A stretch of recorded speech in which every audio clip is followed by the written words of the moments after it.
Welcome to Sleepy Library. Tonight's story is 8 Cousins. Take a comfortable position. Close your eyes. And enjoy tonight's classic story.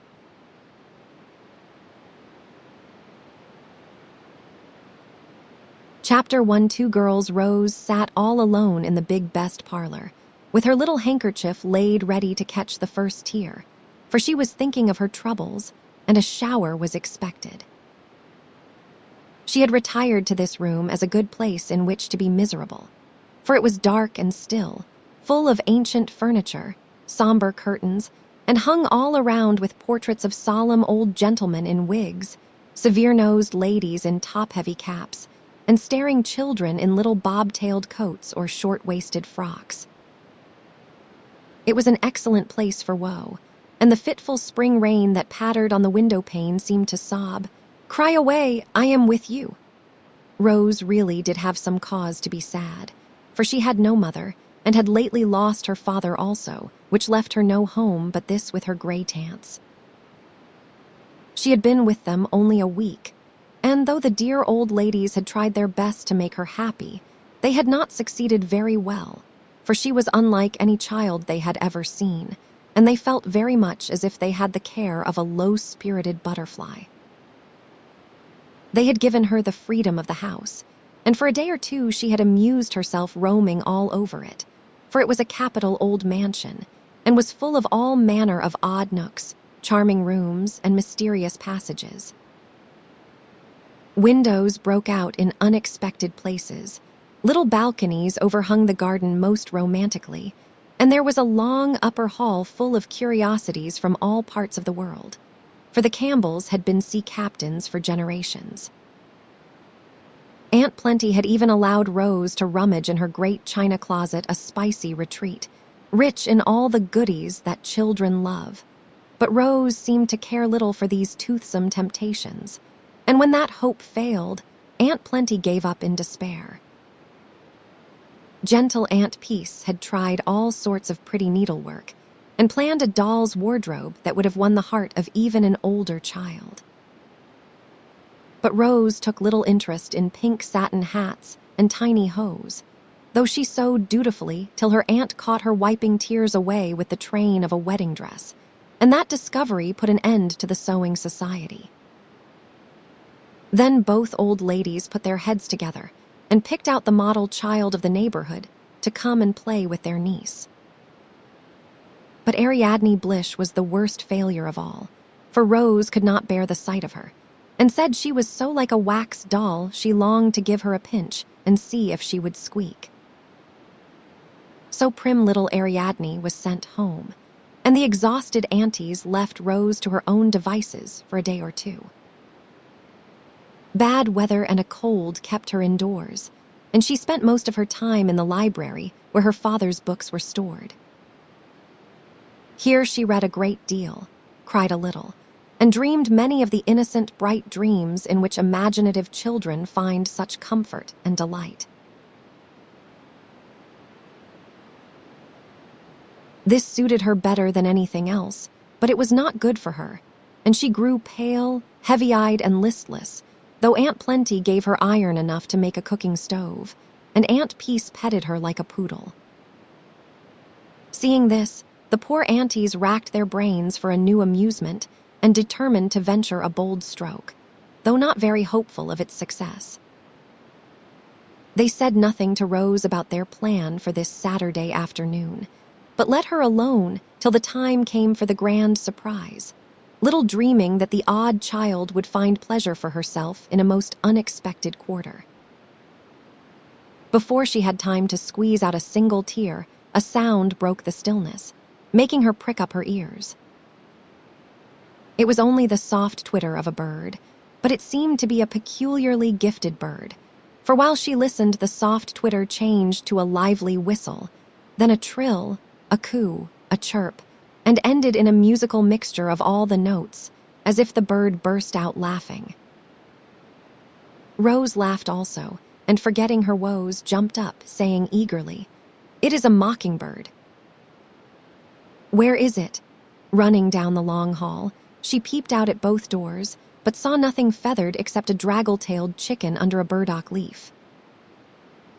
She listened again, and the sound seemed to be in the house. Away she went, much excited by the chase, and following the changeful song, it led her to the china closet door. In there. How funny, she said. But when she entered, not a bird appeared except the everlastingly kissing swallows on the Canton china that lined the shelves. All of a sudden, Rose's face brightened, and softly opening the slide, she peered into the kitchen. But the music had stopped, and all she saw was a girl in a blue apron scrubbing the hearth. Rose stared about her for a minute and then asked abruptly, "Did you hear that mockingbird?" "I should call it a phoebe bird," answered the girl, looking up with a twinkle in her black eyes. "Where did it go? It is here still." "Where?" "In my throat." "Do you want to hear it?" "Oh, yes." "I will come in." And Rose crept through the slide to the wide shelf on the other side, being too hurried and puzzled to go round by the door. The girl wiped her hands, crossed her feet on the little island of carpet where she was stranded in a sea of soap suds, and then, sure enough, out of her slender throat came the swallow's twitter, the robin's whistle, the blue jay's call, the thrush's song, the wood dove's coo, and many another familiar note, all ending as before with the musical ecstasy of a bobolink singing and swinging among the meadow grass on a bright June day. Rose was so astonished that she nearly fell off her perch, and when the little concert was over, clapped her hands delightedly. Oh, it was lovely. "Who taught you?" "The birds," answered the girl with a smile as she fell to work again. "It is very wonderful. I can sing, but nothing half so fine as that." "What is your name, please?" "Phoebe Moore." "I have heard of phoebe birds, but I do not believe the real ones could do that," laughed Rose, adding, as she watched with interest the scattering of dabs of soft soap over the bricks, "May I stay and see you work?" "It is very lonely in the parlor." "Yes, indeed, if you want to," answered Phoebe, wringing out her cloth in a capable sort of way that impressed Rose very much. "It must be fun to swash the water round and dig out the soap." "I would love to do it, only Aunt would not like it, I suppose," said Rose, quite taken with the new employment. "You would soon get tired, so you would better keep tidy and look on. I suppose you help your mother a good deal. I have not got any folks. Why, where do you live, then?" "I am going to live here, I hope." "Debbie wants someone to help round, and I have come to try for a week." "I hope you will stay, for it is very dull," said Rose, who had taken a sudden fancy to this girl, who sung like a bird and worked like a woman. "Hope I shall, for I am 15 now and old enough to earn my own living." "You have come to stay a spell, have not you?" asked Phoebe, looking up at her guest and wondering how life could be dull to a girl who wore a silk frock, a daintily frilled apron, a pretty locket, and had her hair tied up with a velvet snood. "Yes, I shall stay till my uncle comes. He is my guardian now, and I do not know what he will do with me." "Have you a guardian?" "My sakes, no. I was left on the poor house steps a little mite of a baby, and Miss Rogers took a liking to me, so I have been there ever since. But she is dead now, and I take care of myself. How interesting." "It is like Arabella Montgomery in The Gypsy's Child." "Did you ever read that sweet story?" asked Rose, who was fond of tales of foundlings and had read many. "I do not have any books to read, and all the spare time I get I run off into the woods. That rests me better than stories," answered Phoebe, as she finished one job and began on another. Rose watched her as she got out a great pan of beans to look over, and wondered how it would seem to have life all work and no play. Presently, Phoebe seemed to think it was her turn to ask questions and said wistfully, "You have had lots of schooling, I suppose." "Oh, dear me, yes.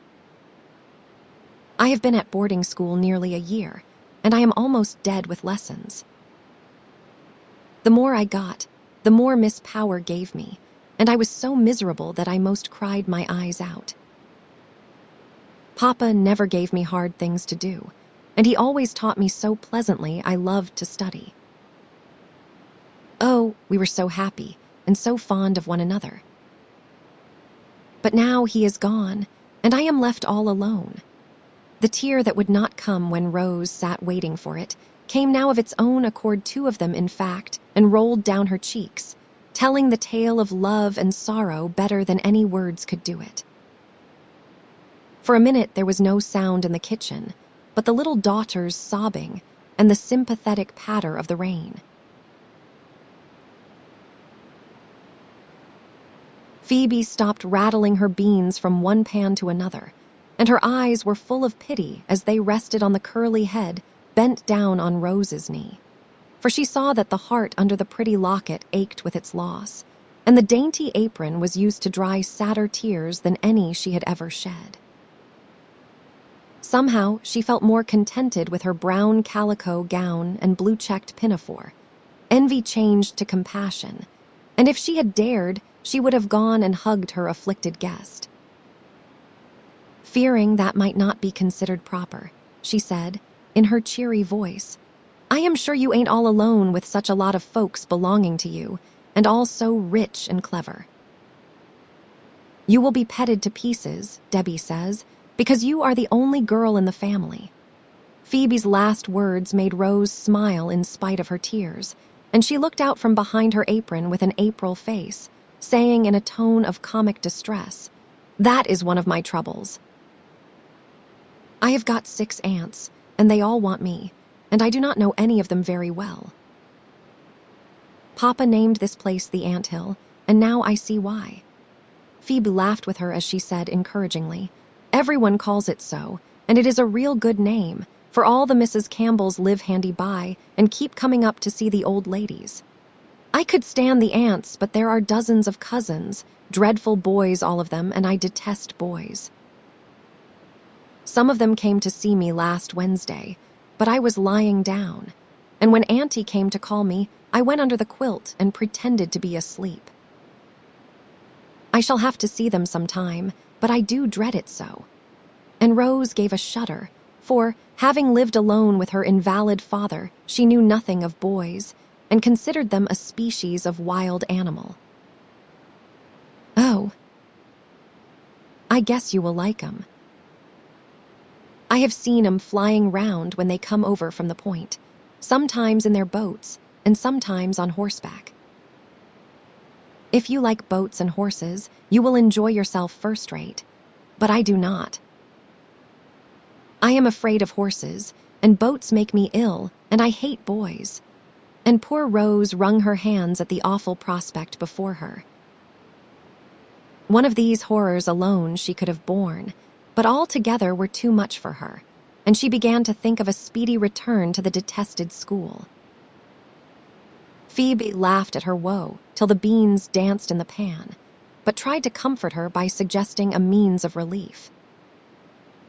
"Perhaps your uncle will take you away, where there ain't any boys.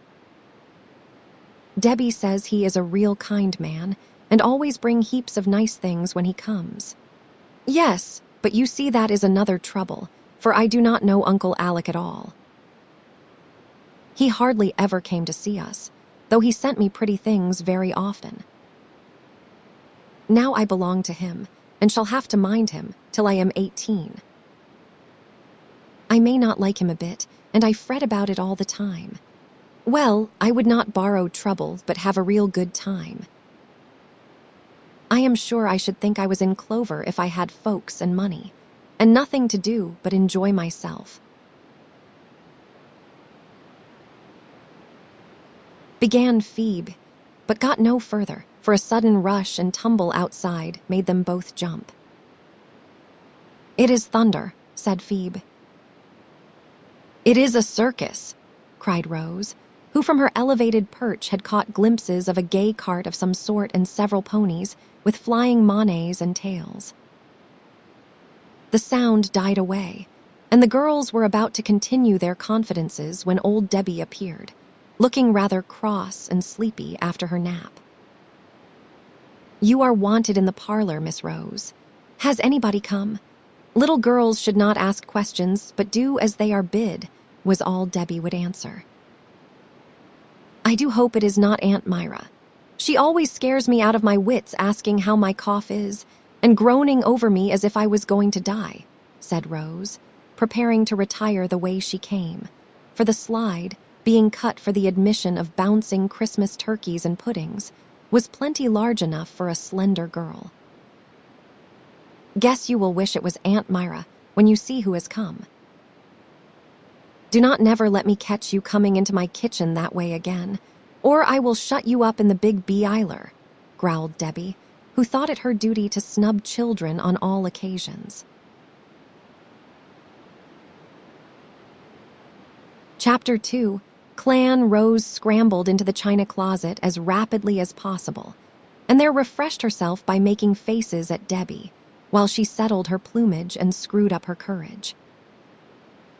Then she crept softly down the hall and peeped into the parlor.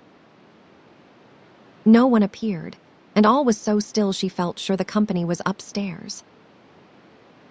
So she skipped boldly through the half-open folding doors, to behold on the other side a sight that nearly took her breath away. 7 boys stood in a row, all ages, all sizes, all yellow-haired and blue-eyed, all in full Scotch costume, and all smiling, nodding, and saying as with one voice, "How are you, cousin?" Rose gave a little gasp and looked wildly about her as if ready to fly, for fear magnified the 7 and the room seemed full of boys. Before she could run, however, the tallest lad stepped out of the line, saying pleasantly, "Do not be frightened. This is the clan come to welcome you, and I am the chief, Archie, at your service." He held out his hand as he spoke, and Rose timidly put her own into a brown paw, which closed over the white morsel and held it as the chief continued his introductions. "We came in full rig, for we always turn out in style on grand occasions. Hope you like it. Now I will tell you who these chaps are, and then we shall be all right. This big one is Prince Charlie, Aunt Clara's boy. She has but one, so he is an extra good one. This old fellow is Mac, the bookworm called Worm for short. This sweet creature is Steve the dandy. Look at his gloves and top knot, if you please.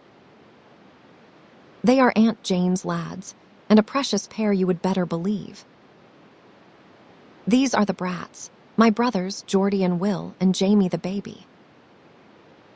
Now, my men, step out and show your manners." At this command, to Rose's great dismay, 6 more hands were offered, and it was evident that she was expected to shake them all. It was a trying moment to the bashful child, but remembering that they were her kinsmen come to welcome her, she tried her best to return the greeting cordially. This impressive ceremony being over, the clan broke ranks, and both rooms instantly appeared to be pervaded with boys. Rose hastily retired to the shelter of a big chair and sat there watching the invaders and wondering when her aunt would come and rescue her. As if bound to do their duty manfully, yet rather oppressed by it, each lad paused beside her chair in his wanderings, made a brief remark, received a still briefer answer, and then sheered off with a relieved expression. Archie came first, and leaning over the chair back, observed in a paternal tone, "I am glad you have come, cousin, and I hope you will find the anthill pretty jolly." "I think I shall." Mac shook his hair out of his eyes, stumbled over a stool, and asked abruptly, "Did you bring any books with you?" 4 boxes full. "They are in the library." Mac vanished from the room, and Steve, striking an attitude which displayed his costume effectively, said with an affable smile, "We were sorry not to see you last Wednesday. I hope your cold is better." "Yes, thank you." And a smile began to dimple about Rose's mouth as she remembered her retreat under the bedcover. Feeling that he had been received with distinguished marks of attention, Steve strolled away with his topknot higher than ever, and Prince Charlie pranced across the room, saying in a free and easy tone, "Mama sent her love and hopes you will be well enough to come over for a day next week. It must be desperately dull here for a little thing like you."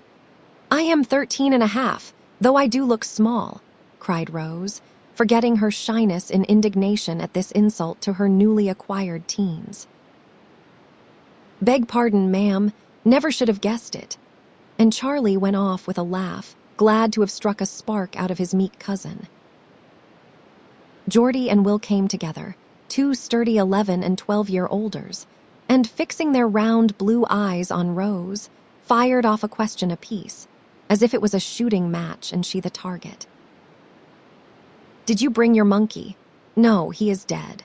"Are you going to have a boat?" "I hope not." Here the two, with a right-about-face movement, abruptly marched away, and little Jamie demanded with childish frankness, "Did you bring me anything nice?"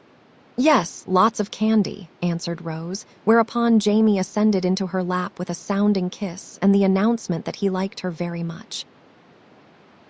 This proceeding rather startled Rose, for the other lads looked and laughed, and in her confusion she said hastily to the young usurper, "Did you see the circus go by?"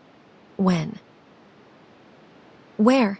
cried all the boys in great excitement at once. "Just before you came." "At least I thought it was a circus, for I saw a red and black sort of cart and ever so many little ponies." And she got no farther, for a general shout made her pause suddenly, as Archie explained the joke by saying in the middle of his laugh, "It was our new dog cart and the Shetland ponies." "You will never hear the last of your circus, cousin. But there were so many, and they went so fast, and the cart was so very red," began Rose, trying to explain her mistake. "Come and see them all," cried the prince. And before she knew what was happening, she was borne away to the barn and tumultuously introduced to 3 shaggy ponies and the gay new dog cart. She had never visited these regions before and had her doubts as to the propriety of her being there now, but when she suggested that Auntie might not like it, there was a general cry of, "She told us to amuse you, and we can do it ever so much better out here than poking round in the house." "I am afraid I shall get cold without my sack," began Rose, who wanted to stay, but felt rather out of her element. "No, you will not. We will fix you," cried the lads as one clapped his cap on her head, another tied a rough jacket round her neck by the sleeves, a third neatly smothered her in a carriage blanket, and a fourth threw open the door of the old barouche that stood there, saying with a flourish, "Step in, ma'am, and make yourself comfortable while we show you some fun." So Rose sat in state enjoying herself very much, for the lads proceeded to dance a Highland fling with a spirit and skill that made her clap her hands and laugh as she had not done for weeks. "How is that, my lassie?" asked the prince, coming up all flushed and breathless when the ballet was over. "It was splendid. I never went to the theater but once, and the dancing was not half so pretty as this." "What clever boys you must be," said Rose, smiling upon her kinsmen like a little queen upon her subjects. "Ah, we are a fine lot, and that is only the beginning of our larks. We have not got the pipes here, or we would. Sing for you, play for you a dulcie melody," answered Charlie, looking much elated at her praise. "I did not know we were Scotch. Papa never said anything about it, or seemed to care about Scotland, except to have me sing the old ballads," said Rose, beginning to feel as if she had left America behind her somewhere. "Neither did we till lately. We have been reading Scott's novels, and all of a sudden we remembered that our grandfather was a Scotchman. So we hunted up the old stories, got a bagpipe, put on our plaids, and went in, heart and soul, for the glory of the clan. We have been at it some time now, and it is great fun. Our people like it, and I think we are a pretty canny set. Archie said this from the other coach step, where he had perched, while the rest climbed up before and behind to join in the chat as they rested. I am Fitzjames, and he is Roderick DHU, and we will give you the broadsword combat someday. It is a great thing, you would better believe, added the prince. Yes, and you should hear Steve play the pipes. He makes 'em skirl like a good one, cried Will from the box, eager to air the accomplishments of his race. Mac's the fellow to hunt up the old stories and tell us how to dress right, and pick out rousing bits for us to speak and sing, put in Geordie, saying a good word for the absent worm. And what do you and Will do? Asked Rose of Jamie, who sat beside her as if bound to keep her in sight till the promised gift had been handed over. Oh, I am the little foot page, and do errands, and Will and Geordie are the troops when we march, and the stags when we hunt, and the traders when we want to cut any heads off. They are very obliging, I am sure, said Rose, whereat the utility men beamed with modest pride and resolved to enact Wallace and Montrose as soon as possible for their cousin's special benefit. Let us have a game of tag, cried the prince, swinging himself up to a beam with a sounding slap on Stevie's shoulder. Regardless of his gloves, Dandy tore after him, and the rest swarmed in every direction as if bent on breaking their necks and dislocating their joints as rapidly as possible. It was a new and astonishing spectacle to Rose, fresh from a prim boarding school, and she watched the active lads with breathless interest, thinking their antics far superior to those of Mops, the dear departed monkey. Will had just covered himself with glory by pitching off a high loft head first and coming up all right, when Phoebe appeared with a cloak, hood, and rubbers, also a message from Aunt Plenty that Miss Rose was to come in directly. All right, we will bring her, answered Archie, issuing some mysterious order, which was so promptly obeyed that, before Rose could get out of the carriage, the boys had caught hold of the pole and rattled her out of the barn, round the oval and up to the front door with a cheer that brought 2 caps to an upper window, and caused Debbie to cry aloud from the back porch.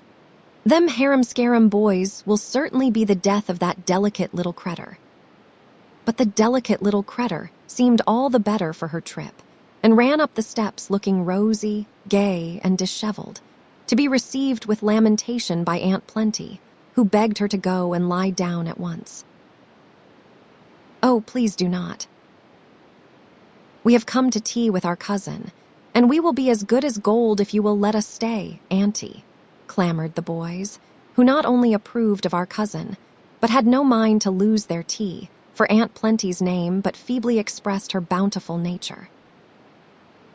Well, dears, you can, only be quiet, and let Rose go and take her iron and be made tidy, and then we will see what we can find for supper, said the old lady as she trotted away, followed by a volley of directions for the approaching feast. Marmalade for me, Auntie. Plenty of plum cake, please. Tell Debbie to trot out the baked pears. I am your man for lemon pie, ma'am. Do have fritters, Rose will like 'em. She would rather have tarts, I know. When Rose came down, 15 minutes later, with every curl smoothed and her most beruffled apron on, she found the boys loafing about the long hall, and paused on the halfway landing to take an observation, for till now she had not really examined her newfound cousins. There was a strong family resemblance among them, though some of the yellow heads were darker than others, some of the cheeks brown instead of rosy, and the ages varied all the way from 16-year-old Archie to Jamie, who was 10 years younger. None of them were especially comely, but the prince, yet all were hardy, happy-looking lads, and Rose decided that boys were not as dreadful as she had expected to find them. They were all so characteristically employed, that she could not help smiling as she looked. Archie and Charlie, evidently great cronies, were pacing up and down, shoulder to shoulder, whistling Bonnie Dundee. Mac was reading in a corner with his book close to his nearsighted eyes. Dandy was arranging his hair before the oval glass in the hat stand. Geordie and Will investigating the internal economy of the moon-faced clock. And Jamie lay kicking up his heels on the mat at the foot of the stairs, bent on demanding his sweeties the instant Rose appeared. She guessed his intention and forestalled his demand by dropping a handful of sugar plums down upon him. At his cry of rapture, the other lads looked up and smiled involuntarily, for the little kinswoman standing there above was a winsome sight with her shy, soft eyes, bright hair, and laughing face.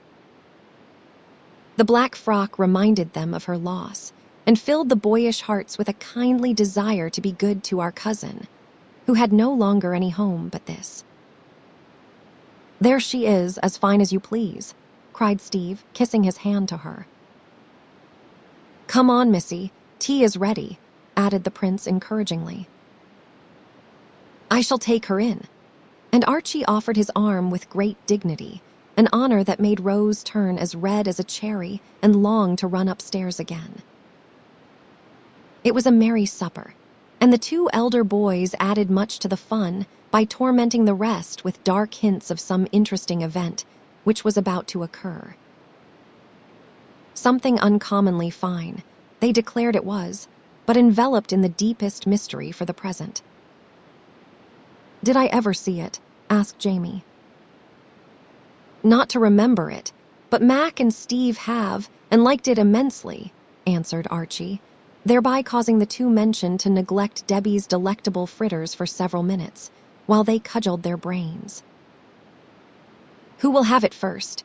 asked Will, with his mouth full of marmalade. "Aunt Plenty, I guess. When will she have it?" demanded Geordie, bouncing in his seat with impatience. "Sometime on Monday." "Heart alive! What is the boy talking about?" cried the old lady from behind the tall urn, which left little to be seen but the topmost bow of her cap. "Does not Auntie know?" asked a chorus of voices. "No, and that is the best of the joke, for she is desperately fond of it." "What color is it?" asked Rose, joining in the fun. "Blue and brown. Is it good to eat?" asked Jamie. "Some people think so, but I should not like to try it," answered Charlie, laughing so he split his tea. "Who does it belong to?" put in Steve. Archie and the prince stared at one another rather blankly for a minute. Then Archie answered with a twinkle of the eye that made Charlie explode again. "To Grandfather Campbell." This was a poser, and they gave up the puzzle, though Jamie confided to Rose that he did not think he could live till Monday without knowing what this remarkable thing was. Soon after tea, the clan departed, singing "All the Blue Bonnets Are Over the Border" at the tops of their voices. "Well, dear, how do you like your cousins?"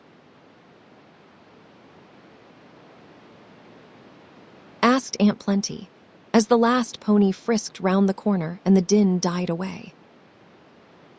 "Pretty well, ma'am, but I like Phoebe better." An answer which caused Aunt Plenty to hold up her hands in despair and trot away to tell Sister Peace that she never should understand that child, and it was a mercy Alec was coming soon to take the responsibility off their hands. Fatigued by the unusual exertions of the afternoon, Rose curled herself up in the sofa corner to rest and think about the great mystery, little guessing that she was to know it first of all. Right in the middle of her meditations, she fell asleep and dreamed she was at home again in her own little bed. She seemed to wake and see her father bending over her, to hear him say, "My little Rose," to answer, "Yes, Papa," and then to feel him take her in his arms and kiss her tenderly. So sweet, so real was the dream, that she started up with a cry of joy to find herself in the arms of a brown, bearded man who held her close, and whispered in a voice so like her father's that she clung to him involuntarily, This is my little girl, and I am Uncle Alec. Chapter 3, Uncles When Rose Woke Next Morning.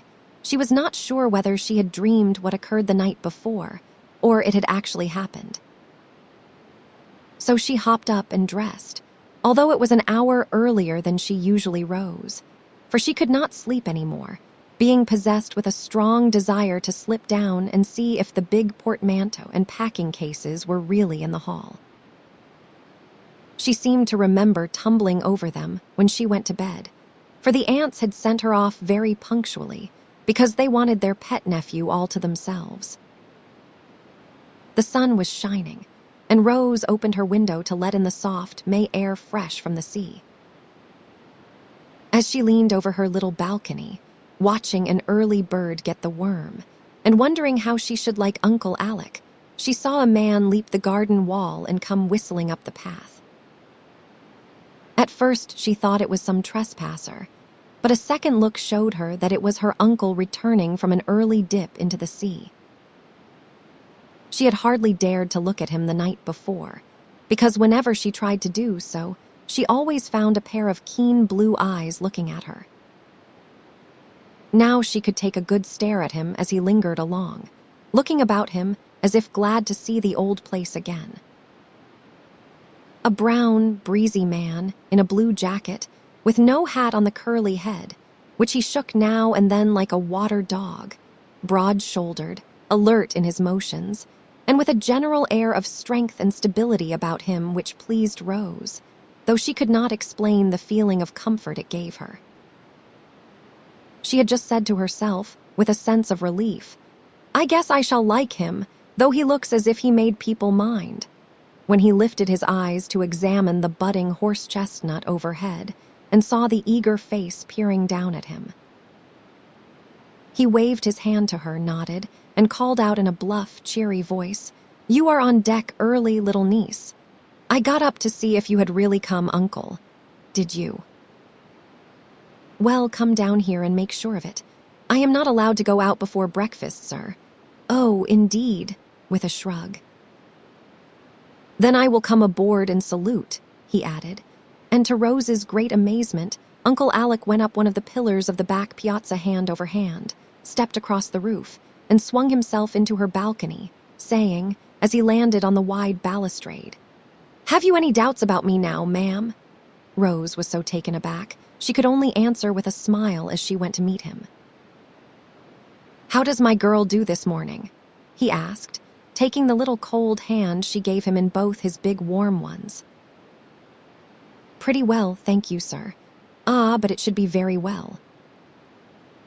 "Why is not it? I always wake up with a headache and feel tired. Do not you sleep well? I lie awake a long time and then I dream, and my sleep does not seem to rest me much. What do you do all day?" "Oh, I read and sew a little and take naps and sit with Auntie. No running about out of doors or housework or writing, hey?" "Aunt Plenty says I am not strong enough for much exercise. I drive out with her sometimes, but I do not care for it." "I am not surprised at that," said Uncle Alec, half to himself, adding in his quick way, "Who have you had to play with?" "No one but Ariadne Blish, and she was such a goose I could not bear her." "The boys came yesterday and seemed rather nice, but of course I could not play with them." "Why not?" "I am too old to play with boys." "Not a bit of it. That is just what you need, for you have been mollycoddled too much." "They are good lads, and you will be mixed up with them more or less for years to come, so you may as well be friends and playmates at once. I will look you up some girls also, if I can find a sensible one who is not spoilt by her nonsensical education. Phoebe is sensible, I am sure, and I like her, though I only saw her yesterday," cried Rose, waking up suddenly. "And who is Phoebe, if you please?"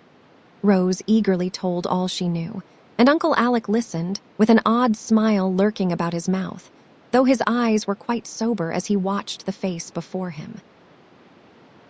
"I am glad to see that you are not aristocratic in your tastes, but I do not quite make out why you like this young lady from the poor house. You may laugh at me, but I do.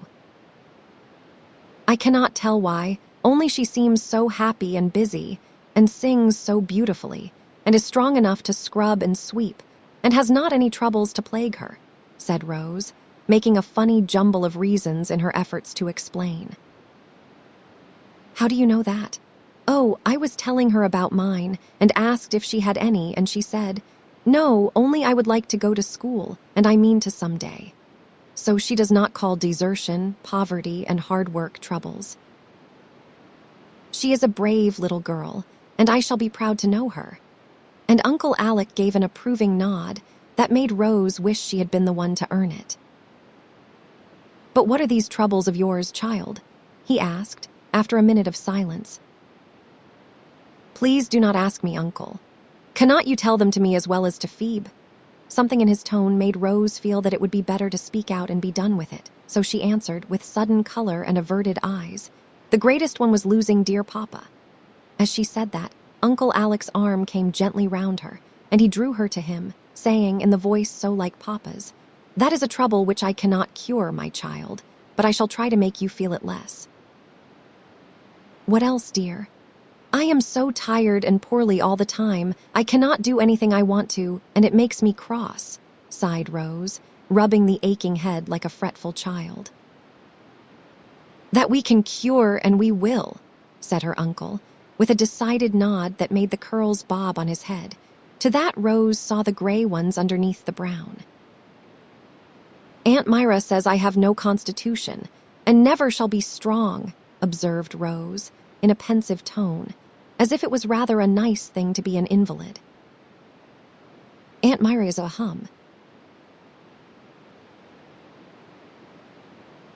an excellent woman, but it is her hobby to believe that everyone is tottering on the brink of the grave.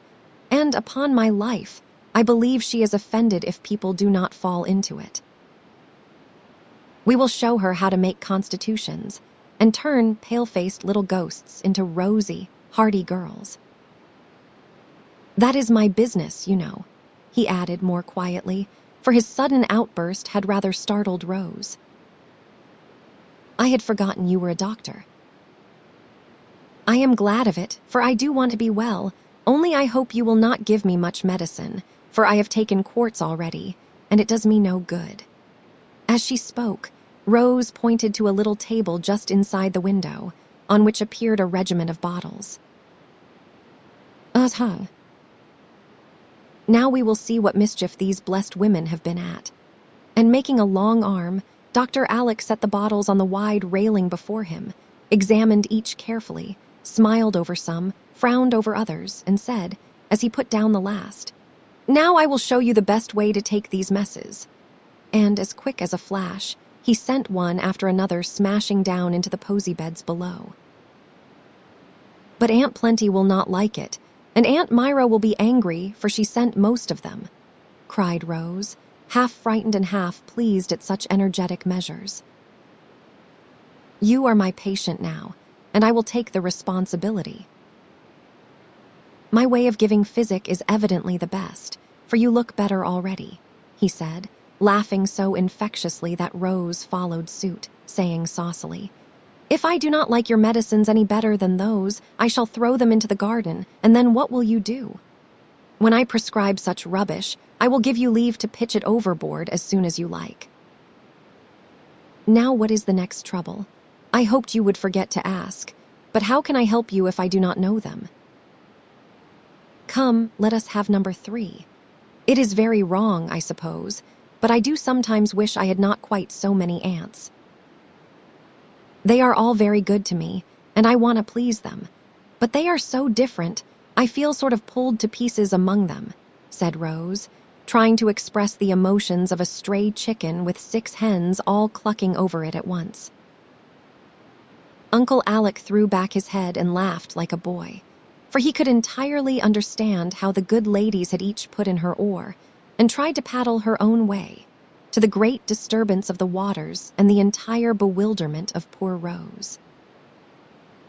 "I intend to try a course of uncle's now, and see how that suits your constitution." I am going to have you all to myself, and no one is to give a word of advice unless I ask it. There is no other way to keep order aboard, and I am captain of this little craft, for a time at least. What comes next? But Rose stuck there and grew so red, her uncle guessed what that trouble was. I do not think I can tell this one. It would not be polite, and I feel pretty sure that it is not going to be a trouble anymore. As she blushed and stammered over these words, Dr. Alec turned his eyes away to the distant sea and said so seriously, so tenderly, that she felt every word and long remembered them. My child, I do not expect you to love and trust me all at once, but I do want you to believe that I shall give my whole heart to this new duty. And if I make mistakes, as I probably shall, no one will grieve over them more bitterly than I. It is my fault that I am a stranger to you, when I want to be your best friend. That is one of my mistakes, and I never repented it more deeply than I do now. Your father and I had a trouble once, and I thought I could never forgive him, so I kept away for years. Thank God, we made it all up the last time I saw him, and he told me then that if he was forced to leave her, he should bequeath his little girl to me as a token of his love. I cannot fill his place, but I shall try to be a father to her, and if she learns to love me half as well as she did the good one she has lost, I shall be a proud and happy man. Will she believe this and try? Something in Uncle Alec's face touched Rose to the heart, and when he held out his hand with that anxious, troubled look in his eyes, she was moved to put up her innocent lips and seal the contract with a confiding kiss. The strong arm held her close a minute, and she felt the broad chest heave once as if with a great sigh of relief. But not a word was spoken till a tap at the door made both start.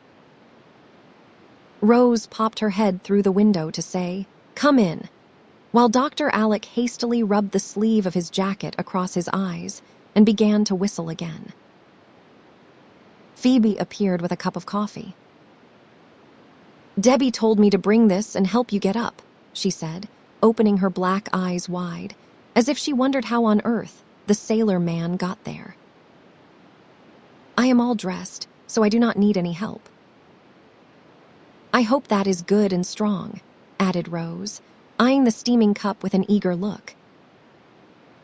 But she did not get it, for a brown hand took possession of it as her uncle said quickly, "Hold hard, my lass, and let me overhaul that dose before you take it." "Do you drink all this strong coffee every morning, Rose?" "Yes, sir, and I like it. Auntie says it tones me up, and I always feel better after it. This accounts for the sleepless nights, the flutter your heart gets into at the least start, and this is why that cheek of yours is pale yellow instead of rosy red. No more coffee for you, my dear, and by you will see that I am right. Any new milk downstairs, Phoebe?" "Yes, sir, plenty right in from the barn. That is the drink for my patient." "Go bring me a pitcherful and another cup. I want a draft myself." This will not hurt the honeysuckles, for they have no nerves to speak of. And to Rose's great discomfort, the coffee went after the medicine. Dr. Alec saw the injured look she put on, but took no notice, and presently banished it by saying pleasantly, "I have got a capital little cup among my traps, and I will give it to you to drink your milk in, as it is made of wood that is supposed to improve whatever is put into it, something like a quassia cup. That reminds me, one of the boxes Phoebe wanted to lug upstairs last night is for you." Knowing that I was coming home to find a ready-made daughter, I picked up all sorts of odd and pretty trifles along the way, hoping she would be able to find something she liked among them all. Early tomorrow, we will have a grand rummage. Here is our milk. I propose the health of Miss Rose Campbell and drink it with all my heart. It was impossible for Rose to pout with the prospect of a delightful box full of gifts dancing before her eyes, So, in spite of herself, she smiled as she drank her own health and found that fresh milk was not a hard dose to take. "Now I must be off, before I am caught again with my wig in a toss," said Dr. Alec, preparing to descend the way he came. "Do you always go in and out like a cat, Uncle?" asked Rose, much amused at his odd ways. "I used to sneak out of my window when I was a boy, so I need not disturb the ants, and now I rather like it, for it is the shortest road, and it keeps me limber when I have no rigging to climb. Goodbye till breakfast." And away he went down the waterspout, over the roof, and vanished among the budding honeysuckles below. "Ain't he a funny guardian?" exclaimed Phoebe as she went off with the cups. "He is a very kind one, I think," answered Rose, following, to prowl round the big boxes and try to guess which was hers. When her uncle appeared at sound of the bell, he found her surveying with an anxious face a new dish that smoked upon the table. "Got a fresh trouble, Rosie?" he asked, stroking her smooth head. "Uncle, are you going to make me eat oatmeal?" asked Rose in a tragic tone. "Do not you like it?" "I detest it," answered Rose, with all the emphasis which a turned-up nose, a shudder, and a groan could give to the three words. "You are not a true Scotchwoman if you do not like the parritch. It is a pity, for I made it myself, and thought we would have such a good time with all that cream to float it in." "Well, never mind," and he sat down with a disappointed air. Rose had made up her mind to be obstinate about it, because she did heartily detest the dish. But as Uncle Alec did not attempt to make her obey, she suddenly changed her mind and thought she would. "I will try to eat it to please you, Uncle, but people are always saying how wholesome it is, and that makes me hate it," she said, half ashamed at her silly excuse. "I do want you to like it, because I wish my girl to be as well and strong as Jessie's boys, who are brought up on this in the good old fashion. No hot bread and fried stuff for them, and they are the biggest and bonniest lads of the lot. Bless you, Auntie, and good morning." Dr. Alec turned to greet the old lady, and with a firm resolve to eat or die in the attempt, Rose sat down. In 5 minutes she forgot what she was eating, so interested was she in the chat that went on. It amused her very much to hear Aunt Plenty call her 40-year-old nephew, "my dear boy." And Uncle Alec was so full of lively gossip about all creation in general, and the ant hill in particular, that the detested porridge vanished without a murmur. "You will go to church with us, I hope, Alec, if you are not too tired," said the old lady, when breakfast was over. "I came all the way from Calcutta for that express purpose, ma'am. Only I must send the sisters word of my arrival, for they do not expect me till tomorrow, you know, and there will be a row in church if those boys see me without warning. I will send Ben up the hill, and you can step over to Myra's yourself. It will please her, and you will have plenty of time." Dr. Alec was off at once, and they saw no more of him till the old barouche was at the door, and Aunt Plenty just rustling downstairs in her Sunday best, with Rose like a little black shadow behind her. Away they drove in state, and all the way Uncle Alec's hat was more off his head than on, for everyone they met smiled and bowed, and gave him as blithe a greeting as the day permitted. It was evident that the warning had been a wise one, for, in spite of time and place, the lads were in such a ferment that their elders sat in momentary dread of an unseemly outbreak somewhere. It was simply impossible to keep those 14 eyes off Uncle Alec, and the dreadful things that were done during sermon time will hardly be believed. Rose dared not look up after a while, for these bad boys vented their emotions upon her till she was ready to laugh and cry with mingled amusement and vexation. Charlie winked rapturously at her behind his mother's fan. Mac openly pointed to the tall figure beside her. Jamie stared fixedly over the back of his pew, till Rose thought his round eyes would drop out of his head. George fell over a stool and dropped 3 books in his excitement, while drew sailors and Chinamen on his clean cuffs and displayed them, to Rose's great tribulation. Steve nearly upset the whole party by burning his nose with salts, as he pretended to be overcome by his joy. Even dignified Archie disgraced himself by writing in his hymn book, "Is not he blue and brown?" and passing it politely to Rose. Her only salvation was trying to fix her attention upon Uncle Mac, a portly, placid gentleman, who seemed entirely unconscious of the iniquities of the clan, and dozed peacefully in his pew corner. This was the only Uncle Rose had met for years, for Uncle Jem and Uncle Steve, the husbands of Aunt Jessie and Aunt Clara, were at sea, and Aunt Myra was a widow.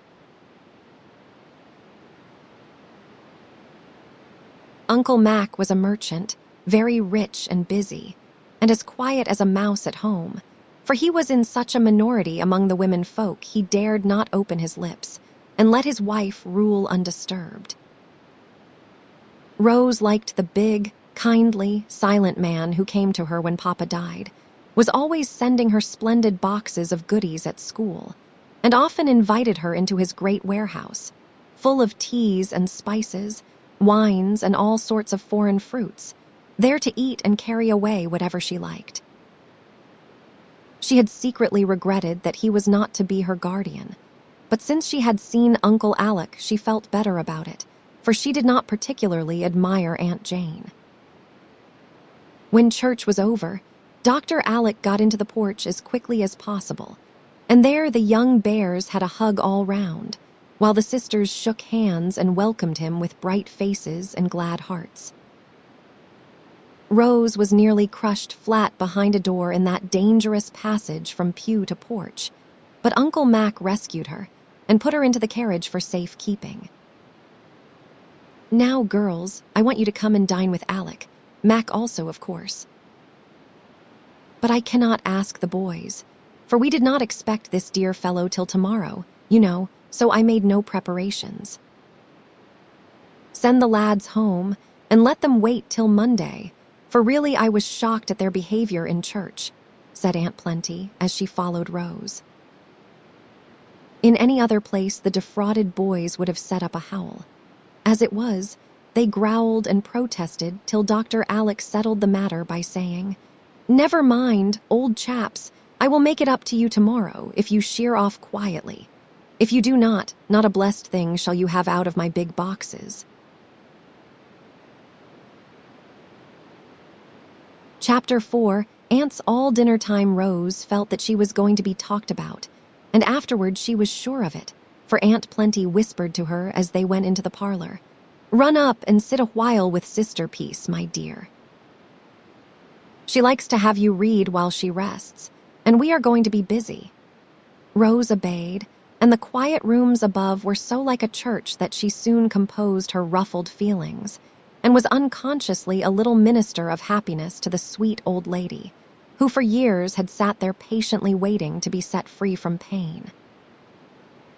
Rose knew the sad romance of her life, and it gave a certain tender charm to this great aunt of hers, whom she already loved. When Peace was 20, she was about to be married. All was done, the wedding dress lay ready, the flowers were waiting to be put on, the happy hour at hand, when word came that the lover was dead.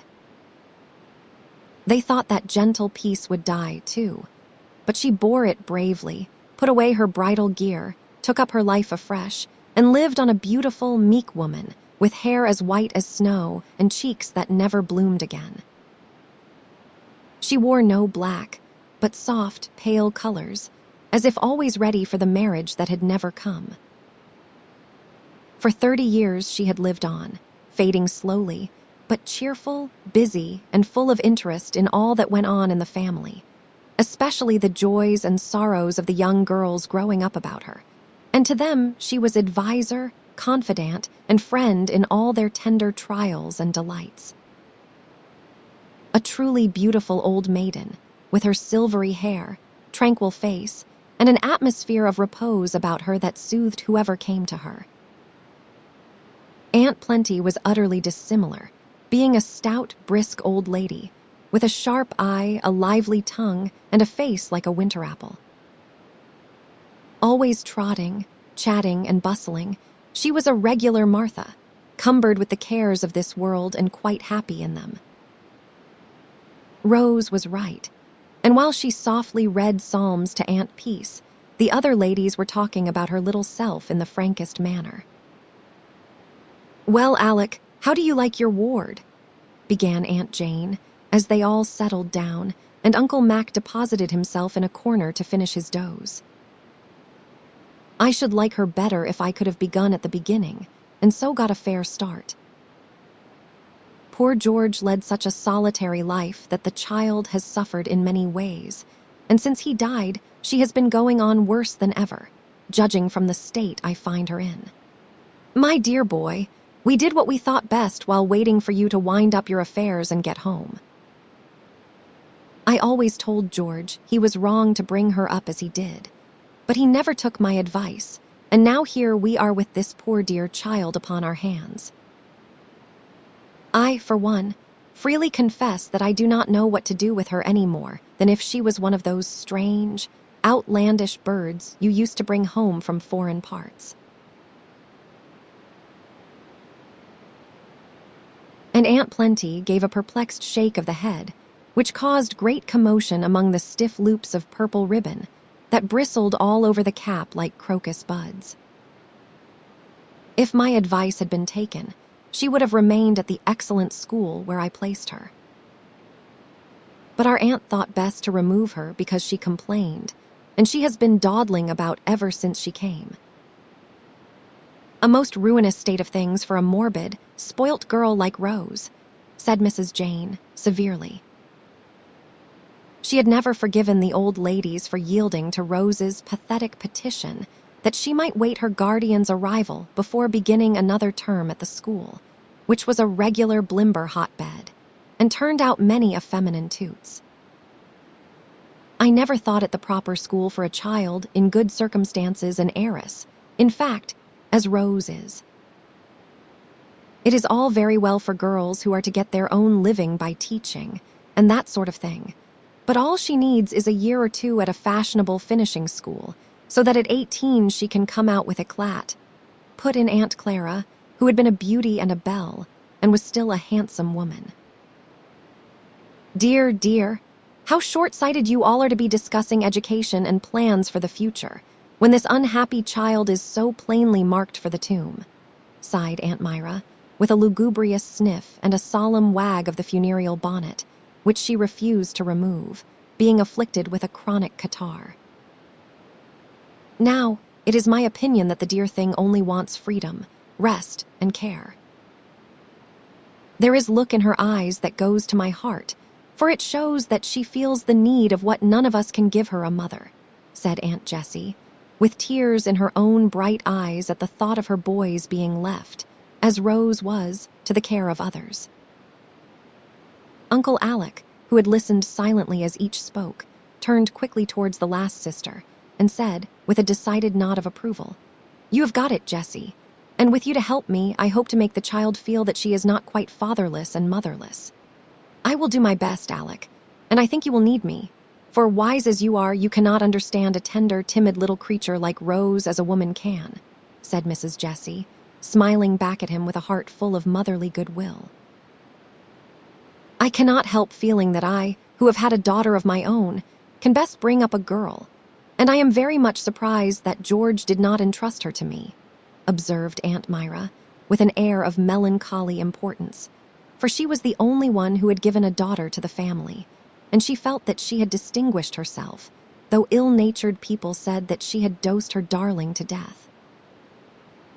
"I never blamed him in the least, when I remember the perilous experiments you tried with poor Carrie," began Mrs. Jane, in her hard voice. "Jane Campbell, I will not hear a word." "My sainted Caroline is a sacred object," cried Aunt Myra, rising as if to leave the room. Dr. Alec detained her, feeling that he must define his position at once, and maintain it manfully if he hoped to have any success in his new undertaking. Now, my dear souls, do not let us quarrel and make Rose a bone of contention, though. Upon my word, she is almost a bone, poor little lass. You have had her among you for a year, and done what you liked. I cannot say that your success is great, but that is owing to too many fingers in the pie. Now I intend to try my way for a year, and if at the end of it she is not in better trim than now, I will give up the case and hand her over to someone else. That is fair, I think.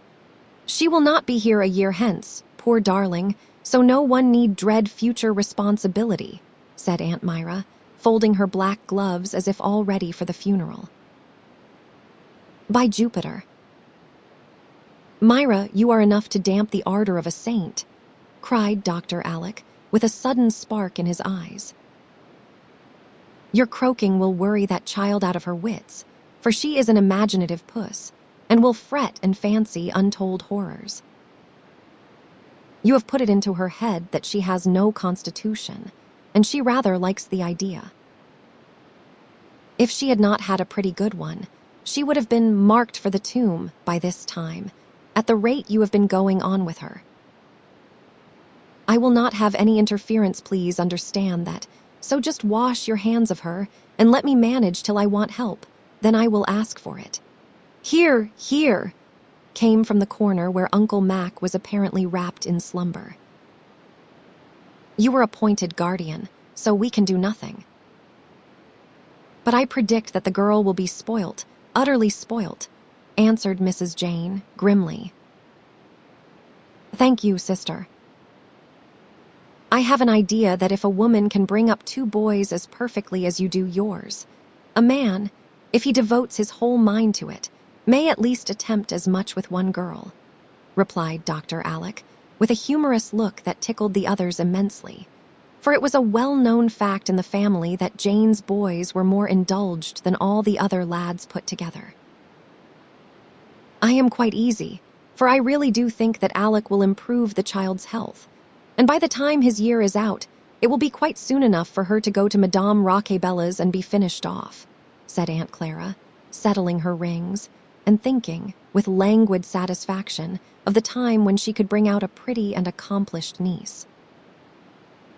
I suppose you will stay here in the old place, unless you think of marrying, and it is high time you did, put in Mrs. Jane, much nettled at her brother's last hit. No, thank you. Come and have a cigar, Mac, said Dr. Alec abruptly. Do not marry. Women enough in the family already, muttered Uncle Mac, and then the gentleman hastily fled. Aunt Peace would like to see you all, she says, was the message Rose brought before the ladies could begin again. Hectic, hectic, dear me, dear me. Murmured Aunt Myra, as the shadow of her gloomy bonnet fell upon Rose, and the stiff tips of a black glove touched the cheek where the color deepened under so many eyes. I am glad these pretty curls are natural. They will be invaluable by and by, said Aunt Clara, taking an observation with her head on one side. Now that your uncle has come, I no longer expect you to review the studies of the past year. I trust your time will not be entirely wasted in frivolous sports, however, added Aunt Jane, sailing out of the room with the air of a martyr. Aunt Jessie said not a word, but kissed her little niece, with a look of tender sympathy that made Rose cling to her a minute, and follow her with grateful eyes as the door closed behind her.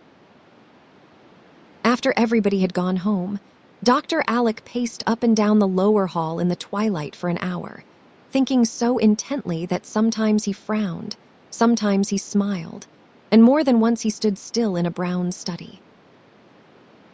All of a sudden, he said, half aloud, as if he had made up his mind, I might as well begin at once and give the child something new to think about, for Myra's dismals and Jane's lectures have made her as blue as a little indigo bag. Diving into one of the trunks that stood in a corner, he brought up, after a brisk rummage, a silken cushion, prettily embroidered, and a quaint cup of dark carved wood. "This will do for a start," he said, as he plumped up the cushion and dusted the cup. "It will not do to begin too energetically, or Rose will be frightened. I must beguile her gently and pleasantly along till I have won her confidence, and then she will be ready for anything." Just then, Phoebe came out of the dining room with a plate of brown bread, for Rose had been allowed no hot biscuit for tea. "I will relieve you of some of that," said Dr. Alec, and helping himself to a generous slice, he retired to the study, leaving Phoebe to wonder at his appetite. She would have wondered still more if she had seen him making that brown bread into neat little pills, which he packed into an attractive ivory box, out of which he emptied his own bits of lovage. "There, if they insist on medicine, I will order these, and no harm will be done. I will have my own way, but I will keep the peace, if possible, and confess the joke when my experiment has succeeded," he said to himself, looking very much like a mischievous boy as he went on with his innocent prescriptions. Rose was playing softly on the small organ that stood in the upper hall, so that Aunt Peace could enjoy it.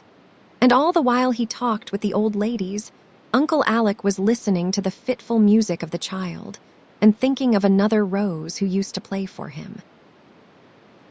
As the clock struck 8, he called out, "Time for my girl to be abed, else she will not be up early, and I am full of jolly plans for tomorrow. Come and see what I have found for you to begin upon."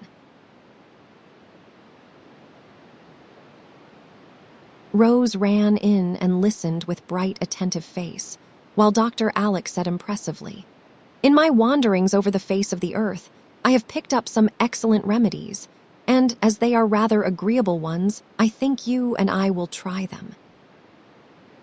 This is a herb pillow, given to me by a wise old woman when I was ill in India.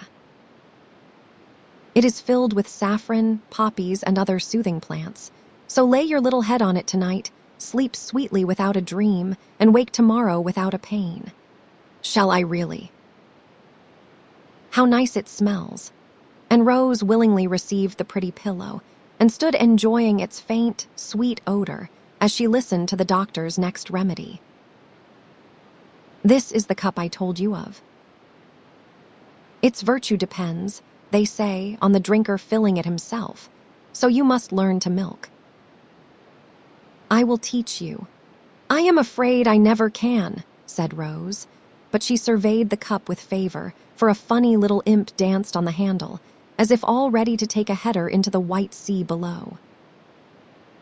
"Do not you think she ought to have something more strengthening than milk, Alec?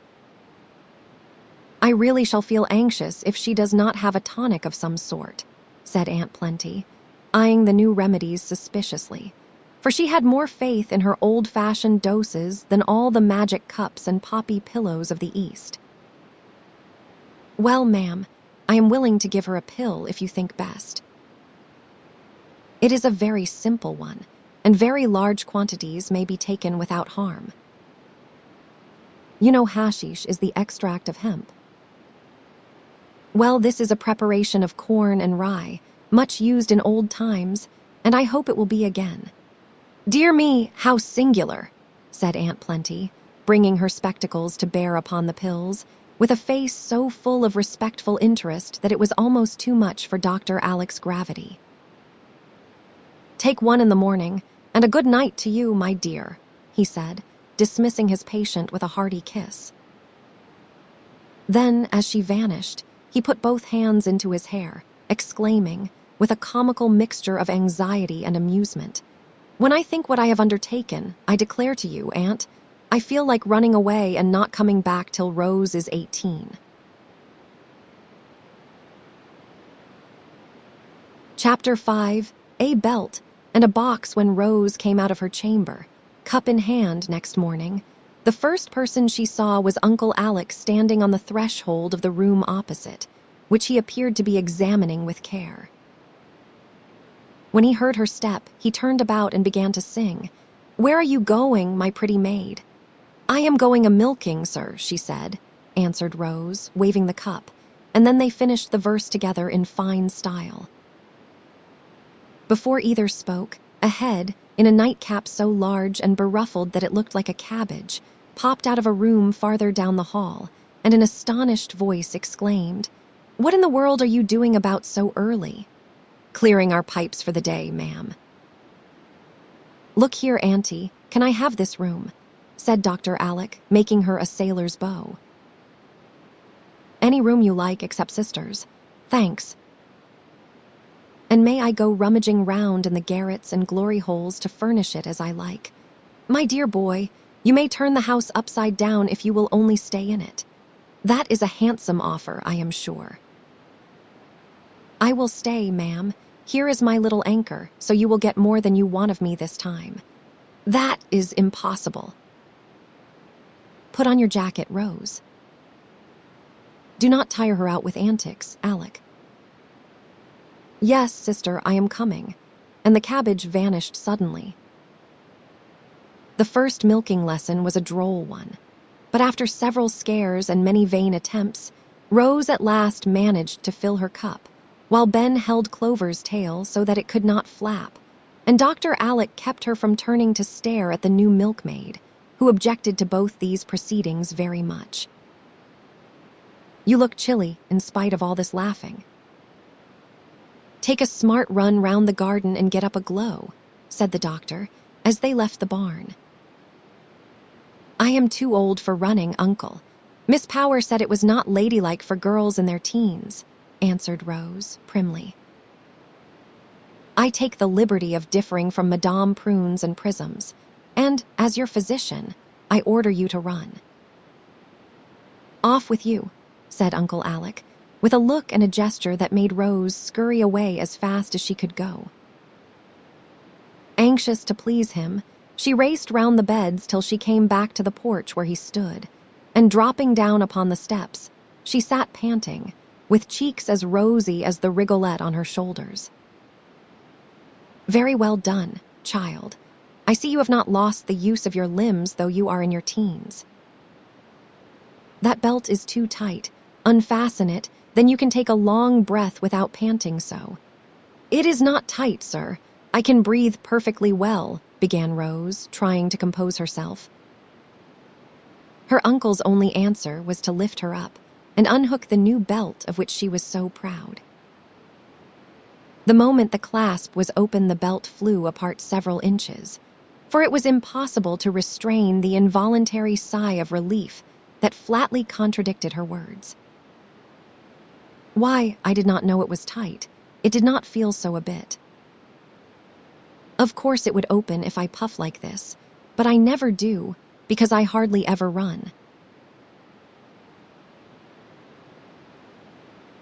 Explained Rose, rather discomfited by this discovery. "I see you do not half fill your lungs, and so you can wear this absurd thing without feeling it. The idea of cramping a tender little waist in a stiff band of leather and steel just when it ought to be growing," said Dr. Alec, surveying the belt with great disfavor as he put the clasp forward several holes, to Rose's secret dismay, for she was proud of her slender figure and daily rejoiced that she was not as stout as Lulie Miller, a former schoolmate who vainly tried to repress her plumpness.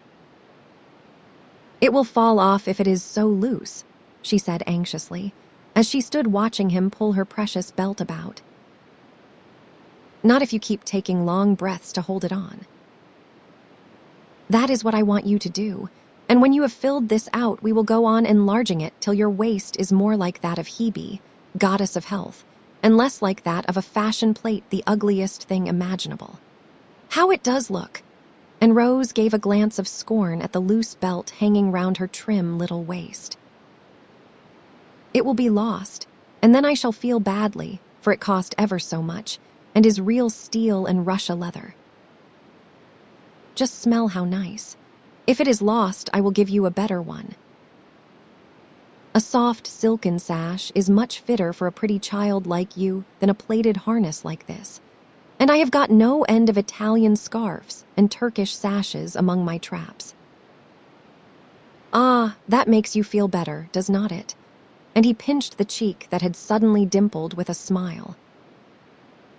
It is very silly of me, but I cannot help liking to know that. Here she stopped and blushed and held down her head, ashamed to add, "You think I am pretty." Dr. Alec's eye twinkled, but he said very soberly, "Rose, are you vain?" "I am afraid I am," answered a very meek voice from behind the veil of hair that hid the red face. "That is a sad fault," and he sighed as if grieved at the confession.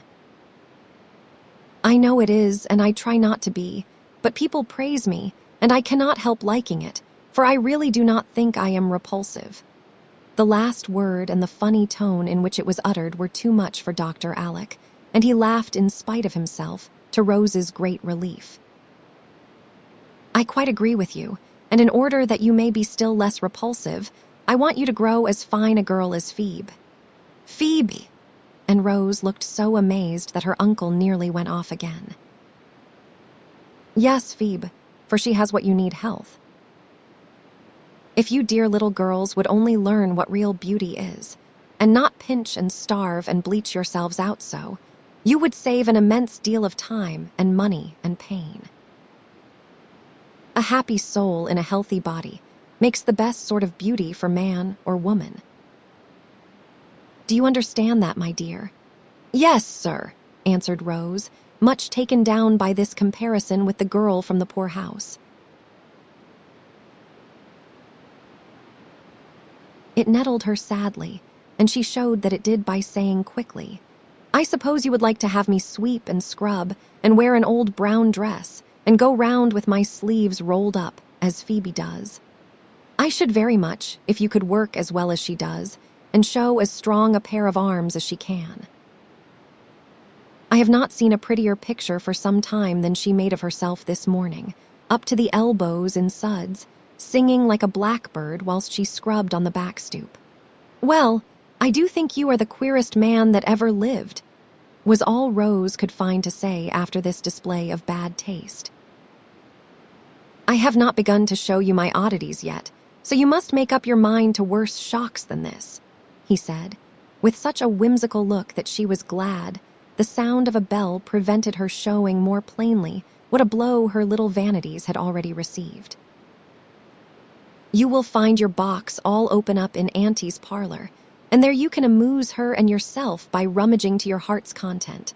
I have got to be cruising round all the morning getting my room to rights," said Dr. Alec, as they rose from breakfast.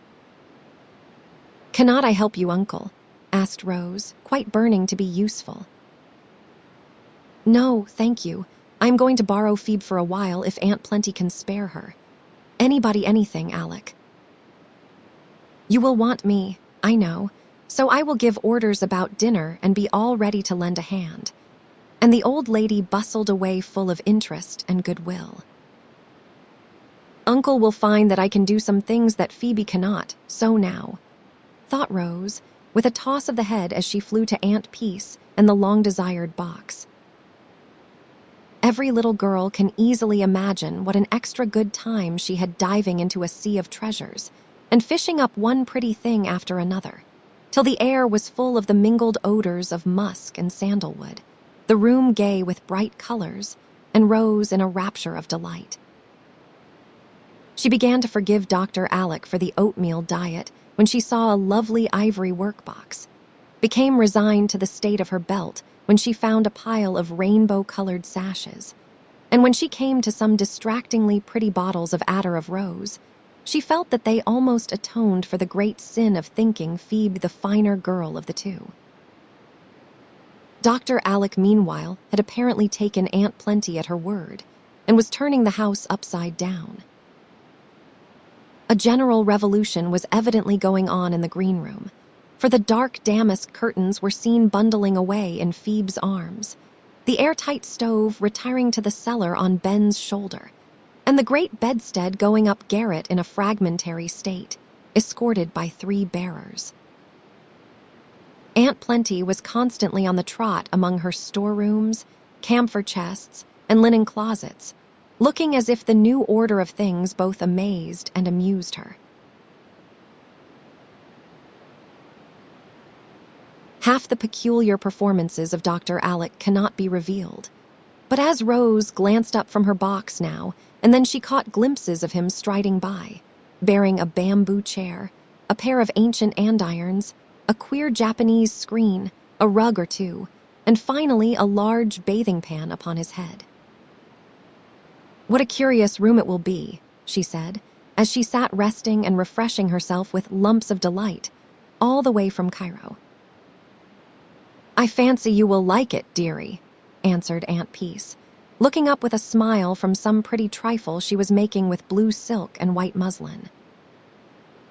Rose did not see the smile, for just at that moment her uncle paused at the door, and she sprang up to dance before him, saying with a face full of childish happiness, "Look at me, look at me. I am splendid, I do not know myself. I have not put these things on right, I dare say, but I do like them so much. You look as gay as a parrot in your fez and kabaja, and it does my heart good to see the little black shadow turned into a rainbow," said Uncle Alec, surveying the bright figure before him with great approbation. He did not say it, but he thought she made a much prettier picture than Phoebe at the washtub, for she had stuck a purple fez on her blonde head, tied several brilliant scarfs about her waist, and put on a truly gorgeous scarlet jacket with a golden sun embroidered on the back, a silver moon on the front, and stars of all sizes on the sleeves. A pair of Turkish slippers adorned her feet, and necklaces of amber, coral, and filigree hung about her neck, while one hand held a smelling bottle and the other the spicy box of oriental sweetmeats. "I feel like a girl in the Arabian Nights, and expect to find a magic carpet or a wonderful talisman somewhere. Only I do not see how I ever can thank you for all these lovely things," she said, stopping her dance, as if suddenly oppressed with gratitude. "I will tell you how by leaving off the black clothes, that never should have been kept so long on such a child, and wearing the gay ones I have brought. It will do your spirits good, and cheer up this sober old house. Will not it, Auntie? I think you are right, Alec, and it is fortunate that we have not begun on her spring clothes yet, for Myra thought she ought not to wear anything brighter than violet, and she is too pale for that. You just let me direct Miss Hemming how to make some of these things. You will be surprised to see how much I know about piping hems and gathering armholes and shirring biases," began Dr. Alec, patting a pile of muslin, cloth, and silk with a knowing air. Aunt Peace and Rose laughed so that he could not display his knowledge any farther till they stopped, when he said good-naturedly, "That will go a great way toward filling out the belt, so laugh away, Morgiana, and I will go back to my work, or I never shall be done." "I could not help it. Shirred biases were so very funny," Rose said, as she turned to her box after the splendid laugh. "But really, Auntie," she added soberly, "I feel as if I ought not to have so many nice things. I suppose it would not do to give Phoebe some of them. Uncle might not like it. He would not mind, but they are not suitable for Phoebe. Some of the dresses you are done with would be more useful, if they can be made over to fit her," answered Aunt Peace in the prudent, moderate tone which is so trying to our feelings when we indulge in little fits of charitable enthusiasm. "I would rather give her new ones, for I think she is a little bit proud and might not like old things. If she was my sister it would do, because sisters do not mind, but she is not, and that makes it bad, you see. I know how I can manage beautifully. I will adopt her," and Rose looked quite radiant with this new idea. "I am afraid you could not do it legally till you are older, but you might see if she likes the plan, and at any rate you can be very kind to her, for in one sense we are all sisters and should help one another." The sweet old face looked at her so kindly that Rose was fired with a desire to settle the matter at once, and rushed away to the kitchen, just as she was. Phoebe was there, polishing up the antique andirons so busily that she started when a voice cried out, "Smell that, taste this, and look at me." Phoebe sniffed at her of Rose, crunched the lump of delight tucked into her mouth, and stared with all her eyes at little Morgiana prancing about the room like a brilliant parakeet. "My stars, ain't you splendid?" was all she could say, holding up 2 dusty hands. "I have got heaps of lovely things upstairs, and I will show them all to you, and I would go halves, only Auntie thinks they would not be useful, so I shall give you something else. And you will not mind, will you? Because I want to adopt you as Arabella was in the story." "Will not that be nice? Why, Miss Rose, have you lost your wits?" No wonder Phoebe asked, for Rose talked very fast and looked so odd in her new costume, and was so eager she could not stop to explain. Seeing Phoebe's bewilderment, she quieted down and said, with a pretty air of earnestness, "It is not fair that I should have so much and you so little, and I want to be as good to you as if you were my sister, for Aunt Peace says we are all sisters really. I thought if I adopted you as much as I can now, it would be nicer." "Will you let me, please?" To Rose's great surprise, Phoebe sat down on the floor and hid her face in her apron for a minute without answering a word. "Oh dear, now she is offended, and I do not know what to do," thought Rose, much discouraged by this reception of her offer. "Please forgive me. I did not mean to hurt your feelings, and hope you will not think," she faltered presently, feeling that she must undo the mischief if possible.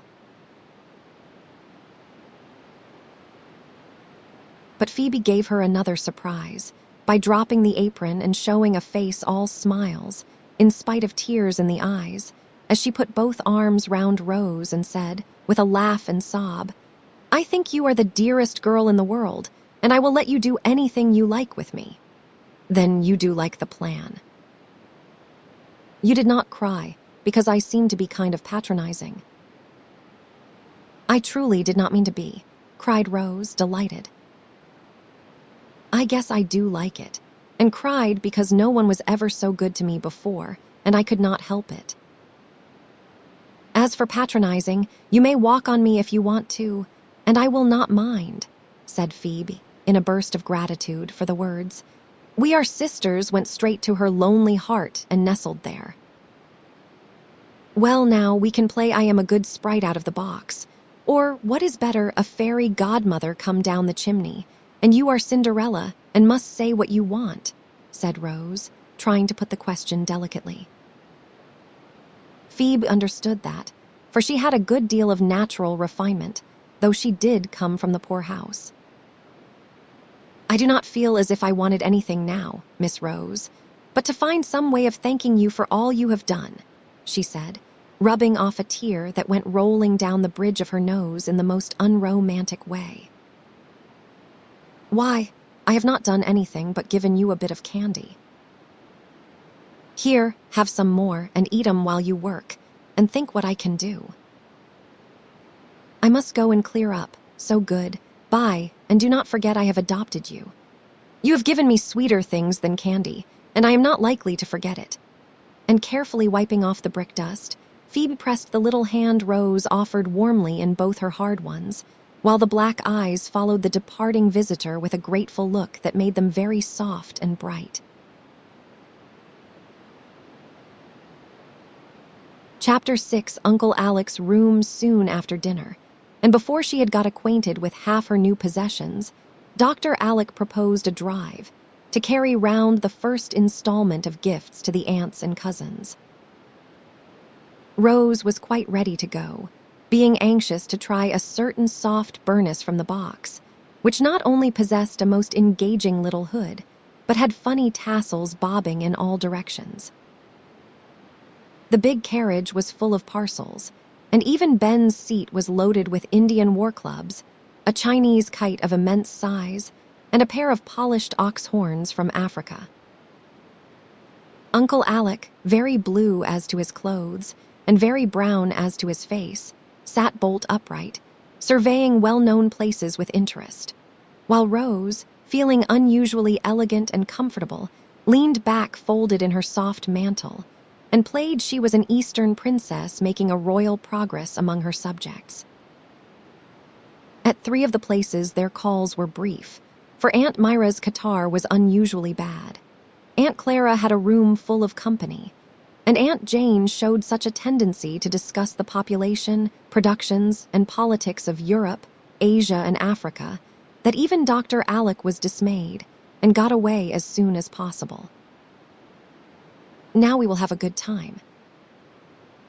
I do hope the boys will be at home, said Rose, with a sigh of relief, as they wound yet higher up the hill to Aunt Jessie's.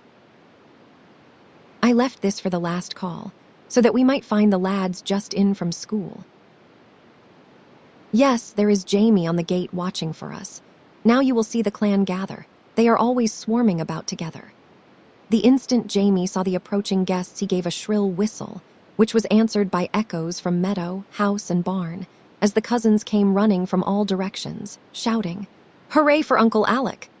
They went at the carriage like highwaymen, robbed it of every parcel, took the occupants prisoners, and marched them into the house with great exultation. Little Mum, here they are with lots of goodies. Come down and see the fun right away. Quick, bawled Will and Geordie amidst a general ripping off of papers and a reckless cutting of strings that soon turned the tidy room into a chaos. Down came Aunt Jessie with her pretty cap half on, but such a beaming face below it that one rather thought the flyaway headgear an improvement than otherwise. She had hardly time to greet Rose and the doctor before the boys were about her, each clamoring for her to see his gift and rejoice over it with him, for little Mum went halves in everything. The great horns skirmished about her as if to toss her to the ceiling. The war clubs hurtled over her head as if to annihilate her. An amazing medley from the 4 quarters of the globe filled her lap, and 7 excited boys all talked to her at once.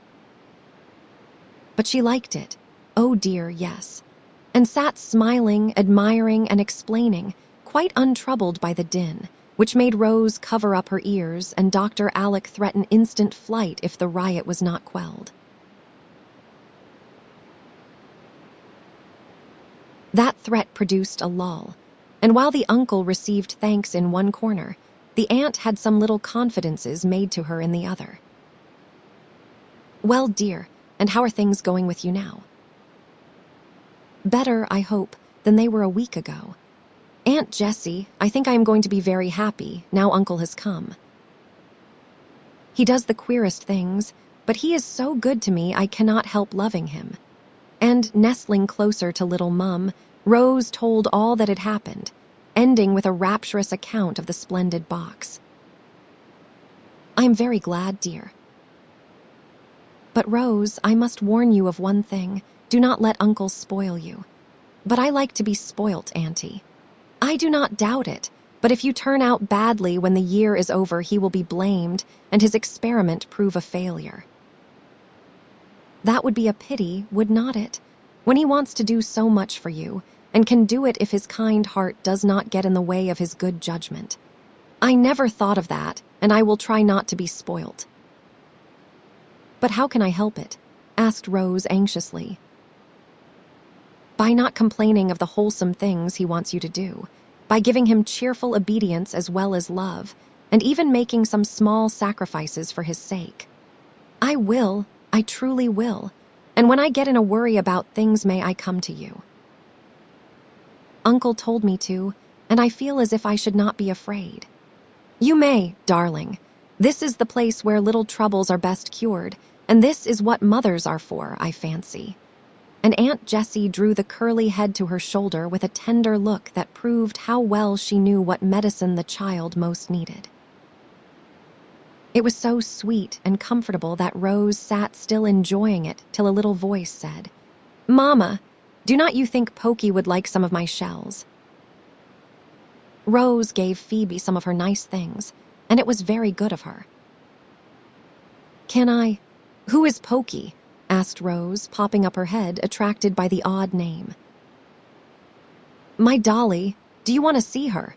Asked Jamie, who had been much impressed by the tale of adoption he had overheard. "Yes, I am fond of dollies, only do not tell the boys, or they will laugh at me." "They do not laugh at me, and they play with my dolly a great deal, but she likes me best," and Jamie ran away to produce his pet. "I brought my old doll, but I keep her hidden because I am too big to play with her, and yet I cannot bear to throw her away. I am so fond of her," said Rose, continuing her confidences in a whisper. "You can come and play with Jamie's whenever you like, for we believe in dollies up here," began Aunt Jessie, smiling to herself as if something amused her.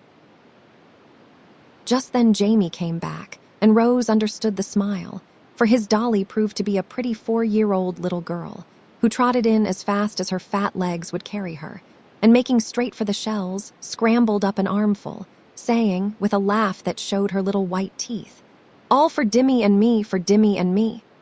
That is my dolly. Is not she a nice one?"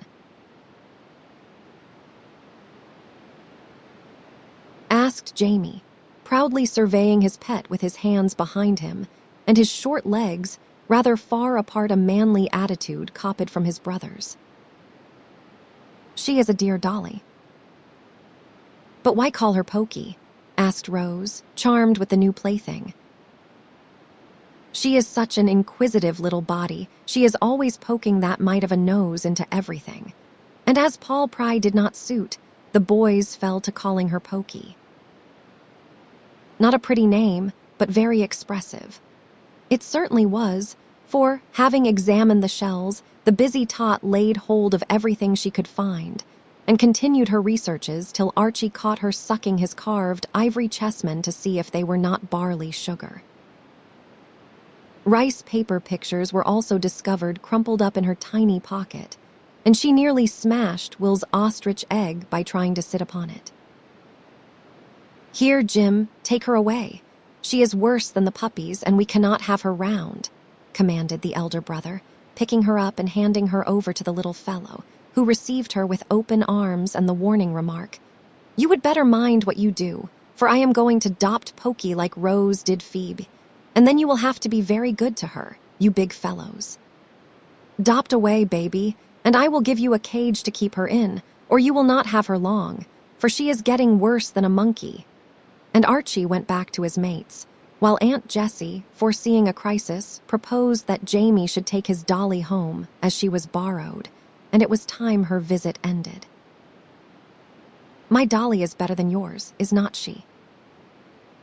"'Cause she can walk and talk and sing and dance, and yours cannot do anything, can she?" asked Jamie with pride, as he regarded his Pokey, who just then had been moved to execute a funny little jig and warble the well-known couplet, Pustat, where you been?" "I been lunnin' to saw a tween." After which superb display she retired, escorted by Jamie, both making a fearful din blowing on conch shells. "We must tear ourselves away, Rose, because I want to get you home before sunset." "Will you come for a drive, Jessie?" said Dr. Alec, as the music died away in the distance. "No, thank you, but I see the boys want a scamper, so, if you do not mind, they may escort you home, but not go in." "That is only allowed on holidays." The words were hardly out of Aunt Jessie's mouth when Archie said, in a tone of command, "Pass the word, lads. Boot and saddle, and be quick about it." "All right," and in a moment not a vestige of boy remained but the litter on the floor. The cavalcade went down the hill at a pace that made Rose cling to her uncle's arm, for the fat old horses got excited by the antics of the ponies careering all about them, and went as fast as they could pelt, with the gay dog-cart rattling in front, for Archie and Charlie scorned Shelties since this magnificent equipage had been set up. Ben enjoyed the fun, and the lads cut up capers till Rose declared that circus was the proper name for them after all. When they reached the house, they dismounted and stood, 3 on each side the steps, in martial attitudes, while her ladyship was handed out with great elegance by Uncle Alec. Then the clan saluted, mounted at word of command, and with a wild whoop tore down the avenue in what they considered the true Arab style. "That was splendid. Now it is safely ended," said Rose, skipping up the steps with her head over her shoulder to watch the dear tassels bob about.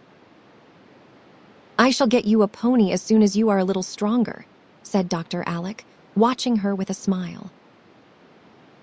"Oh, I could not ride one of those horrid, frisky little beasts. They roll their eyes and bounce about so, I should die of fright," cried Rose, clasping her hands tragically. "Are you a coward? About horses I am. Never mind, then, come and see my new room," and he led the way upstairs without another word. As Rose followed, she remembered her promise to Aunt Jessie and was sorry she had objected so decidedly. She was a great deal more sorry 5 minutes later, and well she might be.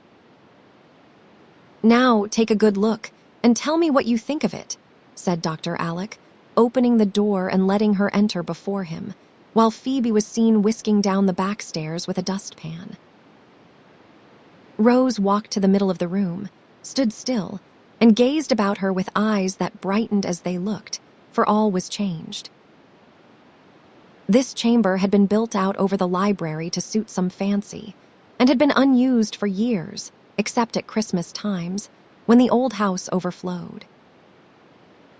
It had 3 windows, one to the east, that overlooked the bay, one to the south, where the horse chestnuts waved their green fans, and one to the west, towards the hill and the evening sky. A ruddy sunset burned there now, filling the room with an enchanted glow. The soft murmur of the sea was heard, and a robin chirped "good night" among the budding trees. Rose saw and heard these things first, and felt their beauty with a child's quick instinct. Then her eye took in the altered aspect of the room, once so shrouded, still and solitary, now so full of light and warmth and simple luxury. India matting covered the floor, with a gay rug here and there.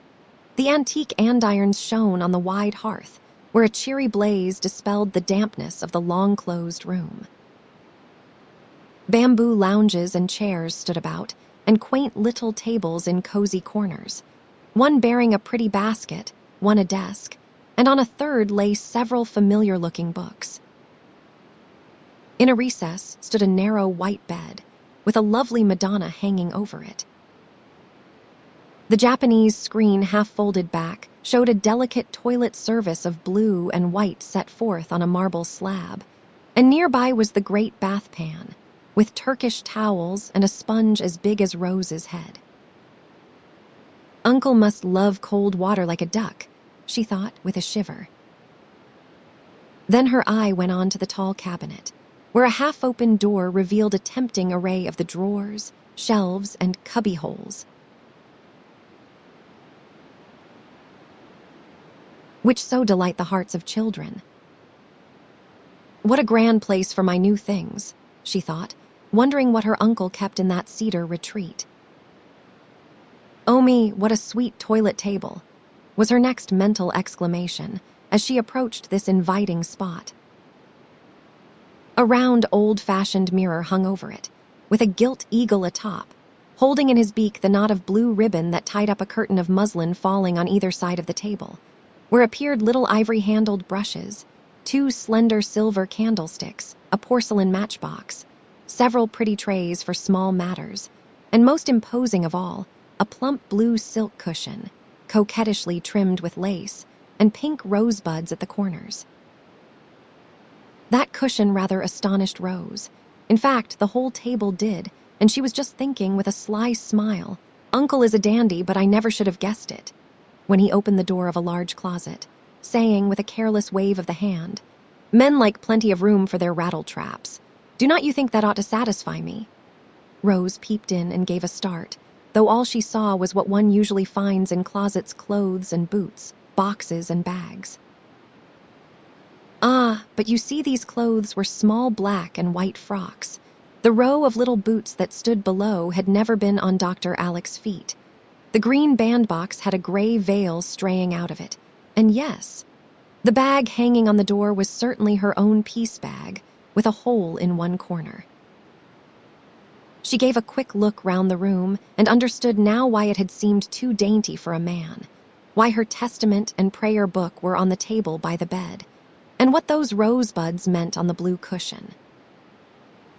It came upon her in one delicious burst that this little paradise was all for her, and not knowing how else to express her gratitude, she caught Dr. Alec round the neck, saying impetuously, "Oh, Uncle, you are too good to me. I will do anything you ask me, ride wild horses and take freezing baths and eat bad-tasting messes, and let my clothes hang on me, to show how much I thank you for this dear, sweet, lovely room." "You like it, then?" "But why do you think it is yours, my lass?"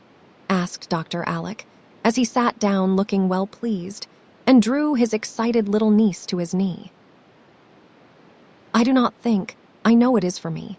I see it in your face, and I feel as if I did not half deserve it. Aunt Jessie said you would spoil me, and I must not let you. I am afraid this looks like it, and perhaps owe me. Perhaps I ought not to have this beautiful room after all." And Rose tried to look as if she could be heroic enough to give it up if it was best. "I owe Mrs. Jessie one for that," said Dr. Alec, trying to frown, though in his secret soul he felt that she was quite right. Then he smiled that cordial smile, which was like sunshine on his brown face, as he said, "This is part of the cure, Rose, and I put you here that you might take my 3 great remedies in the best and easiest way. Plenty of sun, fresh air, and cold water, also cheerful surroundings and some work. For Phoebe is to show you how to take care of this room and be your little maid as well as friend and teacher." "Does that sound hard and disagreeable to you, dear?" "No, sir. Very, very pleasant, and I will do my best to be a good patient. But I really do not think anyone could be sick in this delightful room," she said, with a long sigh of happiness as her eye went from one pleasant object to another. "Then you like my sort of medicine better than Aunt Myra's, and do not want to throw it out of the window, hey?" Chapter 7, A Trip to China. "Come, little girl, I have got another dose for you. I fancy you will not take it as well as you did the last, but you will like it better after a while," said Dr. Alec, about a week after the grand surprise. Rose was sitting in her pretty room, where she would gladly have spent all her time if it had been allowed. But she looked up with a smile, for she had ceased to fear her uncle's remedies and was always ready to try a new one. The last had been a set of light gardening tools, with which she had helped him put the flower beds in order, learning all sorts of new and pleasant things about the plants as she worked. For though she had studied botany at school, it seemed very dry stuff compared with Uncle Alec's lively lesson. "What is it now?" she asked, shutting her workbox without a murmur. "Salt water. How must I take it? Put on the new suit Miss Hemming sent home yesterday and come down to the beach, then I will show you."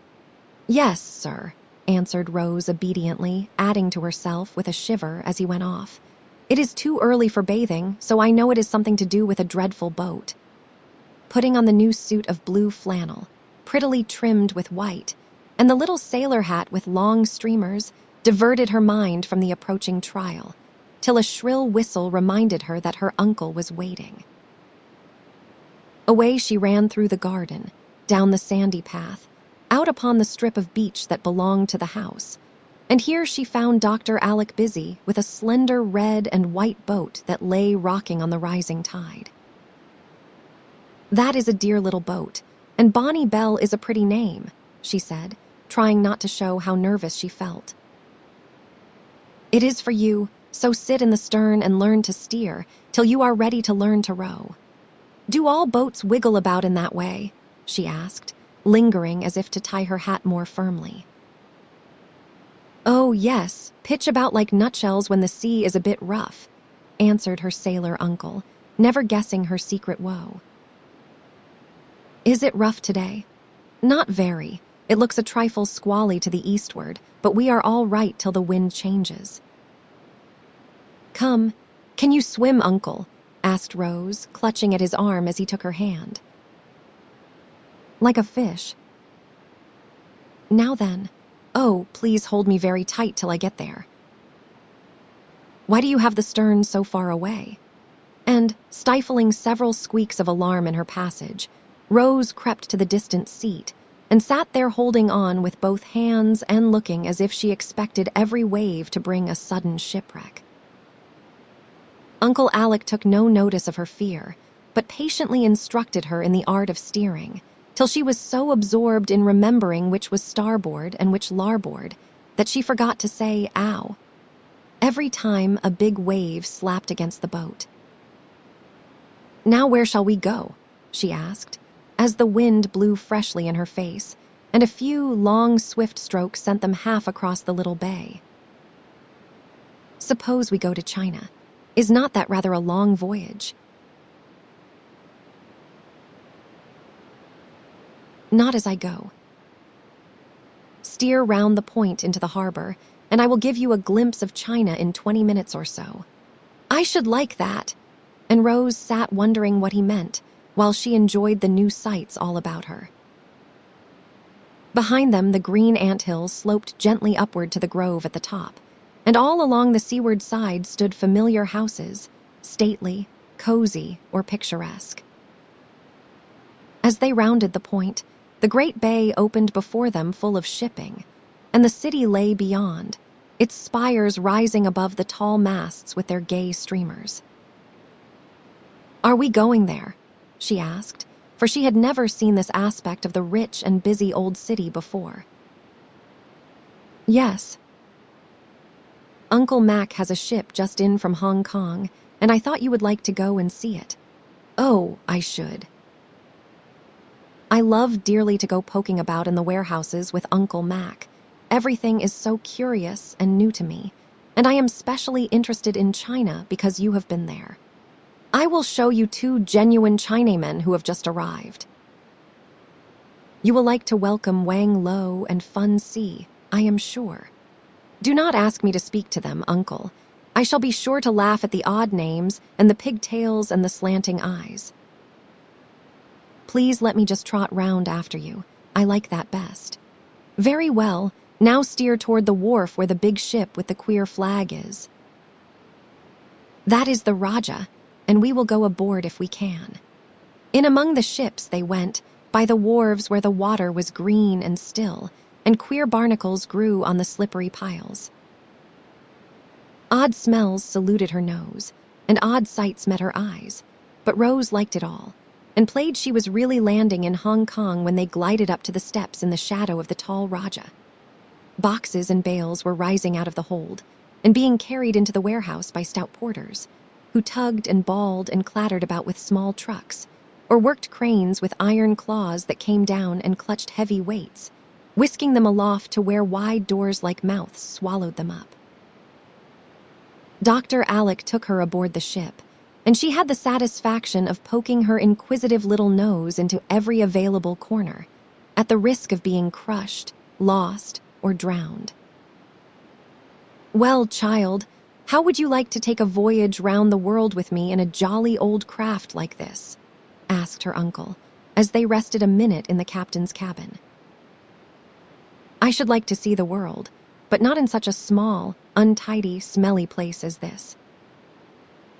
We would go in a yacht all clean and comfortable. Charlie says that is the proper way," answered Rose, surveying the close quarters with little favor. "You are not a true Campbell if you do not like the smell of tar and salt water, nor Charlie either, with his luxurious yacht. Now come ashore and chin-chin with the Celestials." After a delightful progress through the great warehouse, peeping and picking as they went, they found Uncle Mac and the yellow gentleman in his private room, where samples, gifts, curiosities, and newly arrived treasures of all sorts were piled up in pleasing profusion and confusion. As soon as possible, Rose retired to a corner, with a porcelain god on one side, a green dragon on the other, and, what was still more embarrassing, Fun C sat on a tea chest in front and stared at her with his beady black eyes till she did not know where to look. Mr. Wang Lo was an elderly gentleman in American costume, with his pigtail neatly wound round his head. He spoke English, and was talking busily with Uncle Mac in the most commonplace way, so Rose considered him a failure. But Fun C was delightfully Chinese from his junk-like shoes to the button on his pagoda hat, for he had got himself up in style and was a mass of silk jackets and slouchy trousers. He was short and fat and waddled comically. His eyes were very slanting, as Rose said. His queue was long, so were his nails. His yellow face was plump and shiny, and he was altogether a highly satisfactory Chinaman. Uncle Alec told her that Fun C had come out to be educated and could only speak a little pidgin English, so she must be kind to the poor fellow, for he was only a lad, though he looked nearly as old as Mr. Wang Lo. Rose said she would be kind, but had not the least idea how to entertain the queer guest, who looked as if he had walked out of one of the rice paper landscapes on the wall, and sat nodding at her so like a toy mandarin that she could hardly keep sober. In the midst of her polite perplexity, Uncle Mac saw the two young people gazing wistfully at one another, and seemed to enjoy the joke of this making acquaintance under difficulties. Taking a box from his table, he gave it to Fun C, with an order that seemed to please him very much. Descending from his perch, he fell to unpacking it with great neatness and dispatch, while Rose watched him, wondering what was going to happen. Presently, out from the wrappings came a teapot, which caused her to clasp her hands with delight, for it was made in the likeness of a plump little Chinaman. His hat was the cover, his cue the handle, and his pipe the nose. It stood upon feet in shoes turned up at the toes, and the smile on the fat, sleepy face was so like that on Fun's when he displayed the teapot, that Rose could not help laughing, which pleased him much. 2 pretty cups with covers, and a fine scarlet tray completed the set, and made one long to have a dish of tea, even in Chinese style, without cream or sugar. When he had arranged them on a little table before her, Fun signified in pantomime that they were hers, from her uncle.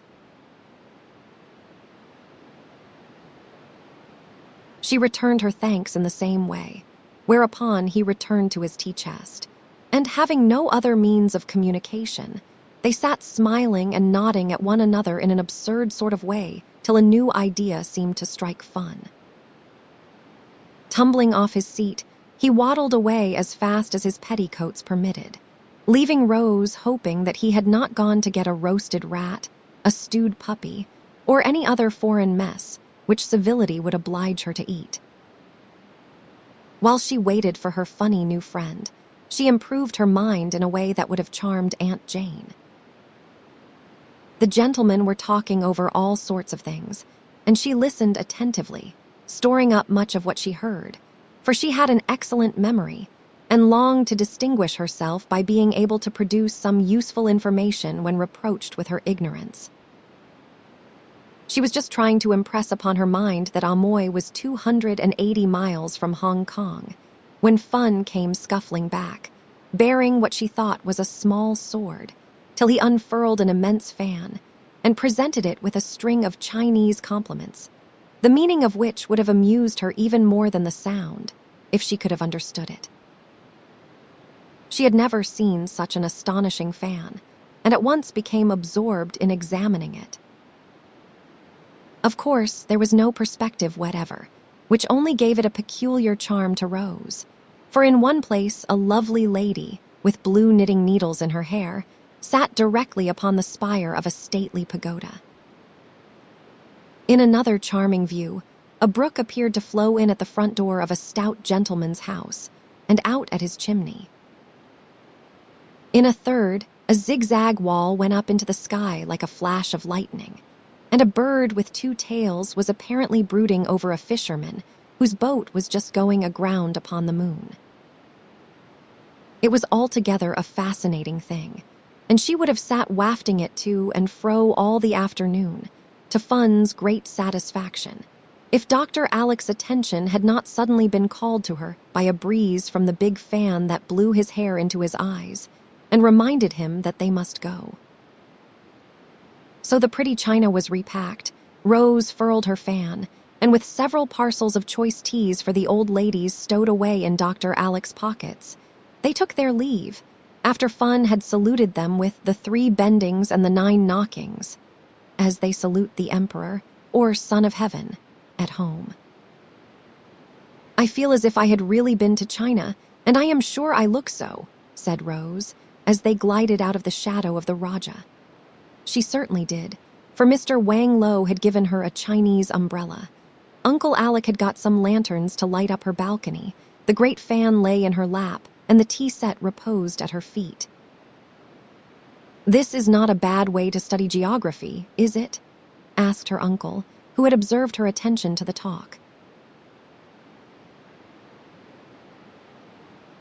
"It is a very pleasant way, and I really think I have learned more about China today than in all the lessons I had at school, though I used to rattle off the answers as fast as I could go.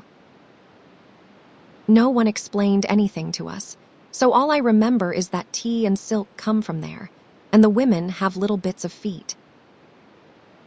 "I saw Fun looking at mine, and he must have thought them perfectly immense," answered Rose, surveying her stout boots with sudden contempt. "We will have out the maps and the globe, and I will show you some of my journeys, telling stories as we go. That will be next best to doing it actually. You are so fond of traveling, I should think it would be very dull for you here, Uncle. Do you know, Aunt Plenty says she is sure you will be off in a year or 2. Very likely. Oh, me, what shall I do then?"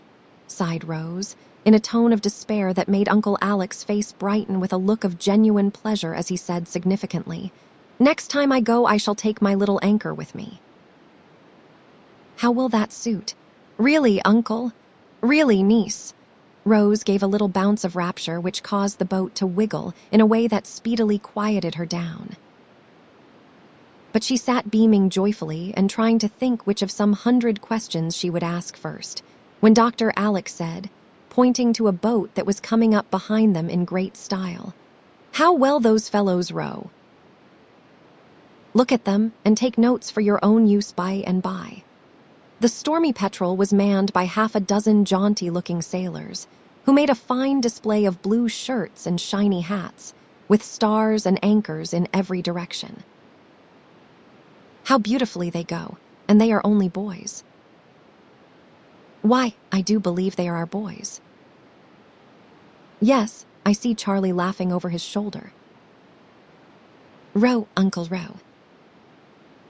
"Oh, please do, and not let them catch up with us," cried Rose, in such a state of excitement that the new umbrella nearly went overboard. "All right, here we go." And away they did go with a long, steady sweep of the oars that carried the Bonnie Belle through the water with a rush. The lads pulled their prettiest, but Dr. Alec would have reached the point first, if Rose, in her flurry, had not retarded him by jerking the rudder ropes in a most unseamanlike way. And just as she got right again, her hat blew off.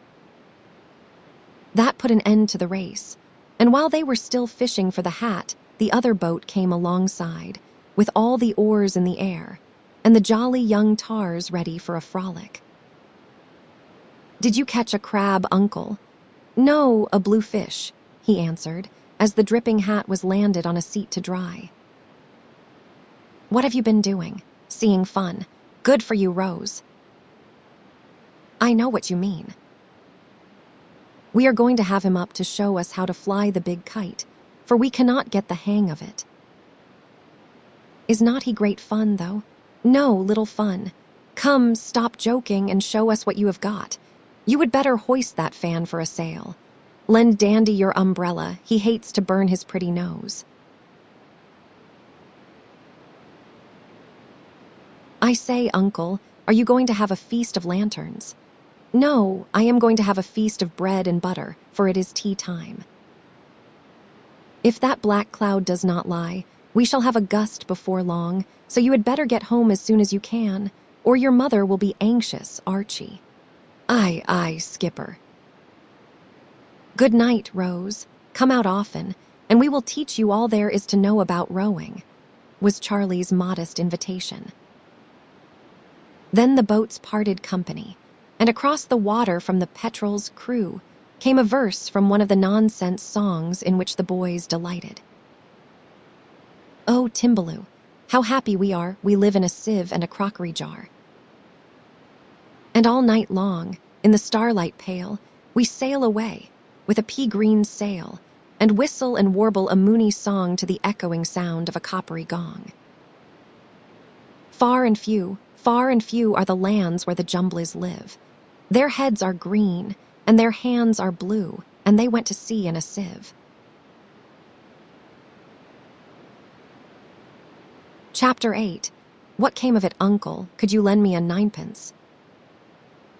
I will return it as soon as I get my pocket money, said Rose, coming into the library in a great hurry that evening.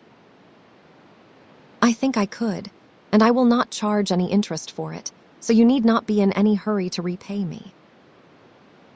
Come back here and help me settle these books if you have nothing pleasanter to do, answered Dr. Alec, handing out the money with that readiness which is so delightful when we ask small loans. I will come in a minute. I have been longing to fix my books, but did not dare to touch them, because you always shake your head when I read. I shall shake my head when you write, if you do not do it better than you did in making out this catalogue. I know it is bad, but I was in a hurry when I did it, and I am in one now. And away went Rose, glad to escape a lecture.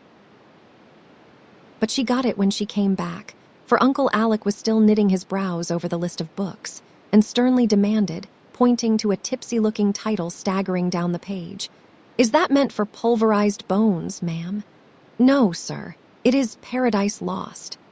"Well, I am glad to know it, for I began to think you were planning to study surgery or farming." "And what is this, if you please?" "Bobbies." "Aprons is all I can make of it." Rose looked hard at the scrawl, and presently announced, with an air of superior wisdom, "Oh, that is Bacon's Essays.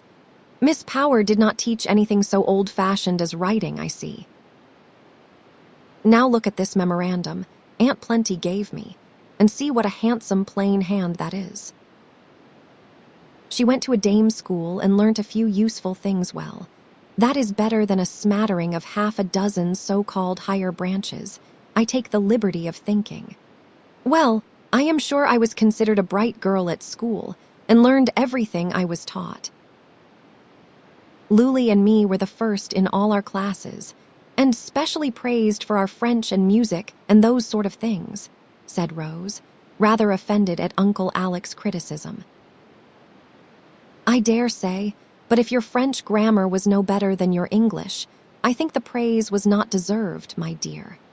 Why, Uncle, we did study English grammar, and I could parse beautifully. Miss Power used to have us up to show off when people came. I do not see, but I talk as right as most girls. I dare say you do, but we are all too careless about our English. Now think a minute and tell me if these expressions are correct, Lulie and me. Those sort of things, and as right as most girls.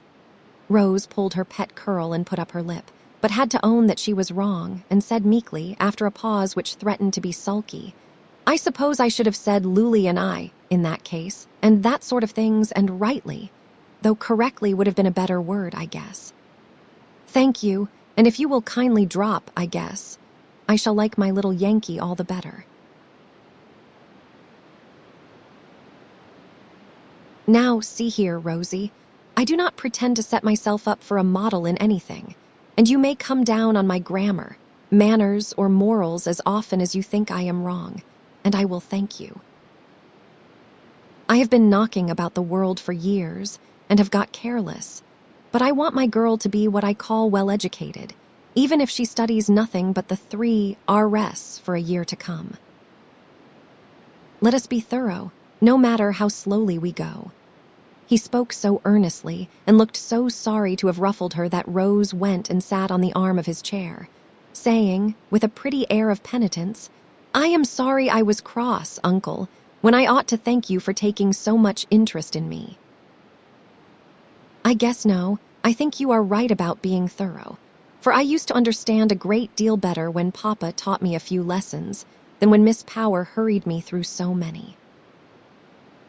I declare my head used to be such a jumble of French and German, history and arithmetic, grammar and music. I used to feel sometimes as if it would split. I am sure I do not wonder it ached, and she held on to it as if the mere memory of the jumble made it swim. Yet that is considered an excellent school, I find, and I dare say it would be if the benighted lady did not think it necessary to cram her pupils like Thanksgiving turkeys, instead of feeding them in a natural and wholesome way. It is the fault with most American schools, and the poor little heads will go on aching till we learn better." This was one of Dr. Alec's hobbies, and Rose was afraid he was off for a gallop, but he reined himself in and gave her thoughts a new turn by saying suddenly, as he pulled out a fat pocketbook, "Uncle Mac has put all your affairs into my hands now, and here is your month's pocket money. You keep your own little accounts, I suppose. Thank you." "Yes, Uncle Mac gave me an account book when I went to school, and I used to put down my expenses, but I could not make them go very well, for figures are the one thing I am not at all clever about," said Rose, rummaging in her desk for a dilapidated little book, which she was ashamed to show when she found it. "Well, as figures are rather important things to most of us, and you may have a good many accounts to keep some day, would not it be wise to begin at once and learn to manage your pennies before the pounds come to perplex you? I thought you would do all that fussy part and take care of the pounds, as you call them. Need I worry about it? I do hate sums so. I shall take care of things till you are of age, but I mean that you shall know how your property is managed, and do as much of it as you can buy and buy. Then you will not be dependent on the honesty of other people." "Gracious me, as if I would not trust you with millions of billions if I had them," cried Rose, scandalized at the mere suggestion. "Ah, but I might be tempted. Guardians are sometimes. So you would better keep your eye on me, and in order to do that you must learn all about these affairs." Answered Dr. Alec, as he made an entry in his own very neat account book.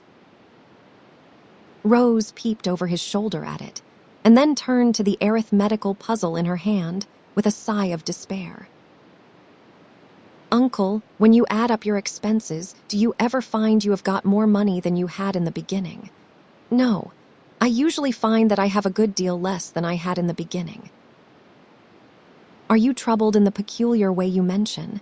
"Yes, it is very curious, but I never can make things come out square." "Perhaps I can help you," began Uncle Alec in the most respectful tone. "I think you had better, for if I have got to keep accounts, I may as well begin in the right way. But please do not laugh. I know I am very stupid, and my book is a disgrace, but I never could get it straight." And with great trepidation, Rose gave up her funny little accounts. It really was good in Dr. Alec not to laugh, and Rose felt deeply grateful when he said in a mildly suggestive tone, "The dollars and cents seem to be rather mixed. Perhaps if I just straightened them out a bit we should find things all right. Please do, and then show me on a fresh leaf how to make mine look nice and shipshape as yours do." As Rose stood by him watching the ease with which he quickly brought order out of chaos, she privately resolved to hunt up her old arithmetic and perfect herself in the 4 first rules, with a good tug at fractions, before she read any more fairy tales. "Am I a rich girl, Uncle?" she asked suddenly, as he was copying a column of figures. Rather a poor one, I should say, since you had to borrow a ninepence. That was your fault, because you forgot my pocket money. But really, shall I be rich by and by? I am afraid you will. Why afraid, uncle? Too much money is a bad thing. But I can give it away, you know. That is always the pleasantest part of having it, I think. I am glad you feel so, for you can do much good with your fortune if you know how to use it well. You shall teach me, and when I am a woman we will set up a school where nothing but the 3 R's shall be taught, and all the children live on oatmeal, and the girls have waists a yard round, said Rose, with a sudden saucy smile dimpling her cheeks.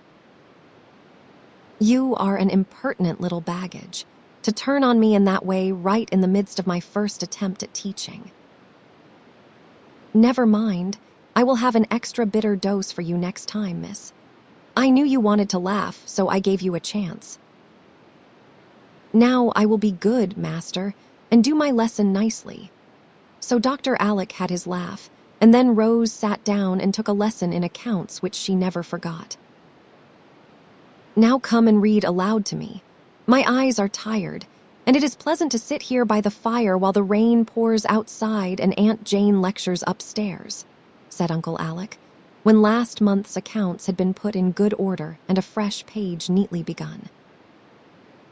Rose liked to read aloud, and gladly gave him the chapter in Nicholas Nickleby, where the Miss Kenwigses take their French lesson.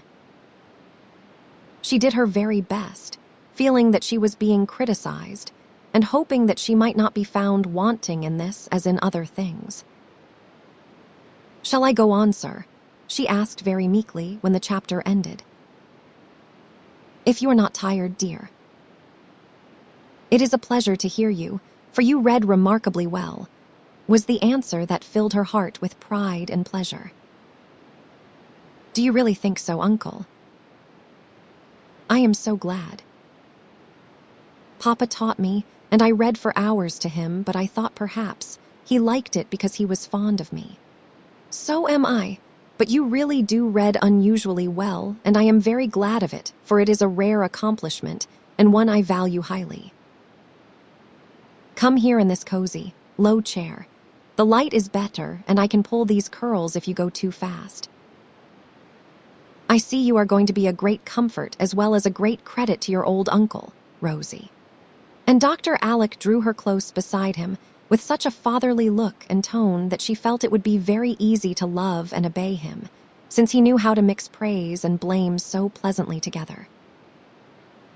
Another chapter was just finished, when the sound of a carriage warned them that Aunt Jane was about to depart.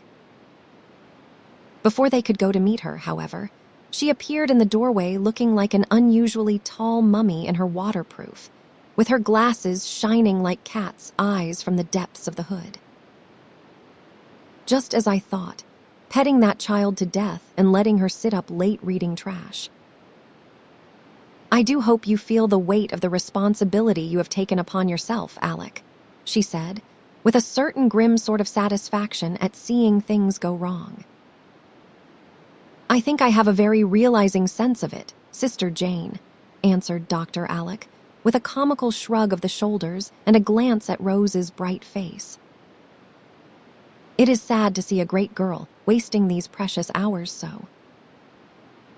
Now my boys have studied all day, and Mac is still at his books, I have no doubt, while you have not had a lesson since you came, I suspect. I have had 5 today, ma'am, was Rose's very unexpected answer. I am glad to hear it. And what were they, pray? Rose looked very demure as she replied. Navigation, geography, grammar, arithmetic, and keeping my temper. Queer lessons, I fancy. And what have you learned from this remarkable mixture, I should like to know? A naughty sparkle came into Rose's eyes as she answered with a droll look at her uncle. I cannot tell you all, ma'am, but I have collected some useful information about China, which you may like, especially the teas. The best are lapsing souchong, Assam pekoe, rare anko, flowery pekoe, Haukwa's mixture, scented caper, padral tea, black kungu, and green twanky. Shanghai is on the Wusung River. Hong Kong means island of sweet waters. Singapore is Lion's Town. Chops are the boats they live in, and they drink tea out of little saucers. Principal productions are porcelain, tea, cinnamon, shawls, tin, tamarinds, and opium. They have beautiful temples and queer gods, and in Canton is the dwelling of the holy pigs, 14 of them, very big and all blind. The effect of this remarkable burst was immense, especially the fact last mentioned. It entirely took the wind out of Aunt Jane's sails. It was so sudden, so varied and unexpected, that she had not a word to say. The glasses remained fixed full upon Rose for a moment, and then, with a hasty, "Oh, indeed," the excellent lady bundled into her carriage and drove away, somewhat bewildered and very much disturbed. She would have been more so if she had seen her reprehensible brother-in-law dancing a triumphal polka down the hall, with Rose in honor of having silenced the enemy's battery for once. Chapter 9, Phoebe's Secret. "Why do you keep smiling to yourself, Phoebe?" asked Rose, as they were working together one morning, for Dr. Alcott considered housework the best sort of gymnastics for girls. So Rose took lessons of Phoebe in sweeping, dusting, and bed-making. "I was thinking about a nice little secret I know and could not help smiling. Shall I know it sometime? Guess you will. Shall I like it? Oh, will not you, though? Will it happen soon? Sometime this week. I know what it is. The boys are going to have fireworks on the 4th and have got some surprise for me." "Have not they? That is telling. Well, I can wait. Only tell me one thing: is Uncle in it? Of course he is. There is never any fun without him. Then it is all right and sure to be nice." Rose went out on the balcony to shake the rugs, and having given them a vigorous beating, hung them on the balustrade to air while she took a look at her plants. Several tall vases and jars stood there, and a month of June sun and rain had worked wonders with the seeds and slips she had planted. Morning glories and nasturtiums ran all over the bars, making haste to bloom. Scarlet beans and honeysuckles were climbing up from below to meet their pretty neighbors, and the woodbine was hanging its green festoons wherever it could cling. The waters of the bay were dancing in the sunshine. A fresh wind stirred the chestnut trees with a pleasant sound, and the garden below was full of roses, butterflies, and bees. A great chirping and twittering went on among the birds, busy with their summer housekeeping, and far away the white-winged gulls were dipping and diving in the sea, where ships, like larger birds, went sailing to and fro. "Oh, Phoebe, it is such a lovely day. I do wish your fine secret was going to happen right away." "I feel just like having a good time. Do not you?" said Rose, waving her arms as if she was going to fly. "I often feel that way, but I have to wait for my good times, and do not stop working to wish for 'em. There, now you can finish as soon as the dust settles. I must go do my stairs." And Phoebe trudged away with the broom, singing as she went. Rose leaned where she was and fell to thinking how many good times she had had lately, for the gardening had prospered finely, and she was learning to swim and row, and there were drives and walks and quiet hours of reading and talk with Uncle Alec. And best of all, the old pain and ennui seldom troubled her now. She could work and play all day, sleep sweetly all night, and enjoy life with the zest of a healthy, happy child. She was far from being as strong and hearty as Phoebe, but she was getting on. The once pale cheeks had color in them now, the hands were growing plump and brown, and the belt was not much too loose. No one talked to her about her health, and she forgot that she had no constitution. She took no medicine but Dr. Alec's 3 great remedies, and they seemed to suit her excellently. Aunt Plenty said it was the pills, but as no second batch had ever followed the first, I think the old lady was mistaken. Rose looked worthy of her name as she stood smiling to herself over a happier secret than any Phoebe had a secret which she did not know herself till she found out, some years later, the magic of good health. "Look only," said the brownie, "at the pretty gown of blue, at the kerchief pinned about her head, and at her little shoe," said a voice from below, as a great cabbage rose came flying against her cheek. "What is the princess dreaming about up there in her hanging garden?" added Dr. Alec, as she flung back a morning glory. "I was wishing I could do something pleasant this fine day, something very new and interesting, for the wind makes me feel frisky and gay. Suppose we take a pull over to the island. I intended to go this afternoon, but if you feel more like it now, we can be off at once." I do. "I will come in 15 minutes, Uncle. I must just scrabble my room to rights, for Phoebe has got a great deal to do." Rose caught up the rugs and vanished as she spoke, while Dr. Alec went in, saying to himself with an indulgent smile, "It may upset things a trifle, but half a child's pleasure consists in having their fun when they want it." Never did duster flap more briskly than the one Rose used that day, and never was a room scrabbled to rights in such haste as hers. Tables and chairs flew into their places as if alive. Curtains shook as if a gale was blowing. China rattled and small articles tumbled about as if a young earthquake was playing with them. The boating suit went on in a twinkling, and Rose was off with a hop and a skip, little dreaming how many hours it would be before she saw her pretty room again. Uncle Alec was putting a large basket into the boat when she arrived, and before they were off, Phoebe came running down with a queer, knobby bundle done up in a waterproof. "We cannot eat half that luncheon, and I know we shall not need so many wraps." "I would not lumber the boat up so," said Rose, who still had secret scares when on the water.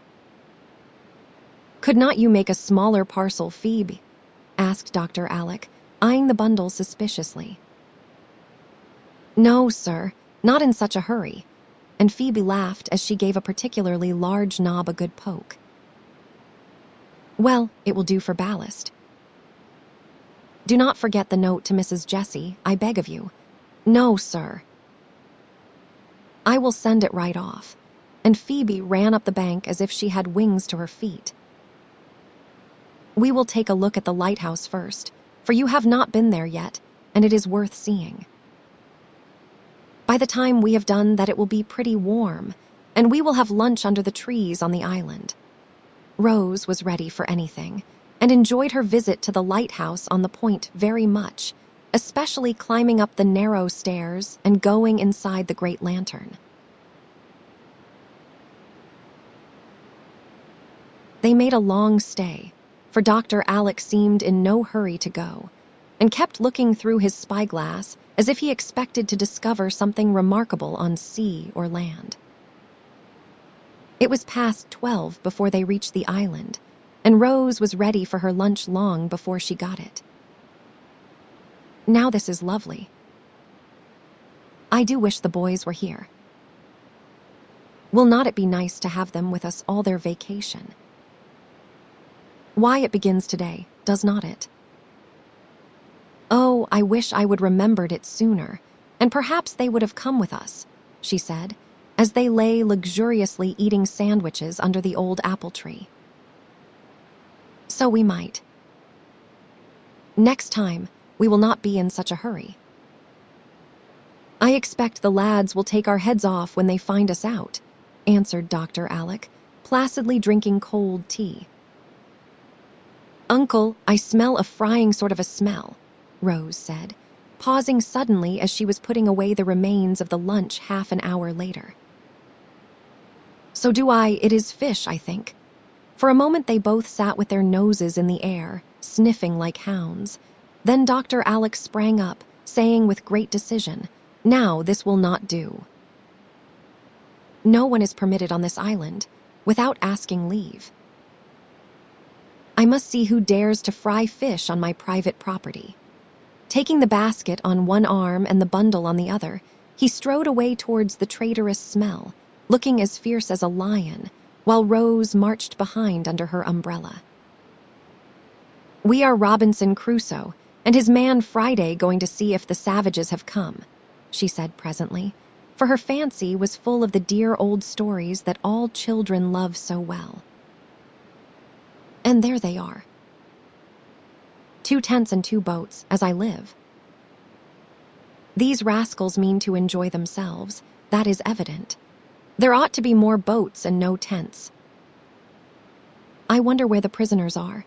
There are traces of them," and Dr. Alec pointed to the heads and tails of fishes strewn on the grass. "And there are more," said Rose, laughing, as she pointed to a scarlet heap of what looked like lobsters. "The savages are probably eating their victims now. Do not you hear the knives rattle in that tent? We ought to creep up and peep. Crusoe was cautious, you know, and Friday scared out of his wits," added Rose, still keeping up the joke. "But this Crusoe is going to pounce upon them, regardless of consequences. If I am killed and eaten, you seize the basket and run for the boat. There are provisions enough for your voyage home." With that, Uncle Alec slipped round to the front of the tent, and casting in the big bundle like a bombshell, roared out in a voice of thunder, "Pirates, surrender!" A crash, a shout, a laugh, and out came the savages, brandishing knives and forks, chicken bones and tin mugs, and all fell upon the intruder, pommeling him unmercifully as they cried, "You came too soon. We are not half ready. You have spoilt it all. Where is Rose? Here I am," answered a half-stifled voice, and Rose was discovered sitting on the pile of red flannel bathing clothes, which she had mistaken for lobsters, and where she had fallen in a fit of merriment when she discovered that the cannibals were her merry cousins. "You good-for-nothing boys. You are always bursting out upon me in some ridiculous way, and I always get taken in because I am not used to such pranks. Uncle is as bad as the rest, and it is great fun," she said, as the lads came round her, half scolding, half welcoming, and wholly enjoying the double surprise. "You were not to come till afternoon, and Mamma was to be here to receive you. Everything is in a mess now, except your tent. We got that in order the first thing, and you can sit there and see us work," said Archie, doing the honors as usual. Rose felt it in her bones, as Dolly says, that something was in the wind and wanted to be off at once. "So I let her come, and should have kept her away an hour longer if your fish had not betrayed you," explained Uncle Alec, subsiding from a ferocious Crusoe into his good-natured self again. "As this seat is rather damp, I think I will rise," said Rose, as the excitement lessened a little. Several fishy hands helped her up, and Charlie said, as he scattered the scarlet garments over the grass with an oar, "We had a jolly good swim before dinner, and I told the brats to spread these to dry." "Hope you brought your things, Rose, for you belong to the lobsters, you know, and we can have no end of fun teaching you to dive and float and tread water." "I did not bring anything," began Rose, but was interrupted by the brats, otherwise Will and Geordie, who appeared bearing the big bundle, so much demoralized by its fall that a red flannel tunic trailed out at one end and a little blue dressing gown at the other, while the knobs proved to be a toilet case, rubbers, and a silver mug. "Oh, that's sly Phoebe. This was the secret, and she bundled up those things after I went down to the boat," cried Rose, with sparkling eyes. "Guess something is smashed inside, for a bit of glass fell out," observed Will, as they deposited the bundle at her feet. "Catch a girl going anywhere without a looking-glass." "We have not got one among the whole lot of us," added Mac, with masculine scorn. "Dandy has. I caught him touching up his wig behind the trees after our swim," cut in Geordie, wagging a derisive finger at Steve, who promptly silenced him by a smart rap on the head with the drumstick he had just polished off. Come, come, you lazy lubbers, fall to work, or we shall not be ready for Mamma. Take Rose's things to her tent, and tell her all about it, Prince.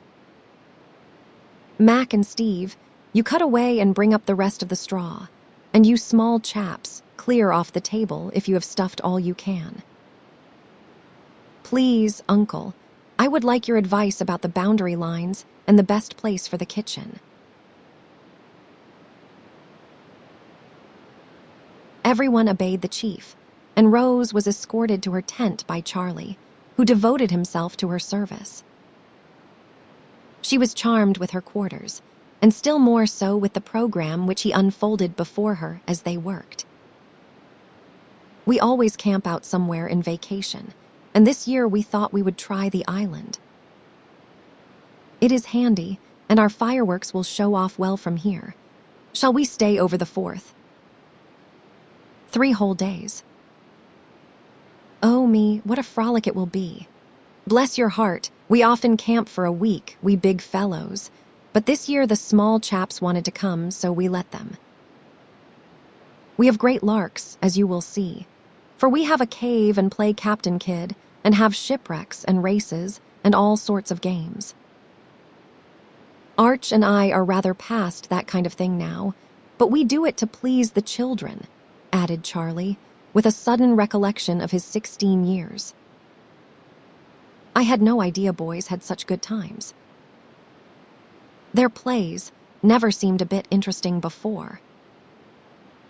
But I suppose that was because I never knew any boys very well. Or perhaps you are unusually nice ones, observed Rose, with an artless air of appreciation that was very flattering. We are a pretty clever set, I fancy, but we have a good many advantages, you see.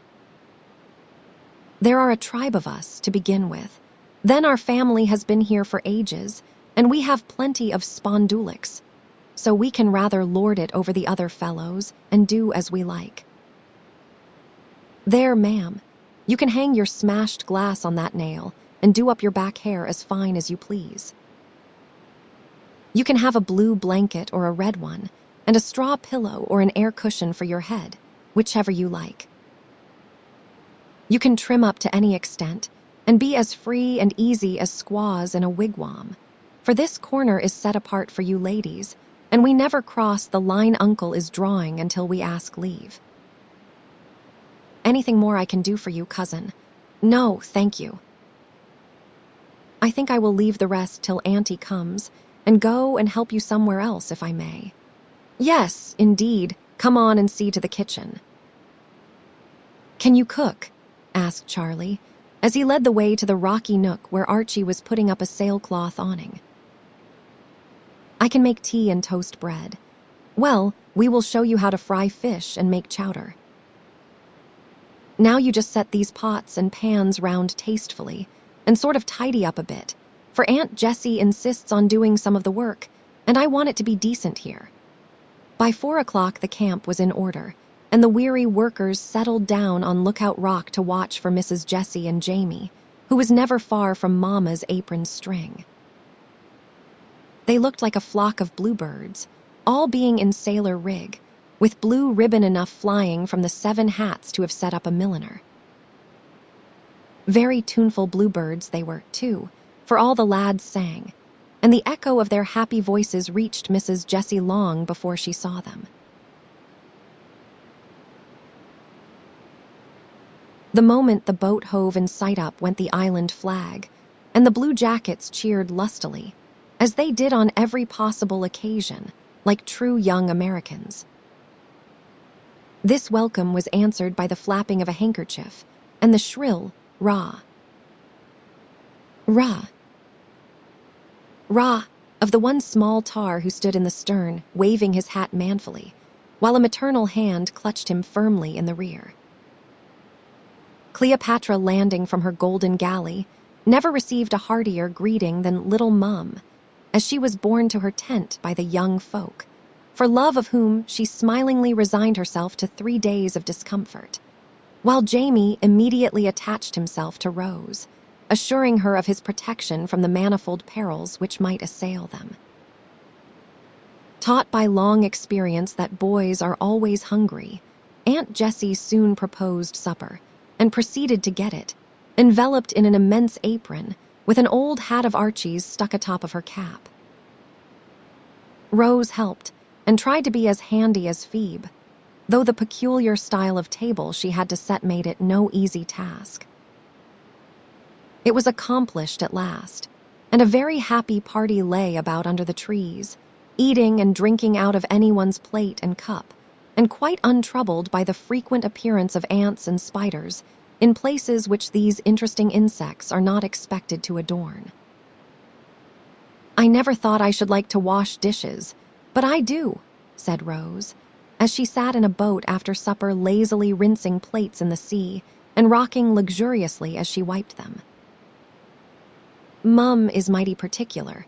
We just give 'em a scrub with sand and dust 'em off with a bit of paper." "It is much the best way, I think," replied Geordie, who reposed in another boat alongside. How Phoebe would like this. I wonder Uncle did not have her come. I believe he tried to, but Dolly was as cross as two sticks and said she could not spare her. I am sorry, for we all like the Phoebe bird, and she would chirp like a good one out here, would not she? She ought to have a holiday like the rest of us. It is too bad to leave her out.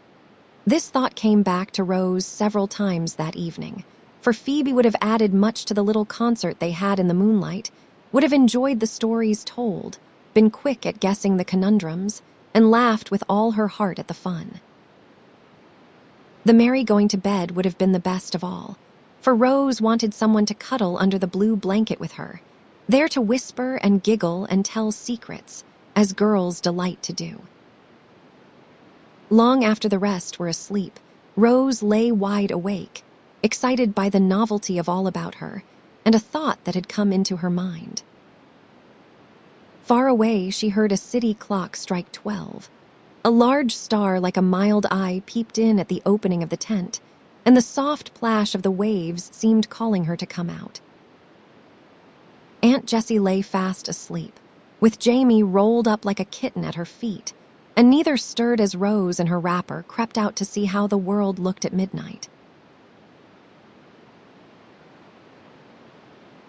She found it very lovely, and sat down on a cracker keg to enjoy it with a heart full of the innocent sentiment of her years. Fortunately, Dr. Alec saw her before she had time to catch cold, for coming out to tie back the door flap of his tent for more air, he beheld the small figure perched in the moonlight. Having no fear of ghosts, he quietly approached, and seeing that she was wide awake, said, with a hand on her shining hair, "What is my girl doing here?" "Having a good time," answered Rose, not at all startled. "I wonder what she was thinking about with such a sober look." "The story you told of the brave sailor who gave up his place on the raft to the woman, and the last drop of water to the poor baby. People who make sacrifices are very much loved and admired, are not they?" she asked, earnestly. "If the sacrifice is a true one. But many of the bravest never are known, and get no praise. That does not lessen their beauty, though perhaps it makes them harder, for we all like sympathy." And Dr. Alec sighed a patient sort of sigh. "I suppose you have made a great many." "Would you mind telling me one of them?" asked Rose, arrested by the sigh. "My last was to give up smoking," was the very unromantic answer to her pensive question. "Why did you? Bad example for the boys. That was very good of you, Uncle." "Was it hard? I am ashamed to say it was. But as a wise old fellow once said, it is necessary to do right. It is not necessary to be happy." Rose pondered over the saying as if it pleased her, and then said with a clear, bright look, "A real sacrifice is giving up something you want or enjoy very much, is not it?" "Yes. Doing it one's own self because one loves another person very much and wants her to be happy." "Yes. And doing it pleasantly and being glad about it and not minding the praise if it does not come." "Yes, dear, that is the true spirit of self-sacrifice. You seem to understand it, and I dare say you will have many chances in your life to try the real thing. I hope they will not be very hard ones. I think they will, began Rose, and they're stopped short. Well, make one now and go to sleep, or my girl will be ill tomorrow, and then the aunts will say camping out was bad for her. I will go good night. And throwing him a kiss, the little ghost vanished, leaving Uncle Alec to pace the shore and think about some of the unsuspected sacrifices that had made him what he was. Chapter 10, Rose's sacrifice there certainly were larks on Campbell's Island next day, as Charlie had foretold, and Rose took her part in them like one intent on enjoying every minute to the utmost. There was a merry breakfast, a successful fishing expedition, and then the lobsters came out in full force, for even Aunt Jessie appeared in red flannel. There was nothing Uncle Alec could not do in the water, and the boys tried their best to equal him in strength and skill, so there was a great diving and ducking, for everyone was bent on distinguishing himself. Rose swam out far beyond her depth, with Uncle to float her back. Aunt Jessie splashed placidly in the shallow pools, with Jamie paddling nearby like a little whale beside its mother, while the lads careered about, looking like a flock of distracted flamingos and acting like the famous dancing party in Alice's Adventures in Wonderland. Nothing but chowder would have lured them from their gambols in the briny deep. That time-honored dish demanded the concentrated action of several mighty minds, so the water bobbies came ashore and fell to cooking. It is unnecessary to say that, when done, it was the most remarkable chowder ever cooked, and the quantity eaten would have amazed the world if the secret had been divulged. After this exertion, a siesta was considered the thing, and people lay about in tents or out as they pleased, the boys looking like warriors slumbering where they fell. The elders had just settled to a comfortable nap when the youngsters rose, refreshed and ready for further exploits.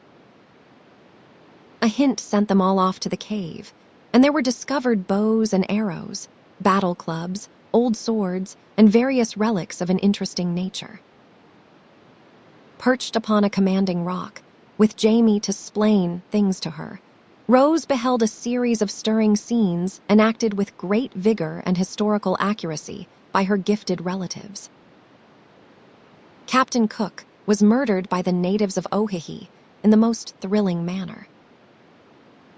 Captain Kidd buried untold wealth in the chowder kettle at the dead of night, and shot both the trusting villains who shared the secret of the hiding place. Sinbad came ashore there and had manifold adventures, and numberless wrecks bestrewed the sands.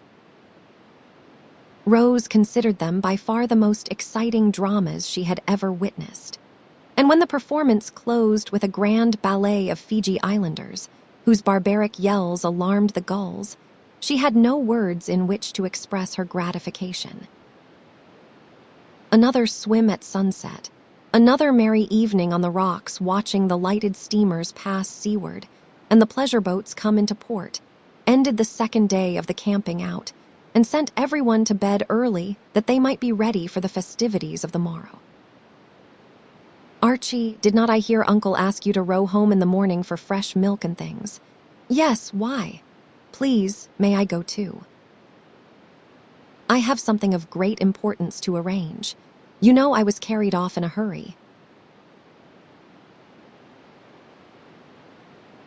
Rose said in a confidential whisper as she was bidding her cousins good night.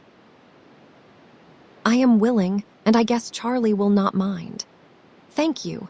Be sure you stand by me when I ask leave in the morning, and do not say anything till then, except to Charlie.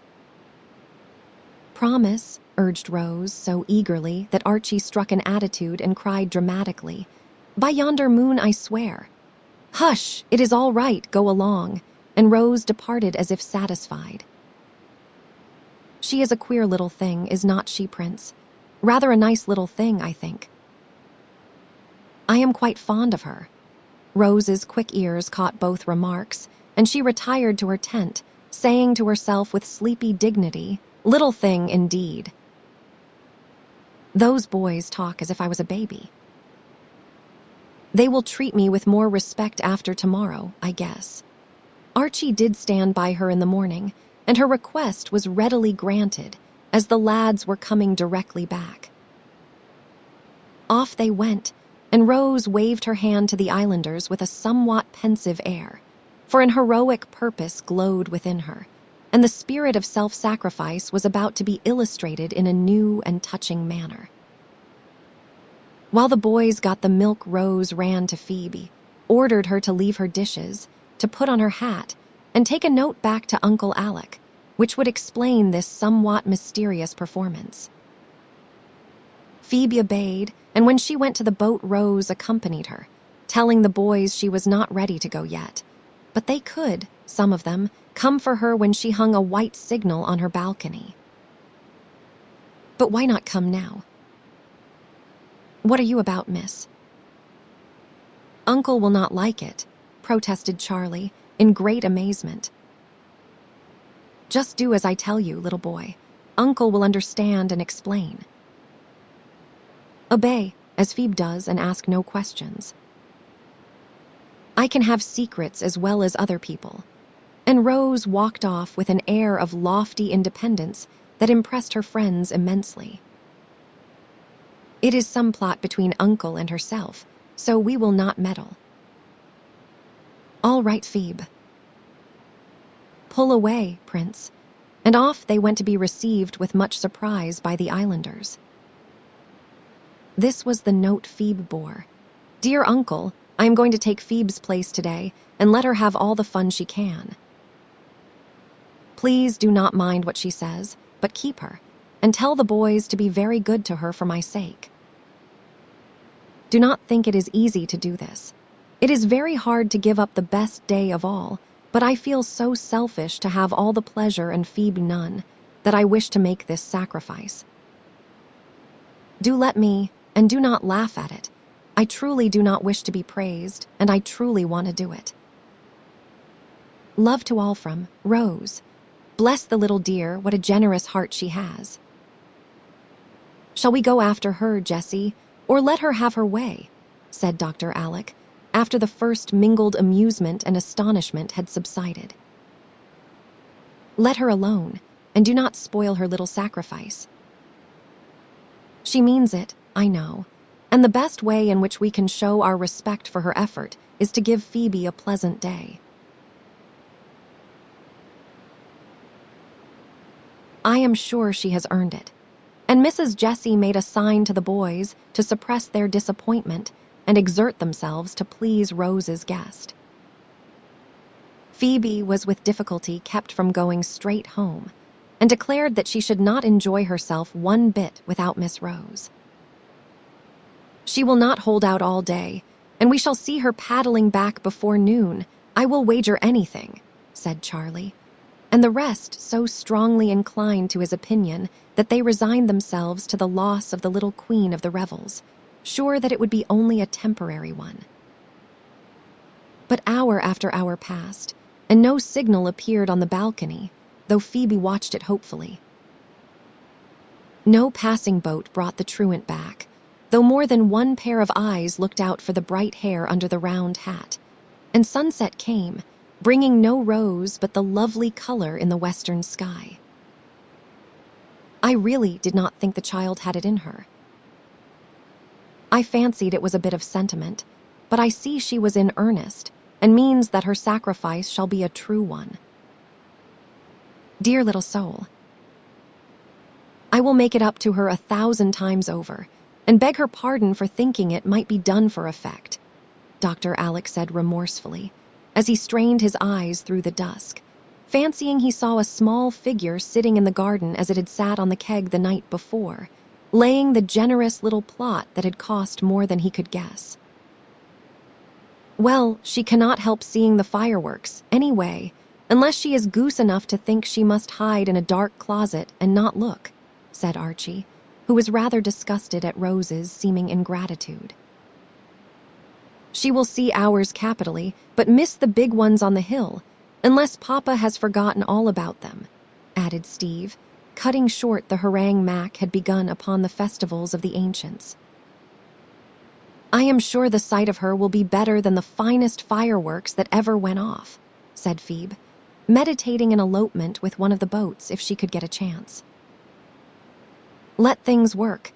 If she resists a brilliant invitation we give her, she will be a heroine," added Uncle Alec, secretly hoping that she would not. Meanwhile, Rose had spent a quiet, busy day helping Dolly, waiting on Aunt Peace, and steadily resisting Aunt Plenty's attempts to send her back to the Happy Island. It had been hard in the morning to come in from the bright world outside, with flags flying, cannon booming, crackers popping, and everyone making ready for a holiday, and go to washing cups, while Dolly grumbled and the aunts lamented. It was very hard to see the day go by, knowing how gay each hour must have been across the water, and how a word from her would take her where she longed to be with all her heart. But it was hardest of all when evening came and Aunt Peace was asleep, Aunt Plenty seeing a gossip in the parlor, Dolly established in the porch to enjoy the show, and nothing left for the little maid to do but sit alone in her balcony and watch the gay rockets whiz up from island, hill, and city, while bands played and boats laden with happy people went to and fro in the fitful light. Then it must be confessed that a tear or two dimmed the blue eyes, and once, when a very brilliant display illuminated the island for a moment, and she fancied she saw the tents, the curly head went down on the railing, and a wide-awake nasturtium heard a little whisper, "I hope someone wishes I was there." The tears were all gone, however, and she was watching the hill and island answer each other with what Jamie called whizzers, whirligigs, and busters, and smiling as she thought how hard the boys must be working to keep up such a steady fire, when Uncle Mac came walking in upon her, saying hurriedly, "Come, child, put on your tippet, police, or whatever you call it, and run off with me." "I came to get Phoebe, but Aunt says she is gone, so I want you." "I have got fun down in the boat, and I want you to go with us and see my fireworks." "Got them up for you, and you must not miss them, or I shall be disappointed." "But Uncle," began Rose, feeling as if she ought to refuse even a glimpse of bliss. "Perhaps. I know, my dear, I know. Aunt told me. But no one needs you now so much as I do, and I insist on your coming," said Uncle Mac, who seemed in a great hurry to be off, yet was unusually kind.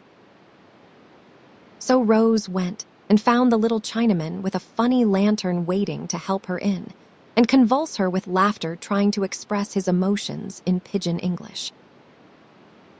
The city clocks were striking 9 as they got out into the bay, and the island fireworks seemed to be over, for no rocket answered the last Roman candle that shone on the anthill. "Ours are done, I see, but they are going up all round the city, and how pretty they are," said Rose, folding her mantle about her and surveying the scene with pensive interest. "Hope my fellows have not got into trouble up there," muttered Uncle Mac, adding with a satisfied chuckle as a spark shone out, "No, there it goes. Look, Rosie, and see how you like this one. It was ordered especially in honor of your coming." Rose looked with all her eyes and saw the spark grow into the likeness of a golden vase. Then green leaves came out, and then a crimson flower glowing on the darkness with a splendid luster. "Is it a rose, Uncle?" she asked, clasping her hands with delight as she recognized the handsome flower. "Of course it is." "Look again and guess what those are," answered Uncle Mac, chuckling and enjoying it all like a boy. A wreath of what looked at first like purple brooms appeared below the vase, but Rose guessed what they were meant for and stood straight up, holding by his shoulder and crying excitedly, "Thistles, Uncle, Scotch thistles. There are 7 of them, 1 for each boy." "Oh, what a joke." And she laughed so that she plumped into the bottom of the boat and stayed there till the brilliant spectacle was quite gone. "That was rather a neat thing, I flatter myself," said Uncle Mac, in high glee at the success of his illumination. "Now, shall I leave you on the island or take you home again, my good little girl?" he added, lifting her up with such a tone of approbation in his voice that Rose kissed him on the spot. "Home, please, Uncle, and I thank you very, very much for the beautiful firework you got up for me." "I am so glad I saw it, and I know I shall dream about it," answered Rose steadily, though a wistful glance went toward the island, now so near that she could smell powder and see shadowy figures flitting about. Home they went, and Rose fell asleep saying to herself, "It was harder than I thought, but I am glad I did it, and I truly do not want any reward but Phoebe's pleasure." Chapter 11. Poor Mac Rose's sacrifice was a failure in one respect, for though the elders loved her the better for it, and showed that they did, the boys were not inspired with the sudden respect which she had hoped for. In fact, her feelings were much hurt by overhearing Archie say that he could not see any sense in it, and the prince added another blow by pronouncing her the queerest chicken ever seen. It is apt to be so, and it is hard to bear, for though we do not want trumpets blown, we do like to have our little virtues appreciated, and cannot help feeling disappointed if they are not. A time soon came, however, when Rose, quite unconsciously, won not only the respect of her cousins, but their gratitude and affection likewise. Soon after the island episode, Mac had a sunstroke and was very ill for some time. It was so sudden that everyone was startled, and for some days the boy's life was in danger. He pulled through, however, and then, just as the family were rejoicing, a new trouble appeared which cast a gloom over them all. Poor Mac's eyes gave out, and well they might, for he had abused them, and never being very strong, they suffered doubly now. No one dared to tell him the dark predictions of the great oculist who came to look at them, and the boy tried to be patient, thinking that a few weeks of rest would repair the overwork of several years. He was forbidden to look at a book, and as that was the one thing he most delighted in, it was a terrible affliction to the worm. Everyone was very ready to read to him, and at first the lads contended for this honor. But as week after week went by, and Mac was still condemned to idleness and a darkened room, their zeal abated, and one after the other fell off. It was hard for the active fellows, right in the midst of their vacation, and nobody blamed them when they contented themselves with brief calls, running of errands, and warm expressions of sympathy. The elders did their best, but Uncle Mac was a busy man.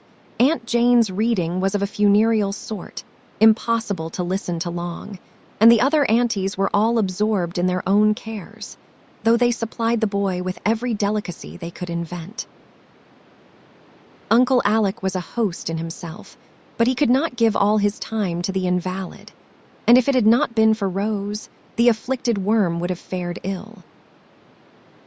Her pleasant voice suited him, her patience was unfailing, her time of no apparent value, and her eager good. Will was very comforting. The womanly power of self-devotion was strong in the child, and she remained faithfully at her post when all the rest dropped away. Hour after hour she sat in the dusky room, with one ray of light on her book, reading to the boy, who lay with shaded eyes, silently enjoying the only pleasure that lightened the weary days. Sometimes he was peevish and hard to please. Sometimes he growled because his reader could not manage the dry books he wished to hear, and sometimes he was so despondent that her heart ached to see him. Through all these trials, Rose persevered, using all her little arts to please him. When he fretted, she was patient. When he growled, she plowed bravely through the hard pages not dry to her in one sense, for quiet tears dropped on them now and then. And when Mac fell into a despairing mood, she comforted him with every hopeful word she dared to offer. He said little, but she knew he was grateful, for she suited him better than anyone else. If she was late, he was impatient. When she had to go, he seemed forlorn, and when the tired head ached worst, she could always soothe him to sleep, crooning the old songs her father used to love. "I do not know what I should do without that child," Aunt Jane often said. "She is worth all those racketing fellows put together," Mac would add, fumbling about to discover if the little chair was ready for her coming. That was the sort of reward Rose liked, the thanks that cheered her. And whenever she grew very tired, one look at the green shade, the curly head so restless on the pillow, and the poor groping hands, touched her tender heart and put new spirit into the weary voice. She did not know how much she was learning, both from the books she read and the daily sacrifices she made. Stories and poetry were her delight, but Mac did not care for them, and since his favorite Greeks and Romans were forbidden, he satisfied himself with travels, biographies, and the history of great inventions or discoveries.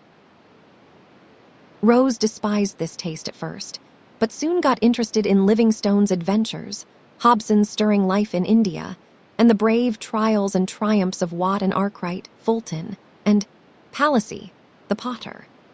The true, strong books helped the dreamy girl. Her faithful service and sweet patience touched and won the boy, and long afterward both learned to see how useful those seemingly hard and weary hours had been to them.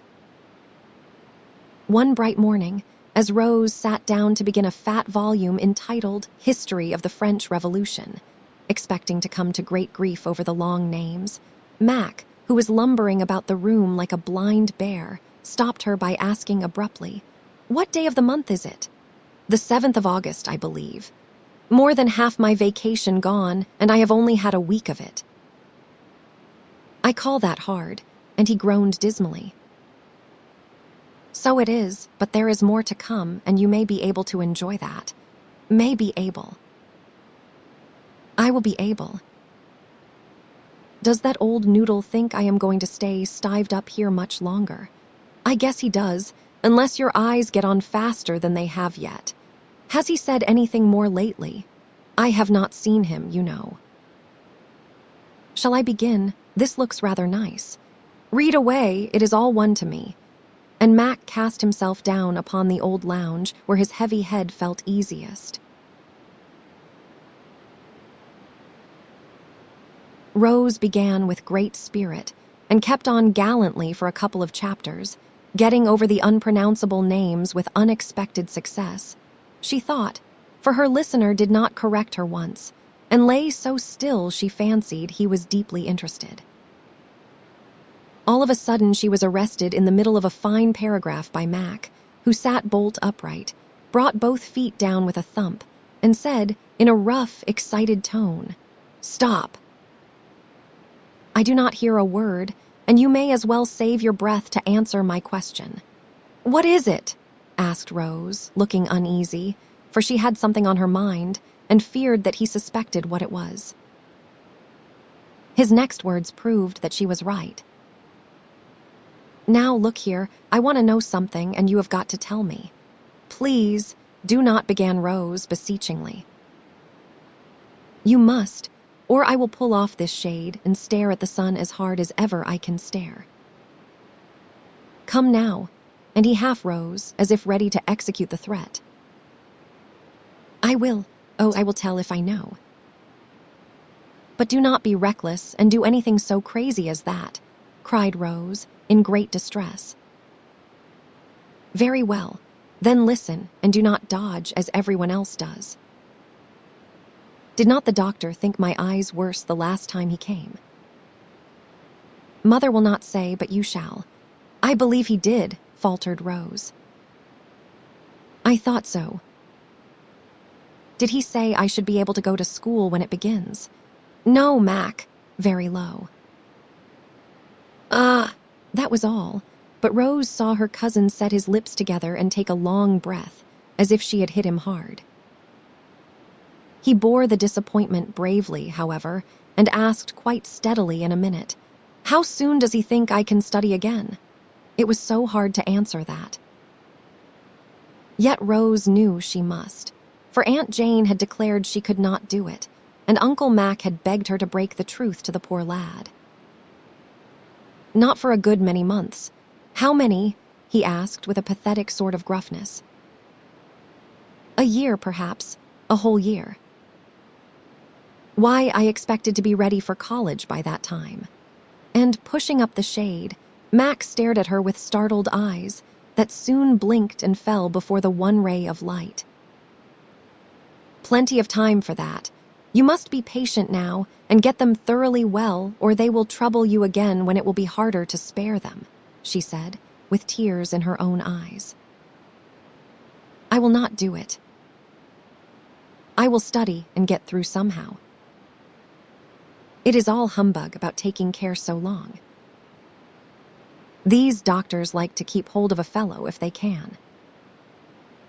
But I will not stand it. I vow I will not. And he banged his fist down on the unoffending pillow as if he were pommeling the hard-hearted doctor. Now, Mac, listen to me, Rose said very earnestly, though her voice shook a little and her heart ached. You know you have hurt your eyes reading by firelight and in the dusk, and sitting up late, and now you will have to pay for it. The doctor said so. You must be careful and do as he tells you, or you will be blind. No. Yes, it is true, and he wanted us to tell you that nothing but entire rest would cure you. I know it is dreadfully hard, but we will all help you. I will read all day long and lead you and wait upon you and try to make it easier. She stopped there, for it was evident that he did not hear a sound. The word blind seemed to have knocked him down, for he had buried his face in the pillow and lay so still that Rose was frightened. She sat motionless for many minutes, longing to comfort him, but not knowing how, and wishing Uncle Alec would come, for he had promised to tell Mac. Presently, a sort of choking sound came out of the pillow, and went straight to her heart, the most pathetic sob she ever heard. For, though it was the most natural means of relief, the poor fellow must not indulge in it because of the afflicted eyes. The French Revolution tumbled out of her lap, and running to the sofa, she knelt down by it, saying, with the motherly sort of tenderness girls feel for any sorrowing creature, "Oh, my dear, you must not cry. It is so bad for your poor eyes. Take your head out of that hot pillow and let me cool it. I do not wonder you feel so, but please do not cry. I will cry for you. It will not hurt me." As she spoke, she pulled away the cushion with gentle force and saw the green shade all crushed and stained with the few hot tears that told how bitter the disappointment had been. Mac felt her sympathy, but, being a boy, did not thank her for it, only sat up with a jerk, saying, as he tried to rub away the telltale drops with the sleeve of his jacket, "Do not bother. Weak eyes always water." "I am all right." But Rose cried out and caught his arm, "Do not touch them with that rough woolen stuff. Lie down and let me bathe them. There is a dear boy. Then there will be no harm done. They do smart confoundedly. I say, do not you tell the other fellows that I made a baby of myself, will you?" he added, yielding with a sigh to the orders of his nurse, who had flown for the eye wash and linen cambric handkerchief. "Of course I will not, but anyone would be upset at the idea of being well troubled in this way. I am sure you bear it splendidly, and you know it is not half so bad when you get used to it. Besides, it is only for a time, and you can do lots of pleasant things if you cannot study. You will have to wear blue goggles, perhaps. Will not that be funny?" And while she was pouring out all the comfortable words she could think of, Rose was softly bathing the eyes and dabbing the hot forehead with lavender water, as her patient lay quiet with a look on his face that grieved her sadly.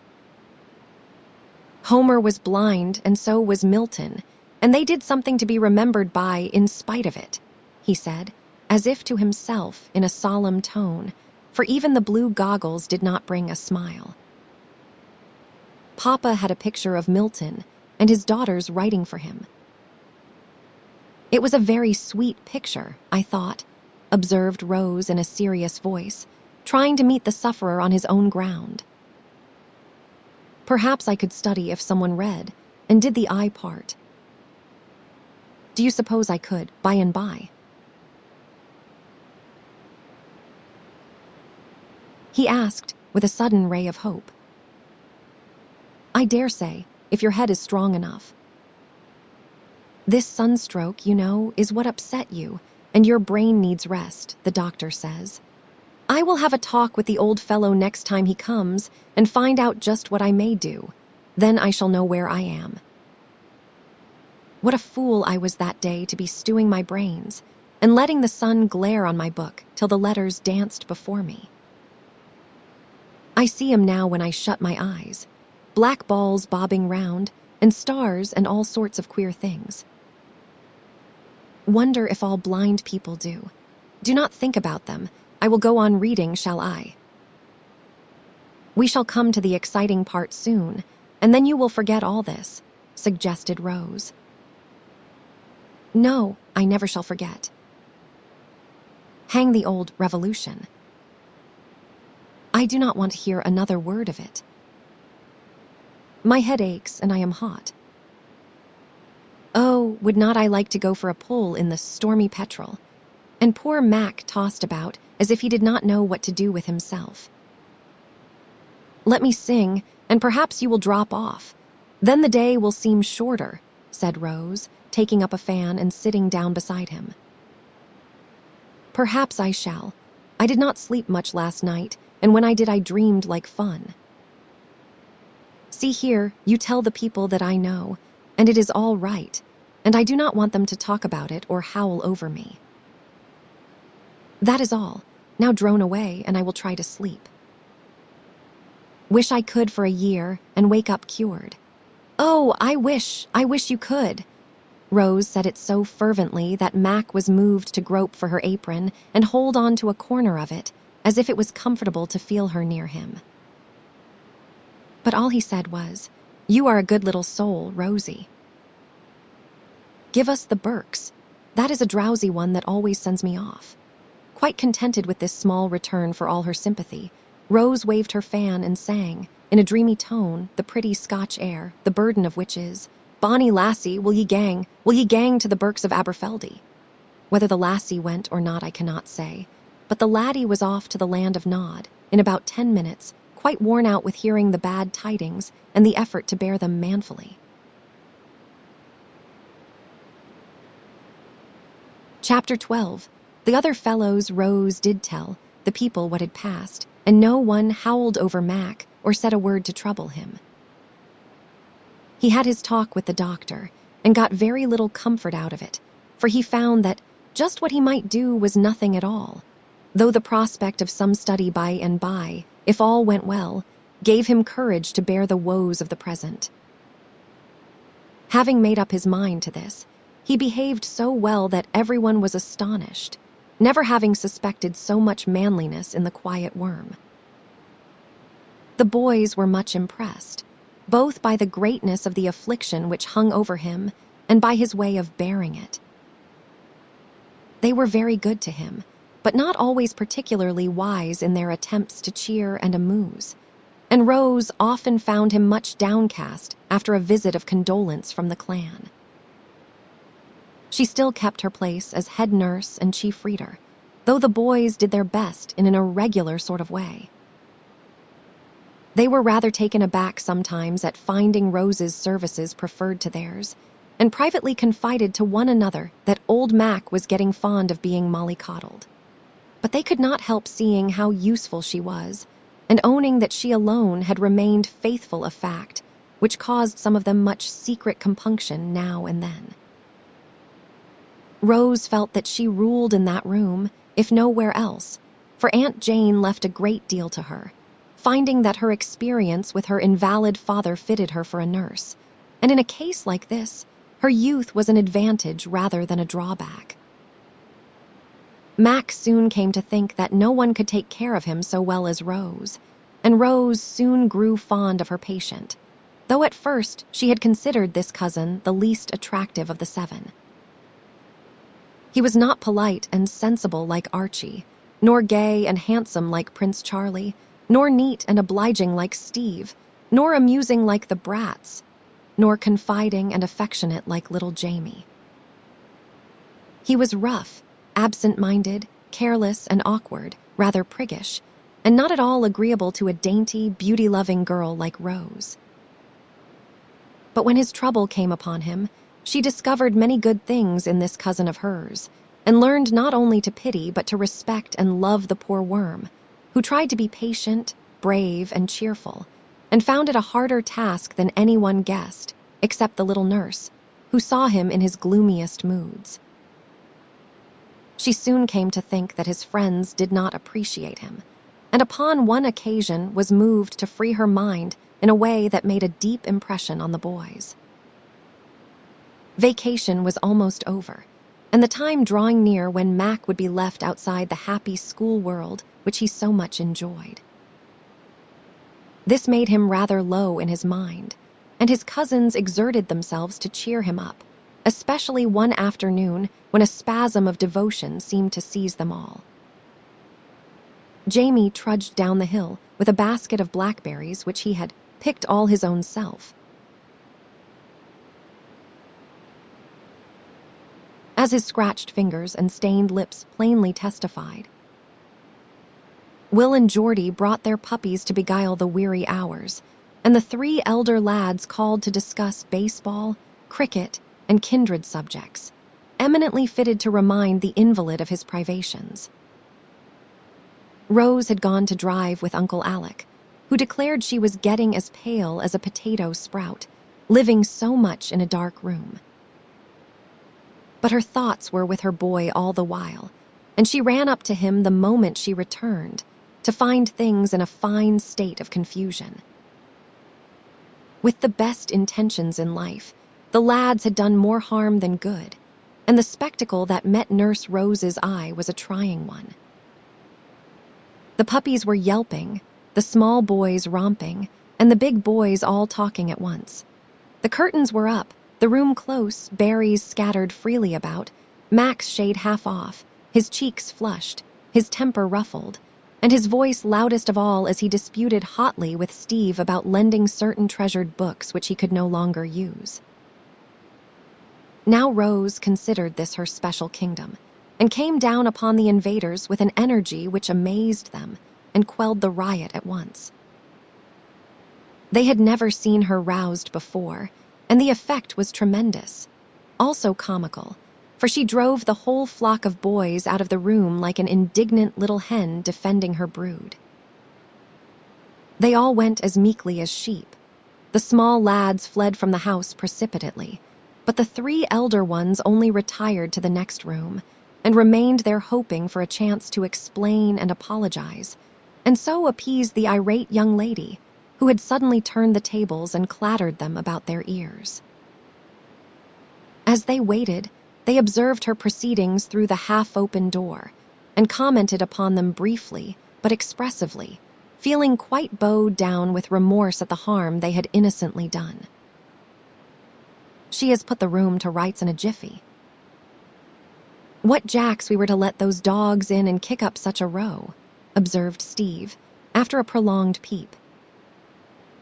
The poor old worm turns, as if she was treading on him, instead of cuddling him like a pussy cat. Is not he cross, though? Added Charlie, as Mac was heard growling about his confounded head. She will manage him, but it is mean in us to rumple him up and then leave her to smooth him down. I would go and help, but I do not know how, said Archie, looking much depressed, for he was a conscientious fellow and blamed himself for his want of thought. No more do I. Odd, is not it, what a knack women have for taking care of sick folks? And Charlie fell amusing over this undeniable fact. She has been ever so good to Mac, began Steve, in a self-reproachful tone. Better than his own brother, hey, cut in Archie, finding relief for his own regret in the delinquencies of another. Well, you need not preach. You did not any of you do any more, and you might have, for Mac likes you better than he does me. I always fret him, he says, and it is not my fault if I am acquittal.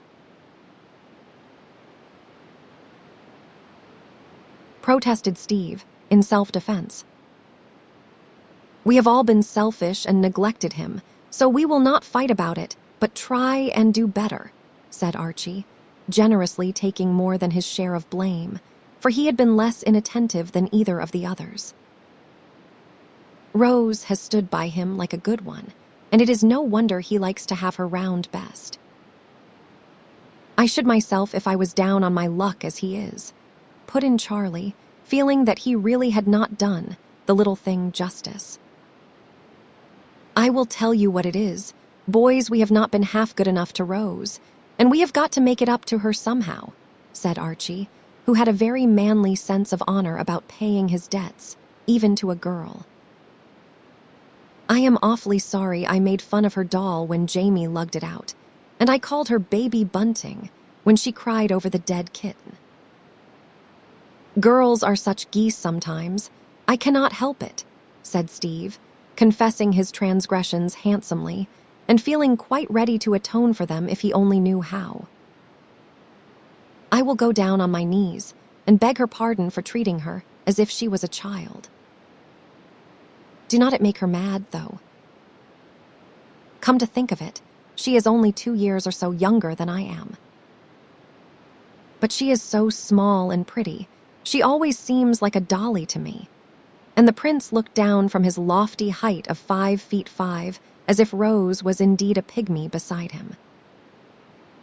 That dolly has got a real good little heart and a bright mind of her own, you would better believe. Mac says she understands some things quicker than he can, and Mother thinks she is an uncommonly nice girl, though she do not know all creation.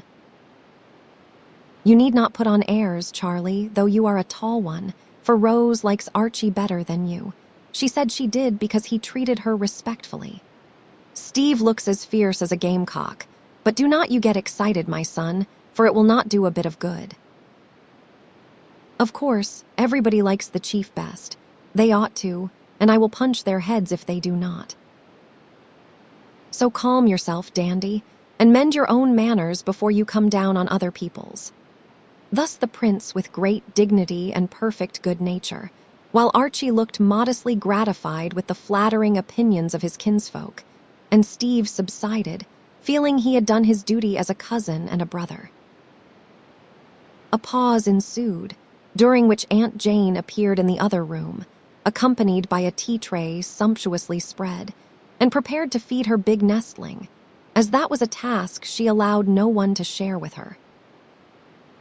If you have a minute to spare before you go, child, I wish you would just make Mac a fresh shade. This has got a berry stain on it, and he must be tidy, for he is to go out tomorrow if it is a cloudy day, said Mrs. Jane, spreading toast in a stately manner, while Mac slopped his tea about without receiving a word of reproof. Yes, Aunt, answered Rose, so meekly that the boys could hardly believe it could be the same voice which had issued the stern command. Out of this room, every one of you. Not very long ago. They had not time to retire, without unseemly haste, before she walked into the parlor and sat down at the work table without a word. It was funny to see the look the 3 tall lads cast at the little person, sedately threading a needle with green silk. They all wanted to say something expressive of repentance, but no one knew how to begin, and it was evident, from the prim expression of Rose's face, that she intended to stand upon her dignity till they had properly abased themselves. The pause was becoming very awkward, when Charlie, who possessed all the persuasive arts of a born scapegrace, went slowly down upon his knees before her, beat his breast, and said in a heartbroken tone, "Please forgive me this time, and I will never do so any more." It was very hard to keep sober, but Rose managed it and answered gravely, "It is Mac's pardon you should ask, not mine, for you have not hurt me, and I should not wonder if you had him a great deal, with all that light and racket, and talk about things that only worry him. "Do you really think we have hurt him, cousin?" asked Archie with a troubled look, while Charlie settled down in a remorseful heap among the table legs. "Yes, I do, for he has got a raging headache, and his eyes are as red as is this emery bag," answered Rose, solemnly plunging her needle into a fat flannel strawberry. Steve tore his hair, metaphorically speaking, for he clutched his cherished top knot and wildly disheveled it, as if that was the heaviest penance he could inflict upon himself at such short notice. Charlie laid himself out flat, melodramatically begging someone to take him away and hang him. But Archie, who felt worst of all, said nothing except to vow within himself that he would read to Mac till his own eyes were as red as a dozen emery bags combined. Seeing the wholesome effects of her treatment upon these culprits, Rose felt that she might relent and allow them a gleam of hope. She found it impossible to help trampling upon the prostrate prince a little, in words at least, for he had hurt her feelings oftener than he knew. So she gave him a thimble pie on the top of his head and said, with an air of an infinitely superior being, "Do not be silly, but get up, and I will tell you something much better to do than sprawling on the floor and getting all over lint." Charlie obediently sat himself upon a hassock at her feet. The other sinners drew near to catch the words of wisdom about to fall from her lips, and Rose, softened by this gratifying humility, addressed them in her most maternal tone. "Now, boys, if you really want to be good to Mac, you can do it in this way. Do not keep talking about things he cannot do, or go and tell what fun you have had batting your ridiculous balls about. Get some nice book and read quietly, cheer him up about school, and offer to help him study by and by. You can do that better than I, because I am only a girl, and do not learn Greek and Latin and all sorts of headachy stuff." "Yes, but you can do heaps of things better than we can. You have proved that," said Archie, with an approving look that delighted Rose, though she could not resist giving Charlie one more rebuke by saying, with a little bridling of the head and a curl of the lip that wanted to smile instead, "I am glad you think so, though I am a queer chicken." This scathing remark caused the prince to hide his face for shame, and Steve to erect his head in the proud consciousness that this shot was not meant for him. Archie laughed, and Rose, seeing a merry blue eye winking at her from behind two brown hands, gave Charlie's ear a friendly tweak and extended the olive branch of peace. "Now we will all be good and plan nice things for poor Mac," she said, smiling so graciously that the boys felt as if the sun had suddenly burst out from behind a heavy cloud and was shining with great brilliancy. The storm had cleared the air, and quite a heavenly calm succeeded, during which plans of a most varied and surprising sort were laid, for everyone burned to make noble sacrifices upon the shrine of poor Mac, and Rose was the guiding star to whom the others looked with most gratifying submission. Of course, this elevated state of things could not endure long, but it was very nice while it lasted, and left an excellent effect upon the minds of all when the first ardor had subsided.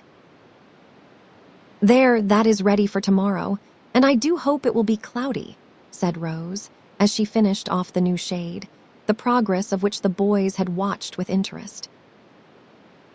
"I would bespoken an extra sunny day, but I will tell the clerk of the weather to change it." "He is an obliging fellow, and he will attend to it, so make yourself easy," said Charlie, who had become quite perky again.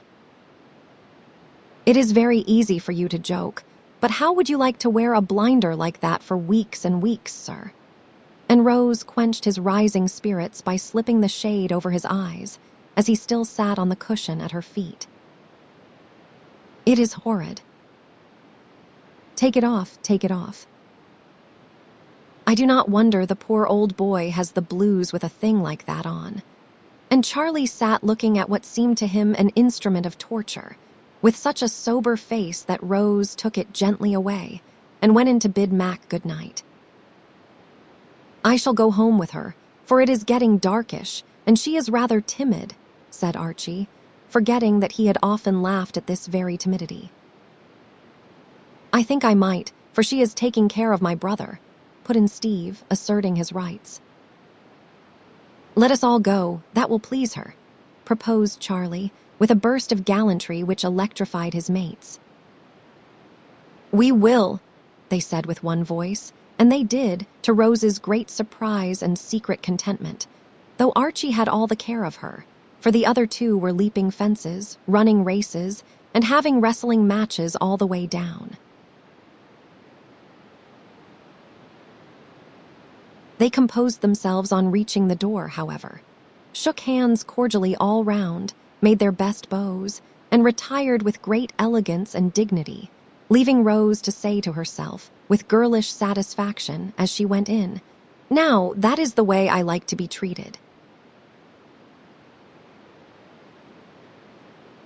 Chapter 13, Cozy Corner Vacation, was over. The boys went back to school, and poor Mac was left lamenting. He was out of the darkened room now, and promoted to blue goggles, through which he took a gloomy view of life, as might have been expected. For there was nothing he could do but wander about and try to amuse himself without using his eyes.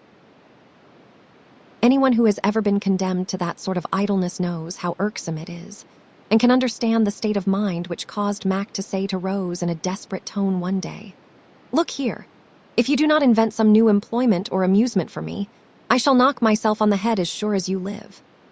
Rose flew to Uncle Alec for advice, and he ordered both patient and nurse to the mountains for a month, with Aunt Jessie and Jamie as escort.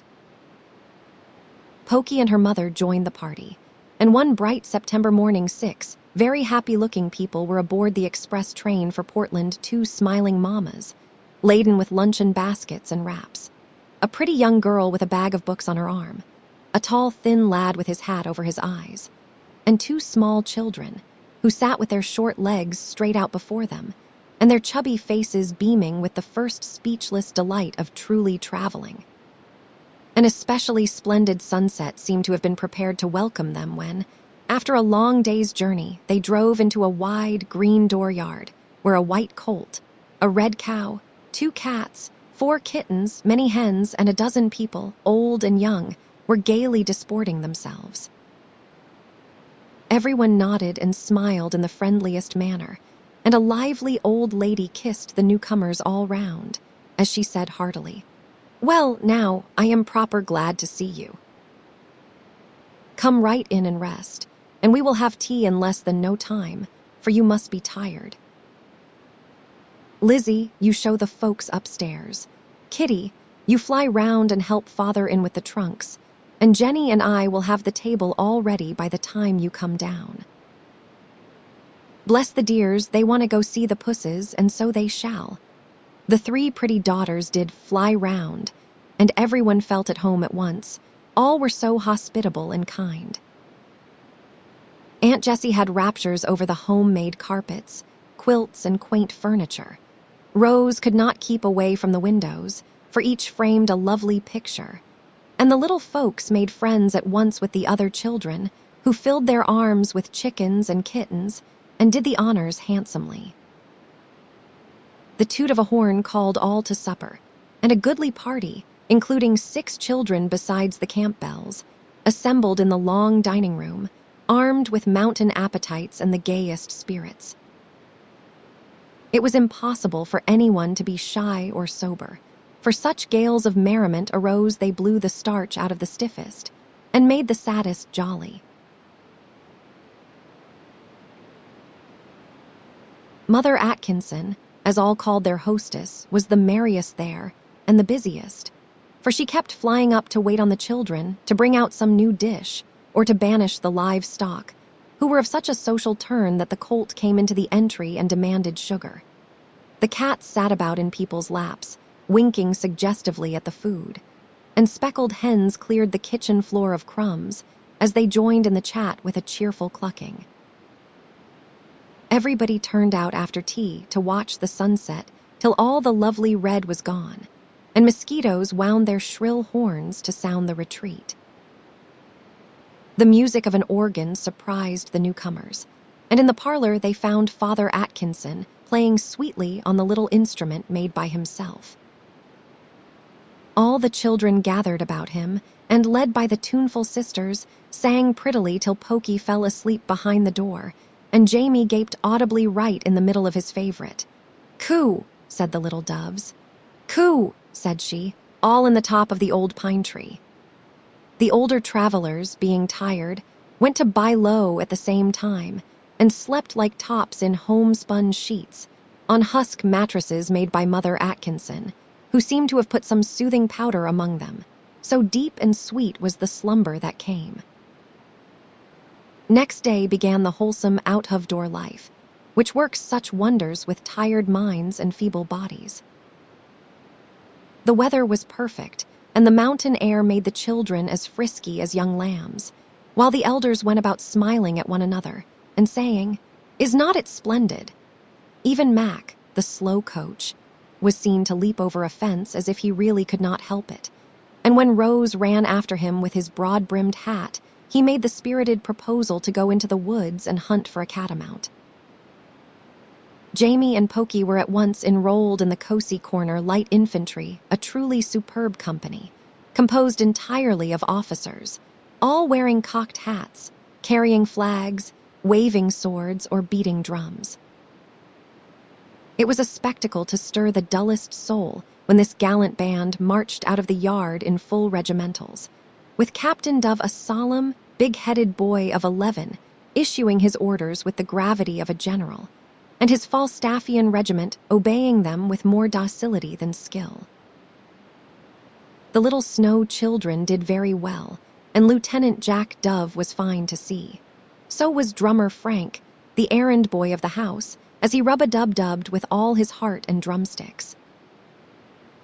Jamie had trained before and was made a colonel at once, but Pokey was the best of all, and called forth a spontaneous burst of applause from the spectators as she brought up the rear, her cocked hat all over one eye, her flag trailing over her shoulder, and her wooden sword straight up in the air, her face beaming and every curl bobbing with delight as her fat legs tottered in the vain attempt to keep step manfully.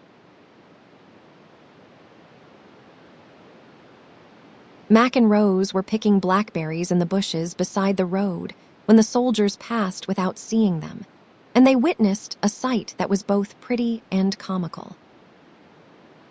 A little farther on was one of the family burial spots so common in those parts, and just this side of it, Captain Fred Dove ordered his company to halt, explaining his reason for so doing in the following words: "That is a graveyard, and it is proper to muffle the drums and lower the flags as we go by, and we would better take off our hats, too. It is more respectable, I think. Is not that cunning of the dears?"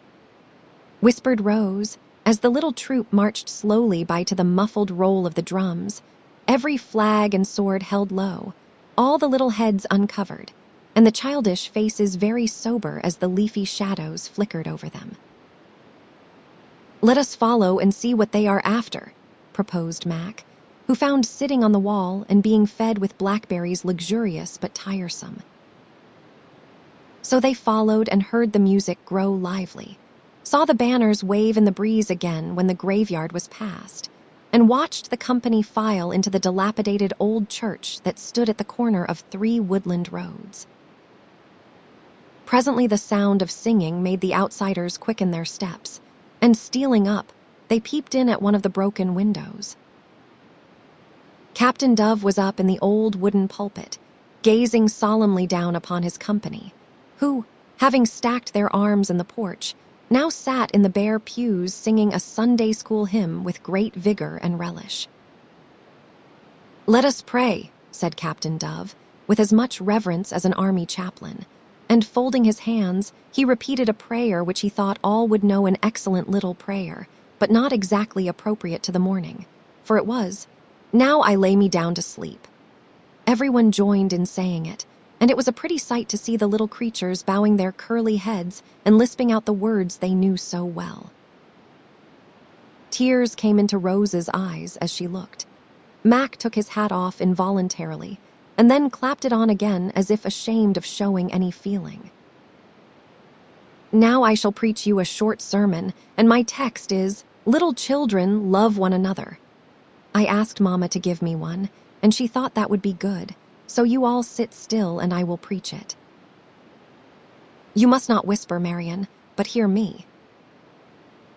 It means that we should be good to each other, and play fair, and not quarrel as we did this very day about the wagon. Jack cannot always drive, and need not be mad because I like to go with Frank. Annette ought to be horse sometimes, and not always driver. And Willie may as well make up his mind to let Marion build her house by his, for she will do it, and he need not fuss about it. Jamie seems to be a good boy, but I shall preach to him if he is not. No, Pokey, people do not kiss in church or put their hats on. Now you must all remember what I tell you, because I am the captain, and you should mind me. Here Lieutenant Jack spoke right out in meeting with the rebellious remark, "Do not care if you are. You would better mind yourself and tell how you took away my strap and kept the biggest donut and did not draw fair when we had the truck." "Yes, and you slapped Frank. I saw you," bawled Willie Snow, bobbing up in his pew. "And you took my book away and hid it 'cause I would not go and swing when you wanted me to," added Annette, the oldest of the Snow trio. "I shall not build my house by Willie's if he do not want me to, so now," put in little Marion, joining the mutiny. "I will tis dimmy, and I tored up my hat, 'tause a pin picked me," shouted Pokey, regardless of Jamie's efforts to restrain her. Captain Dove looked rather taken aback at this outbreak in the ranks, but being a dignified and calm personage, he quelled the rising rebellion with great tact and skill by saying briefly, "We will sing the last hymn. Sweet, sweet goodbye, you all know that, so do it nicely, and then we will go and have luncheon." Peace was instantly restored, and a burst of melody drowned the suppressed giggles of Rose and Mac, who found it impossible to keep sober during the latter part of this somewhat remarkable service. 15 minutes of repose rendered it a physical impossibility for the company to march out as quietly as they had marched in.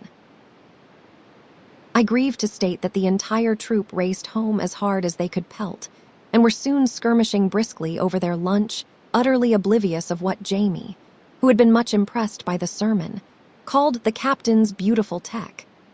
It was astonishing how much they all found to do at Cozy Corner, and Mac, instead of lying in a hammock and being read to, as he had expected, was busiest of all. He was invited to survey and lay out Skeeterville, a town which the children were getting up in a huckleberry pasture, and he found much amusement in planning little roads, staking off house lots, attending to the waterworks, and consulting with the selectmen about the best sites for public buildings. For Mac was a boy still, in spite of his 15 years and his love of books. Then he went fishing with a certain jovial gentleman from the West, and though they seldom caught anything but colds, they had great fun and exercise chasing the phantom trout they were bound to have. Mac also developed a geological mania and went tapping about at rocks and stones, discoursing wisely of strata, periods, and fossil remains, while Rose picked up leaves and lichens and gave him lessons in botany in return for his lectures on geology. They led a very merry life, for the Atkinson girls kept up a sort of perpetual picnic, and did it so capitally that one was never tired of it. So their visitors throve finely, and long before the month was out, it was evident that Dr. Alec had prescribed the right medicine for his patients. Chapter 14, A Happy Birthday. The 12th of October was Rose's birthday, but no one seemed to remember that interesting fact, and she felt delicate about mentioning it, so fell asleep the night before wondering if she would have any presents. That question was settled early the next morning, for she was awakened by a soft tap on her face, and opening her eyes, she beheld a little black and white figure sitting on her pillow, staring at her with a pair of round eyes very like blueberries, while one downy paw patted her nose to attract her notice. It was Kitty Comet, the prettiest of all the pusses, and Comet evidently had a mission to perform, for a pink bow adorned her neck, and a bit of paper was pinned to it bearing the words, "For Miss Rose, from Frank." That pleased her extremely, and that was only the beginning of the fun, for surprises and presents kept popping out in the most delightful manner all through the day, the Atkinson girls being famous jokers and Rose a favorite. But the best gift of all came on the way to Mount Windy Top, where it was decided to picnic in honor of the great occasion. 3 jolly loads set off soon after breakfast, for everybody went, and everybody seemed bound to have an extra good time, especially Mother Atkinson, who wore a hat as broad-brimmed as an umbrella and took the dinner horn to keep her flock from straying away. "I am going to drive Auntie and a lot of the bobbies, so you must ride the pony. And please stay behind us a good bit when we go to the station, for a parcel is coming, and you are not to see it till dinner time." "You will not mind, will you?" said Mac, in a confidential aside during the wild flurry of the start. "Not a bit," answered Rose. "It hurts my feelings very much to be told to keep out of the way at any other time, but birthdays and Christmas, it is part of the fun to be blind and stupid, and poked into corners." "I will be ready as soon as you are, Jiglamps. Stop under the big maple till I call, then you cannot possibly see anything," added Mac, as he mounted her on the pony his father had sent up for his use. Barky's was so gentle and so willin', however, that Rose was ashamed to be afraid to ride him, so she had learned that she might surprise Dr. Alec when she got home. Meantime, she had many a fine canter over the hills and far away with Mac, who preferred Mr. Atkinson's old sorrel. Away they went, and, coming to the red maple, Rose obediently paused, but could not help stealing a glance in the forbidden direction before the call came.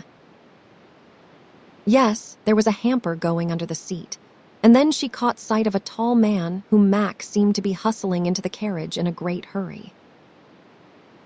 One look was enough, and with a cry of delight, Rose was off down the road as fast as Barky's could go.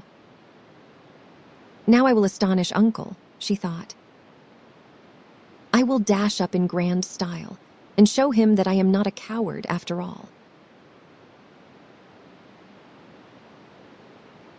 Fired by this ambition, she startled Barky's by a sharp cut, and still more bewildered him by leaving him to his own guidance down the steep, stony road. The approach would have been a fine success if, just as Rose was about to pull up and salute, 2 or 3 distracted hens had not scuttled across the road with a great squawking, which caused Barky's to shy and stop so suddenly that his careless rider landed in an ignominious heap just under old Sorrel's astonished nose. Rose was up again before Dr. Alec was out of the carryall, and threw 2 dusty arms about his neck, crying with a breathless voice, "Oh, Uncle, I am so glad to see you. It is better than a cartload of goodies, and so dear of you to come.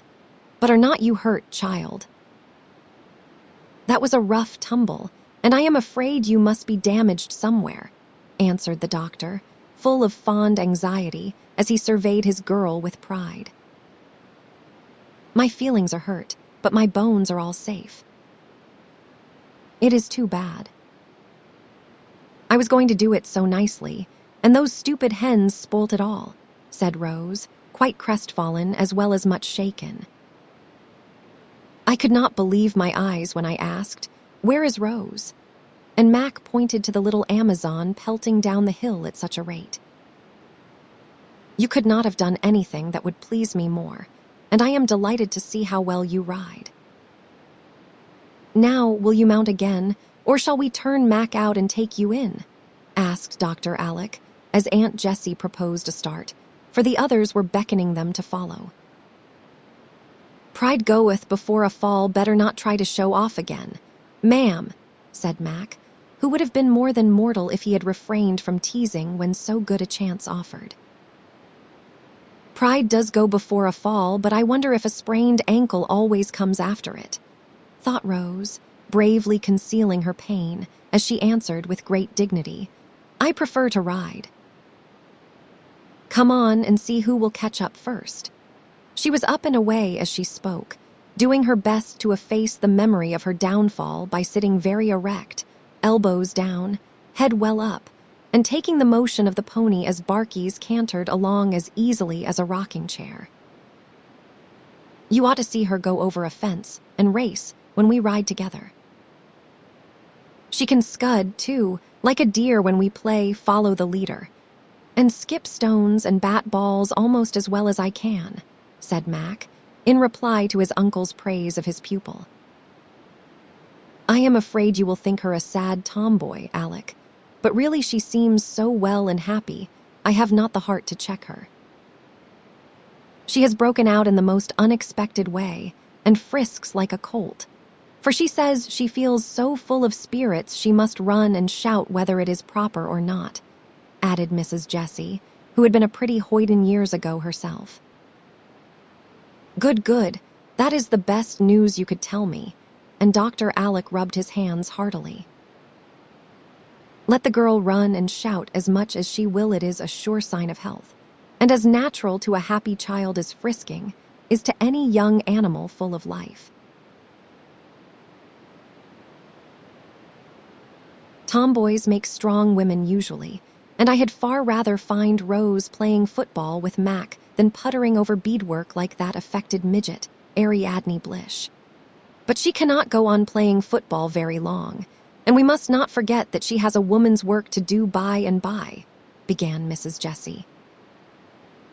Neither will Mac play football much longer, but he will be all the better fitted for business, because of the health it gives him.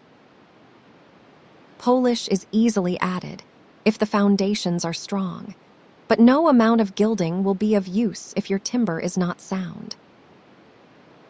I am sure I am right, Jessie, and if I can do as well by my girl during the next 6 months as I have the last, my experiment will succeed. It certainly will, for when I contrast that bright, blooming face with the pale, listless one that made my heart ache a while ago, I can believe in almost any miracle, said Mrs. Jessie, as Rose looked round to point out a lovely view, with cheeks like the ruddy apples in the orchard nearby, eyes clear as the autumn sky overhead, and vigor in every line of her girlish figure. A general scramble among the rocks was followed by a regular gypsy lunch, which the young folks had the rapture of helping to prepare.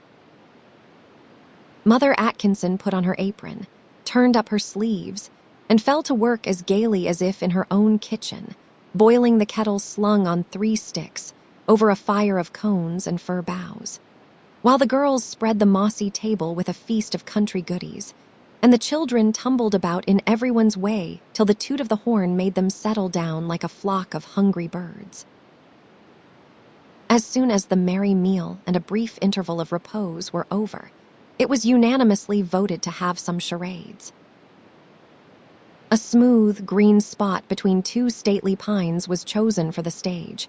Shawls hung up, properties collected, audience and actors separated, and a word quickly chosen. The first scene discovered Mac in a despondent attitude and shabby dress, evidently much troubled in mind. To him entered a remarkable creature with a brown paper bag over its head. A little pink nose peeped through one hole in the middle, white teeth through another, and above 2 eyes glared fiercely. Spires of grass stuck in each side of the mouth seemed meant to represent whiskers. The upper corners of the bag were twisted like ears, and no one could doubt for a moment that the black scarf pinned on behind was a tail. This singular animal seemed in pantomime to be comforting his master and offering advice, which was finally acted upon, for Mac pulled off his boots, helped the little beast into them, and gave him a bag. Then, kissing his paw with a hopeful gesture, the creature retired, purring so successfully that there was a general cry of cat, puss, boots. Cat is the word, replied a voice, and the curtain fell. The next scene was a puzzler, for in came another animal, on all fours this time, with a new sort of tail and long ears. A gray shawl concealed its face, but an inquisitive sunbeam betrayed the glitter as of goggles under the fringe. On its back rode a small gentleman in Eastern costume, who appeared to find some difficulty in keeping his seat as his steed jogged along. Suddenly a spirit appeared, all in white, with long newspaper wings upon its back and golden locks about its face. Singularly enough, the beast beheld this apparition and backed instantly, but the rider evidently saw nothing and whipped up unmercifully, also unsuccessfully, for the spirit stood directly in the path, and the amiable beast would not budge a foot. A lively skirmish followed, which ended in the Eastern gentleman being upset into a sweet fern bush, while the better-bred animal abased itself before the shining one. The children were all in the dark till Mother Atkinson said, in an inquiring tone, "If that is not Balaam and the ass, I would like to know what it is." Rose makes a sweet angel, does not she? Ass was evidently the word, and the angel retired, smiling with mundane satisfaction over the compliment that reached her ears. The next was a pretty little scene from the immortal story of Babes in the Wood. Jamie and Pokey came trotting in hand, and having been through the parts many times before, acted with great ease and much fluency, audibly directing each other from time to time as they went along. The berries were picked, the way lost, tears shed, baby consolation administered, and then the little pair lay down among the brakes and died with their eyes wide open, and the toes of their 4 little boots turned up to the daisies in the most pathetic manner. Now the wobbins tum. "You be twite dead, Dimmy, and I will peep in and see 'em," one defunct innocent was heard to say. "I hope they will be quick, for I am lying on a stone, and ants are walking up my leg like fury," murmured the other. Here the robins came flapping in with red scarves over their breasts and leaves in their mouths, which they carefully laid upon the babes wherever they would show best. A prickly blackberry leaf placed directly over Pokey's nose caused her to sneeze so violently that her little legs flew into the air.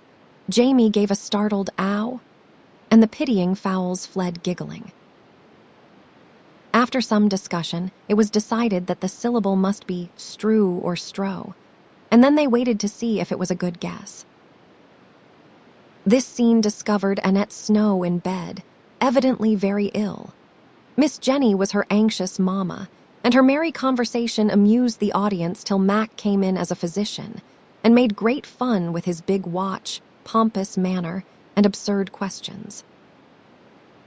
He prescribed 1 pellet with an unpronounceable name and left after demanding $20 for his brief visit. The pellet was administered, and such awful agonies immediately set in that the distracted mamma bade a sympathetic neighbor run for Mother Know-all. The neighbor ran, and in came a brisk little old lady in cap and specs, with a bundle of herbs under her arm, which she at once applied in all sorts of funny ways, explaining their virtues as she clapped a plantain poultice here, put a pounded catnip plaster there, or tied a couple of mullein leaves round the sufferer's throat. Instant relief ensued. The dying child sat up and demanded baked beans. The grateful parent offered $50, but Mother Know-all indignantly refused it and went smiling away, declaring that a neighborly turn needed no reward, and a doctor's fee was all a humbug. The audience were in fits of laughter over this scene, for Rose imitated Mrs. Atkinson capitally, and the herb cure was a good hit at the excellent lady's belief that yarbs would save mankind if properly applied. No one enjoyed it more than herself, and the saucy children prepared for the grand finale in high feather. This closing scene was brief but striking, for two trains of cars whizzed in from opposite sides, met with a terrible collision in the middle of the stage, and a general smash-up completed the word catastrophe. Now let us act a proverb. I have got one already, said Rose, who was dying to distinguish herself in some way before Uncle Alec. So everyone but Mac, the gay Westerner, and Rose took their places on the rocky seats and discussed the late beautiful and varied charade, in which Pokey frankly pronounced her own scene the bestest of all. In 5 minutes the curtain was lifted. Nothing appeared but a very large sheet of brown paper pinned to a tree, and on it was drawn a clock face, the hands pointing to 4. A small note below informed the public that 4 a.m. was the time. Hardly had the audience grasped this important fact when a long waterproof serpent was seen uncoiling itself from behind a stump. An inchworm, perhaps, would be a better description, for it traveled in the same humpy way as that pleasing reptile. Suddenly, a very wide-awake and active fowl advanced, pecking, chirping, and scratching vigorously. A tuft of green leaves waved upon his crest, a larger tuft of brakes made an umbrageous tail, and a shawl of many colors formed his flapping wings. A truly noble bird, whose legs had the genuine strut, whose eyes shone watchfully, and whose voice had a ring that evidently struck terror into the caterpillar's soul, if it was a caterpillar. He squirmed, he wriggled, he humped as fast as he could, trying to escape, but all in vain. The tufted bird espied him, gave one warbling sort of crow, pounced upon him, and flapped triumphantly away. That early bird got such a big worm he could hardly carry him off, laughed Aunt Jessie, as the children shouted over the joke suggested by Mac's nickname. That is one of Uncle's favorite proverbs, so I got it up for his especial benefit, said Rose, coming up with the two-legged worm beside her. Very clever. What next? Asked Dr. Alec as she sat down beside him. The Dove boys are going to give us an incident in the life of Napoleon, as they call it. The children think it very splendid, and the little fellows do it rather nicely, answered Mac with condescension. A tent appeared, and pacing to and fro before it was a little sentinel, who, in a brief soliloquy, informed the observers that the elements were in a great state of confusion, that he had marched some 100 miles or so that day, and that he was dying for want of sleep. Then he paused, leaned upon his gun, and seemed to doze, dropped slowly down, overpowered with slumber, and finally lay flat with his gun beside him, a faithless little sentinel. Enter Napoleon, cocked hat, gray coat, high boots, folded arms, grim mouth, and a melodramatic stride. Freddie Dove always covered himself with glory in this part, and took the stage with a Napoleonic attitude that brought down the house. For the big-headed boy, with solemn, dark eyes and square brow, was the very moral of that rascal Bonaparte, Mother Atkinson said. Some great scheme was evidently brewing in his mighty mind, a trip across the Alps, a bonfire at Moscow, or a little skirmish at Waterloo perhaps, for he marched in silent majesty till suddenly a gentle snore disturbed the imperial reverie. He saw the sleeping soldier and glared upon him, saying in an awful tone, "Ha! Asleep at his post. Death is the penalty, he must die." Picking up the musket, he is about to execute summary justice, as emperors are in the habit of doing, when something in the face of the weary sentinel appears to touch him.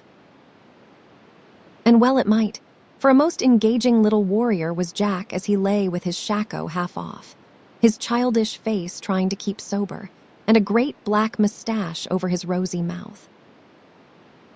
It would have softened the heart of any Napoleon, and the little corporal proved himself a man by relenting, and saying with a lofty gesture of forgiveness, "Brave fellow, he is worn out. I will let him sleep and mount guard in his place." Then, shouldering the gun, this noble being strode to and fro with a dignity which thrilled the younger spectators. The sentinel awakes, sees what has happened, and gives himself up for lost. But the emperor restores his weapon, and with that smile which won all hearts, says, pointing to a high rock whereon a crow happens to be sitting, "Be brave, be vigilant, and remember that from yonder pyramid generations are beholding you." And with these memorable words he vanishes, leaving the grateful soldier bolt upright, with his hand at his temple and deathless devotion stamped upon his youthful countenance. The applause which followed this superb piece had hardly subsided, when a sudden splash and a shrill cry caused a general rush toward the waterfall that went gambolling down the rocks, singing sweetly as it ran. Pokey had tried to gambol also, and had tumbled into a shallow pool, whither Jamie had gallantly followed, in a vain attempt to fish her out, and both were paddling about half frightened, half pleased with the unexpected bath. This mishap made it necessary to get the dripping infants home as soon as possible. So the wagons were loaded up, and away they went, as merry as if the mountain air had really been oxygenated sweets, not bitters. As Dr. Alec suggested, when Max said he felt as jolly as if he had been drinking champagne, instead of the currant wine that came with a great frosted cake, wreathed with sugar roses in Aunt Plenty's hamper of goodies. Rose took part in all the fun, and never betrayed by look or word the twinges of pain she suffered in her ankle. She excused herself from the games in the evening, however, and sat talking to Uncle Alec in a lively way that both amazed and delighted him. For she confided to him that she played horse with the children, drilled with the light infantry, climbed trees, and did other dreadful things that would have caused the aunts to cry aloud if they knew of them. "I do not care a pin what they say if you do not mind, Uncle," she answered, when he pictured the dismay of the good ladies. "Ah, it is all very well to defy them, but you are getting so rampant. I am afraid you will defy me next, and then where are we?" "No, I will not." "I should not dare, because you are my guardian and can put me in a strait-jacket if you like." And Rose laughed in his face, even while she nestled closer with a confiding gesture pleasant to see. "Upon my word, Rosie, I begin to feel like the man who bought an elephant and then did not know what to do with him. I thought I had got a pet and plaything for years to come, but here you are growing up like a beanstalk, and I shall find I have got a strong-minded little woman on my hands before I can turn round. There is predicament for a man and an uncle." Dr. Alec's comic distress was mercifully relieved for the time being by a dance of goblins on the lawn, where the children, with pumpkin lanterns on their heads, frisked about like will-o'-the-wisps as a parting surprise. When Rose went to bed, she found that Uncle Alec had not forgotten her, for on the table stood a delicate little easel holding 2 miniatures set in velvet. She knew them both, and stood looking at them till her eyes brimmed over with tears that were both sweet and sad, for they were the faces of her father and mother, beautifully copied from portraits fast fading away. Presently she knelt down, and putting her arms round the little shrine, kissed one after the other, saying with an earnest voice, "I will truly try to make them glad to see me by and by." And that was Rose's little prayer on the night of her 14th birthday. 2 days later, the Campbells went home, a larger party than when they came. For Dr. Alec was escort and Kitty Comet was borne in state in a basket, with a bottle of milk, some tiny sandwiches, and a doll's dish to drink out of, as well as a bit of carpet to lie on in her palace car, out of which she kept popping her head in the most fascinating manner. There was a great kissing and cuddling, waving of handkerchiefs and last goodbyes as they went, and when they had started, Mother Atkinson came running after them to tuck in some little pies, hot from the oven, for the dears, who might get tired of bread and butter during that long day's travel. Another start, and another halt, for the Snow children came shrieking up to demand the 3 kittens that Pokey was coolly carrying off in a traveling bag.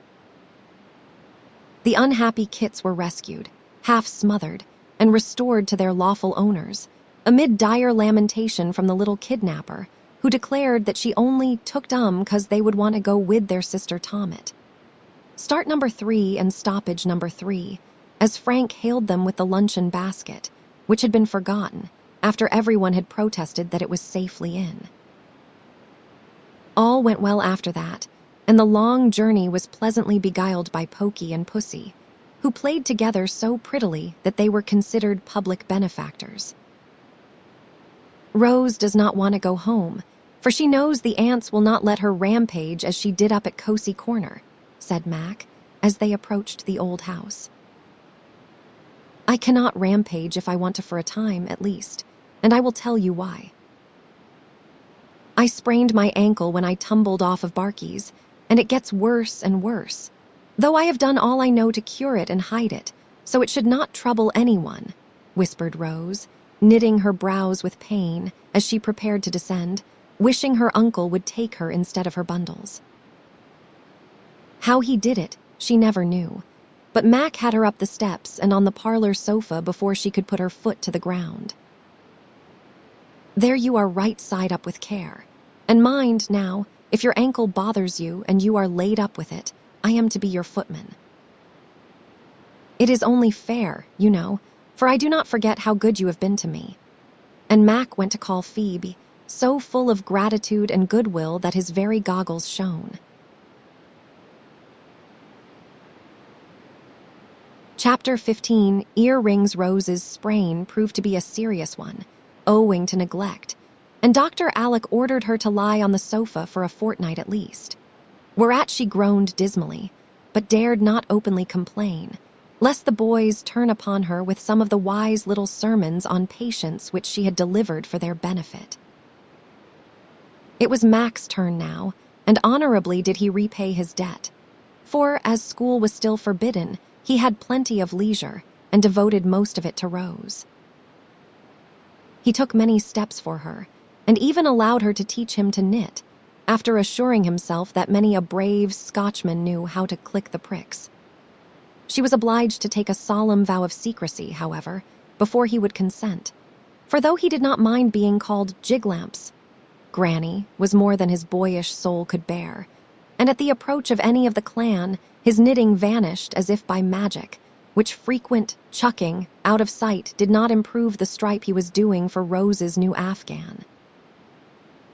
She was busy with this pretty work one bright October afternoon, all nicely established on her sofa in the upper hall, while Jamie and Pokey, lent for her amusement, were keeping house in a corner, with Comet and Rose's old doll for their childerns. Presently, Phoebe appeared with a card. Rose read it, made a grimace, then laughed and said, "I will see Miss Blish," and immediately put on her company face, pulled out her locket, and settled her curls. "You dear thing, how do you do? I have been trying to call every day since you got back, but I have so many engagements, I really could not manage it till today. So glad you are alone, for Mama said I could sit a while, and I brought my lacework to show you, for it is perfectly lovely," cried Miss Blish, greeting Rose with a kiss, which was not very warmly returned, though Rose politely thanked her for coming, and bid Phoebe roll up the easy chair. "How nice to have a maid," said Ariadne, as she settled herself with much commotion. "Still, dear, you must be very lonely, and feel the need of a bosom friend." "I have my cousins," began Rose, with dignity, for her visitor's patronizing manner ruffled her temper.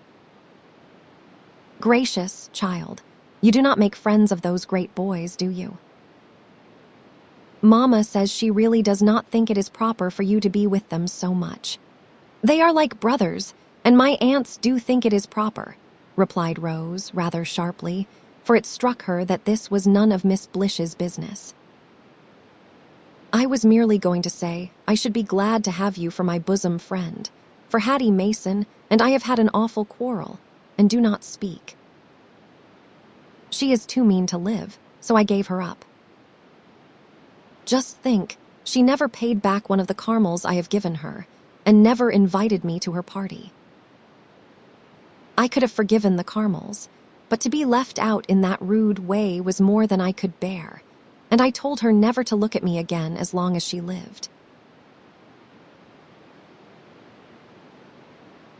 You are very kind, but I do not think I want a bosom friend, thank you, said Rose, as Ariadne stopped to bridle and shake her flaxen head over the delinquent Hattie Mason. Now in her heart Miss Blish thought Rose a stuck-up puss, but the other girls wanted to know her and could not. The old house was a charming place to visit. The lads were considered fine fellows, and the Campbells are one of our first families, Mama said. So Ariadne concealed her vexation at Rose's coolness and changed the subject as fast as possible. Studying French, I see. Who is your teacher? She asked, flitting over the leaves of Paul and Virginia that lay on the table. I do not study it, for I read French as well as English, and Uncle and I often speak it for hours. He talks like a native and says I have a remarkably good accent. Rose really could not help this small display of superiority, for French was one of her strong points, and she was vain of it, though she usually managed to hide this weakness. She felt that Ariadne would be the better for a little crushing, and could not resist the temptation to patronize in her turn. Oh, indeed, said Miss Blish rather blankly, for French was not her strong point by any means. I am to go abroad with Uncle in a year or two, and he knows how important it is to understand the languages. Half the girls who leave school cannot speak decent French, and when they go abroad they are so mortified. I shall be very glad to help you if you like, for of course, you have no one to talk with at home. Now Ariadne, though she looked like a wax doll, had feelings within her instead of sawdust, and these feelings were hurt by Rose's lofty tone. She thought her more stuck up than ever, but did not know how to bring her down, yet longed to do it, for she felt as if she had received a box on the ear, and involuntarily put her hand up to it. The touch of an ear ring consoled her, and suggested a way of returning tit for tat in a telling manner. Thank you, dear. I do not need any help, for our teacher is from Paris, and of course he speaks better French than your uncle. Then she added, with a gesture of her head that set the little bells on her ears to tingling, How do you like my new earrings? Papa gave them to me last week, and everyone says they are lovely. Rose came down from her high horse with a rapidity that was comical, for Ariadne had the upper hand now. Rose adored pretty things, longed to wear them, and the desire of her girlish soul was to have her ears bored. Only Dr. Alec thought it foolish, so she never had done it. She would gladly have given all the French she could jabber for a pair of golden bells with pearl-tipped tongues, like those Ariadne wore, and clasping her hands, she answered, in a tone that went to the hearer's heart, They are too sweet for anything. If Uncle would only let me wear some, I should be perfectly happy. I would not mind what he says. Papa laughed at me at first, but he likes them now, and says I shall have diamond solitaires when I am 18, said Ariadne, quite satisfied with her shot. I have got a pair now that were Mama's, and a beautiful little pair of pearl and turquoise ones that I am dying to wear, sighed Rose. Then do it. I will pierce your ears, and you must wear a bit of silk in them till they are well. Your curls will hide them nicely. Then, some day, slip in your smallest earrings and see if your uncle do not like them. I asked him if it would not do my eyes good once when they were red, and he only laughed. People do cure weak eyes that way, do not they? Yes, indeed, and yours are sort of red. Let me see. Yes, I really think you ought to do it before they get worse, said Ariadne, peering into the large, clear eye offered for inspection. Does it hurt much? Asked Rose, wavering. Oh dear, no, just a prick and a pull and it is all over. I have done lots of ears, and know just how. Come, push up your hair and get a big needle. I do not quite like to do it without asking Uncle's leave, faltered Rose, when all was ready for the operation. Did he ever forbid it? Demanded Ariadne, hovering over her prey like a vampire. No, never. Then do it unless you are afraid, cried Miss Blish, bent on accomplishing the deed. That last word settled the matter, and closing her eyes, Rose said punch. In the tone of one giving the fatal order fire, Ariadne punched, and the victim bore it in heroic silence, though she turned pale and her eyes were full of tears of anguish. There. Now pull the bits of silk often, and cold cream your ears every night, and you will soon be ready for the rings, said Ariadne, well pleased with her job, for the girl who spoke French with a fine accent lay flat upon the sofa, looking as exhausted as if she had had both ears cut off. It does hurt dreadfully, and I know Uncle will not like it, sighed Rose, as remorse began to gnaw. Promise not to tell, or I shall be teased to death, she added, anxiously, entirely forgetting the two little pitchers gifted with eyes as well as ears, who had been watching the whole performance from afar. Never. Mercy me, what is that? And Ariadne started as a sudden sound of steps and voices came up from below. It is the boys. Hide the needle. Do my ears show? Do not breathe a word, whispered Rose, scrambling about to conceal all traces of their iniquity from the sharp eyes of the clan. Up they came, all in good order, laden with the proceeds of a nutting expedition, for they always reported to Rose and paid tribute to their queen in the handsomest manner. How many and how big? We will have a grand roasting frolic after tea, will not we? Said Rose, plunging both hands into a bag of glossy brown nuts, while the clan stood at ease and nodded to Ariadne. That lot was picked especially for you, Rosie. I got everyone myself, and they are extra whackers, said Mac, presenting a bushel or so. You should have seen Jiglamps when he was after them. He pitched out of the tree and would have broken his blessed old neck if Arch had not caught him, observed Steve, as he lounged gracefully in the window seat. You need not talk, Dandy, when you did not know a chestnut from a beech and kept on thrashing till I told you of it, retorted Mac, festooning himself over the back of the sofa, being a privileged boy. I do not make mistakes when I thrash you, old worm, so you would better mind what you are about, answered Steve, without a ray of proper respect for his elder brother. It is getting dark, and I must go, or Mama will be alarmed, said Ariadne, rising in sudden haste, though she hoped to be asked to remain to the nut party. No one invited her, and all the while she was putting on her things and chatting to Rose, the boys were telegraphing to one another the sad fact that someone ought to escort the young lady home. Not a boy felt heroic enough to cast himself into the breach, however. Even polite Archie shirked the duty, saying to Charlie, as they quietly slipped into an adjoining room, I am not going to do all the gallivanting. Let Steve take that chit home and show his manners. I will be hanged if I do, answered Prince, who disliked Miss Blish because she tried to be coquettish with him. Then I will, and to the dismay of both recreant lads, Dr. Alec walked out of the room to offer his services to the chit. He was too late, however, for Mac, obeying a look from Rose, had already made a victim of himself and trudged meekly away, wishing the gentle Ariadne at the bottom of the Red Sea.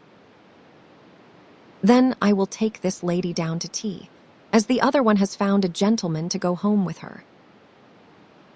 I see the lamps are lighted below, and I smell a smell which tells me that Auntie has something extra nice for us tonight.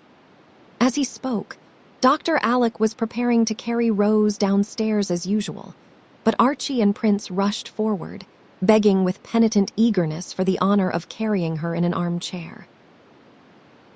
Rose consented, fearing that her uncle's keen eye would discover the fatal bits of silk. So the boys crossed hands, and taking a good grip of each curly pate, she was borne down in state, while the others followed by way of the banisters. Tea was ordered earlier than usual, so that Jamie and his dolly could have a taste, at least, of the holiday fun, for they were to stay till 7, and be allowed 12 roasted chestnuts apiece, which they were under bonds not to eat till next day. Tea was dispatched rapidly, therefore, and the party gathered round the wide hearth in the dining room, where the nuts were soon dancing gaily on hot shovels or bouncing out among the company, thereby causing delightful panics among the little ones. "Come, Rosie, tell us a story while we work, for you cannot help much, and must amuse us as your share," proposed Mac, who sat in the shade pricking nuts, and who knew by experience what a capital little Scheherazade his cousin was. "Yes, we poor monkeys cannot burn our paws for nothing, so tell away, pussy," added Charlie, as he threw several hot nuts into her lap and shook his fingers afterwards. "Well, I happen to have a little story with a moral to it in my mind, and I will tell it, though it is intended for younger children than you," answered Rose, who was rather fond of telling instructive tales. "Fire away," said Geordie, and she obeyed, little thinking what a disastrous story it would prove to herself. "Well, once upon a time, a little girl went to see a young lady who was very fond of her. Now, the young lady happened to be lame and had to have her foot bandaged up every day, so she kept a basket full of bandages, all nicely rolled and ready. The little girl liked to play with this basket, and one day, when she thought no one saw her, she took one of the rolls without asking leave and put it in her pocket. Here Pokey, who had been peering lovingly down at the 5 warm nuts that lay at the bottom of her tiny pocket, suddenly looked up and said, "Oh," in a startled tone, as if the moral tale had become intensely interesting all at once. Rose heard and saw the innocent betrayal of the small sinner, and went on in a most impressive manner, while the boys nudged one another and winked as they caught the joke. But an eye did see this naughty little girl, and whose eye do you think it was? "Eye of Dodd," murmured conscience-stricken Pokey, spreading 2 chubby little hands before the round face, which they were not half big enough to hide. Rose was rather taken aback by this reply, but feeling that she was producing a good effect, she added seriously, "Yes, God saw her, and so did the young lady, but she did not say anything. She waited to see what the little girl would do about it." She had been very happy before she took the bandage, but when it was in her pocket she seemed troubled, and pretty soon stopped playing and sat down in a corner looking very sober. She thought a few minutes, and then went and put back the roll very softly, and her face cleared up, and she was a happy child again. The young lady was glad to see that, and wondered what made the little girl put it back. "Tonsience piqued her," murmured a contrite voice from behind the small hands pressed tightly over Pokey's red face. "And why did she take it, do you suppose?" asked Rose, in a school-marmish tone, feeling that all the listeners were interested in her tale and its unexpected application. "It was so nice and wound, and she wanted it deftly," answered the little voice. "Well, I am glad she had such a good conscience. The moral is that people who steal do not enjoy what they take, and are not happy till they put it back." "What makes that little girl hide her face?" asked Rose, as she concluded. "Me's so shamed of Pokey," sobbed the small culprit, quite overcome by remorse and confusion at this awful disclosure. "Come, Rose, it is too bad to tell her little tricks before everyone, and preach at her in that way. You would not like it yourself, began Dr. Alec, taking the weeper on his knee and administering consolation in the shape of kisses and nuts. Before Rose could express her regret, Jamie, who had been reddening and ruffling like a little turkey cock for several minutes, burst out indignantly, bent on avenging the wound given to his beloved Dolly. I know something bad that you did, and I am going to tell right out. You thought we did not see you, but we did, and you said Uncle would not like it, and the boys would tease, and you made Ariadne promise not to tell, and she punched holes in your ears to put earrings in. So now, and that is much badder than to take an old piece of rag, and I hate you for making my Pokey cry. Jamie's somewhat incoherent explosion produced such an effect that Pokey's small sin was instantly forgotten, and Rose felt that her hour had come. What? Cried the boys in a chorus, dropping their shovels and knives to gather round Rose, for a guilty clutching at her ears betrayed her, and with a feeble cry of Ariadne made me. She hid her head among the pillows like an absurd little ostrich. Now she will go prancing round with bird cages and baskets and carts and pigs, for all I know, in her ears as the other girls do, and will not she look like a goose? Asked one tormentor, tweaking a curl that strayed out from the cushions.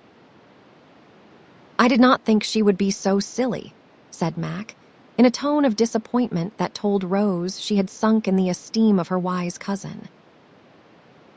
That Blish girl is a nuisance, and ought not to be allowed to come here with her nonsensical notions, said the prince, feeling a strong desire to shake that young person as an angry dog might shake a mischievous kitten. How do you like it, Uncle? Asked Archie, who, being the head of a family himself, believed in preserving discipline at all costs.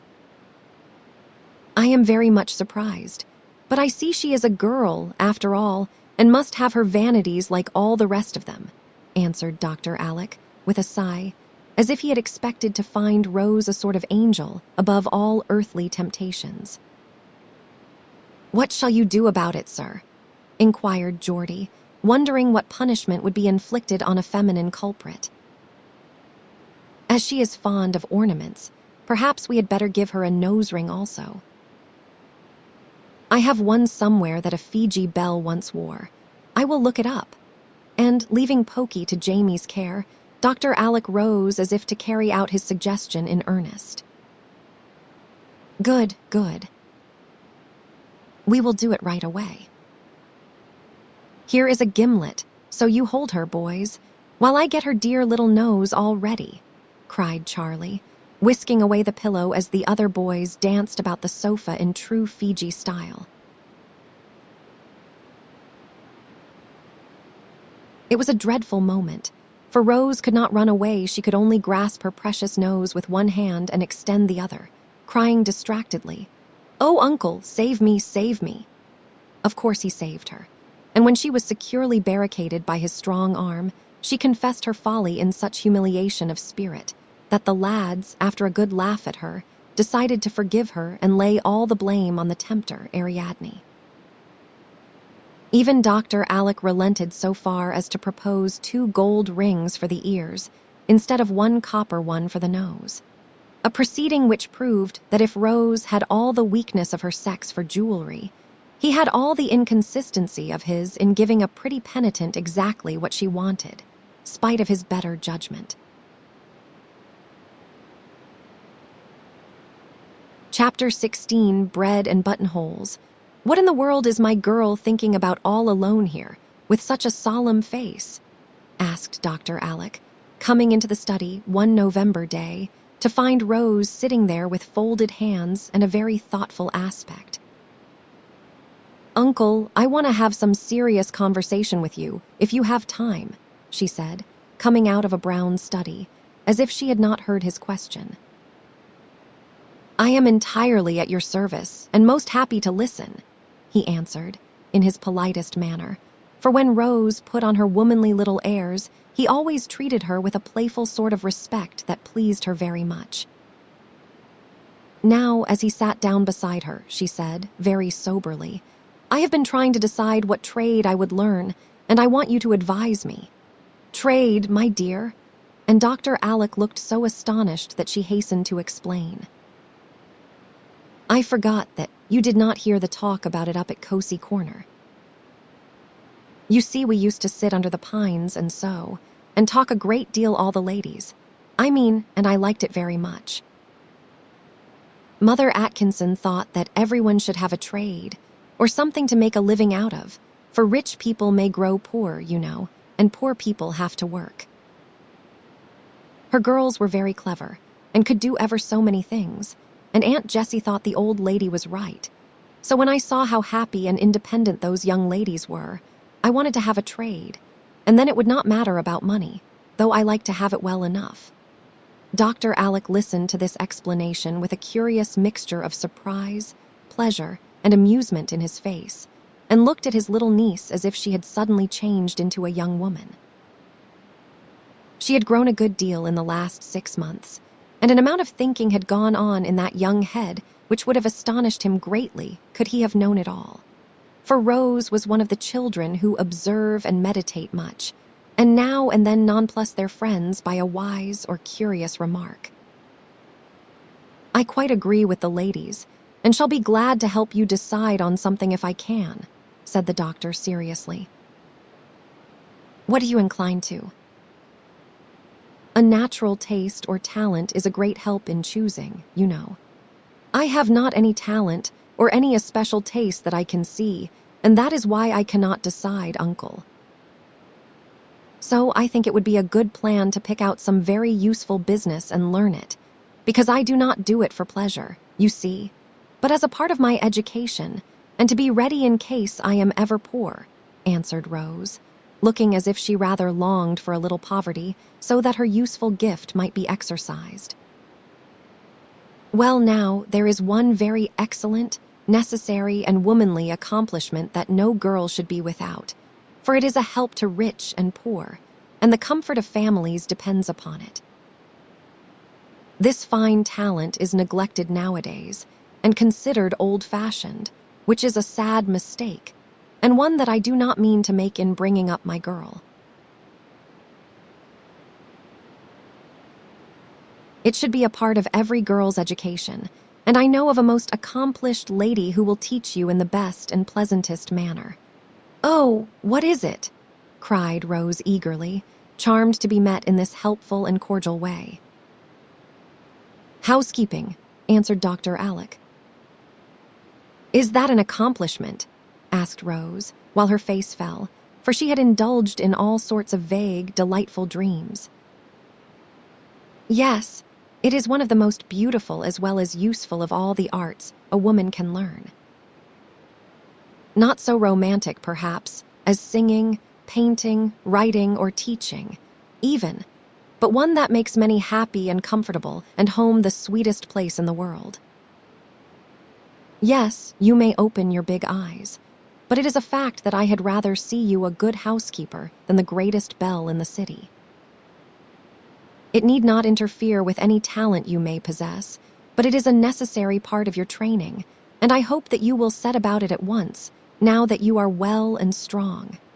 "Who is the lady?" asked Rose, rather impressed by her uncle's earnest speech. "Aunt Plenty. Is she accomplished?"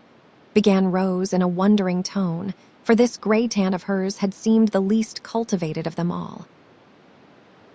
"In the good old-fashioned way, she is very accomplished, and has made this house a happy home to us all, ever since we can remember. She is not elegant, but genuinely good, and so beloved and respected that there will be universal mourning for her when her place is empty. No one can fill it, for the solid, homely virtues of the dear soul have gone out of fashion, as I say, and nothing new can be half so satisfactory, to me at least. I should like to have people feel so about me. Can she teach me to do what she does, and to grow as good?" asked Rose, with a little prick of remorse for even thinking that Aunt Plenty was a commonplace old lady. "Yes, if you do not despise such simple lessons as she can give. I know it would fill her dear old heart with pride and pleasure to feel that anyone cared to learn of her, for she fancies her day gone by. Let her teach you how to be what she has been, a skillful, frugal, cheerful housewife, the maker and the keeper of a happy home, and by you will see what a valuable lesson it is. I will, Uncle. But how shall I begin? I will speak to her about it, and she will make it all right with Dolly, for cooking is one of the main things, you know. So it is. I do not mind that a bit, for I like to mess, and used to try at home. But I had no one to tell me, so I never did much but spoil my aprons. Pies are great fun, only Dolly is so cross. I do not believe she will ever let me do a thing in the kitchen. Then we will cook in the parlor. I fancy Aunt Plenty will manage her, so do not be troubled.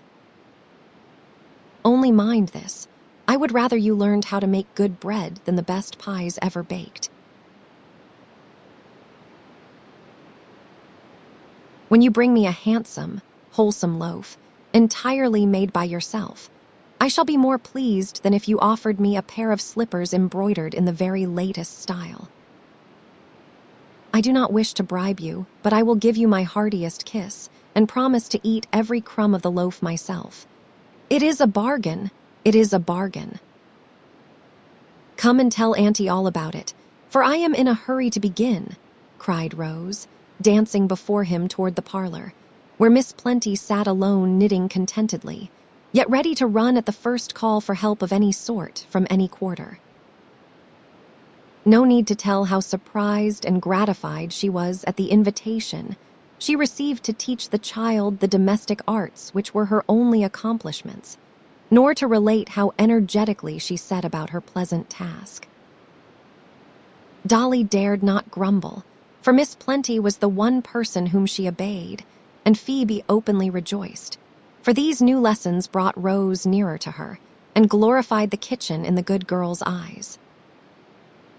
To tell the truth, the elder aunts had sometimes felt that they did not have quite their share of the little niece who had won their hearts long ago, and was the sunshine of the house.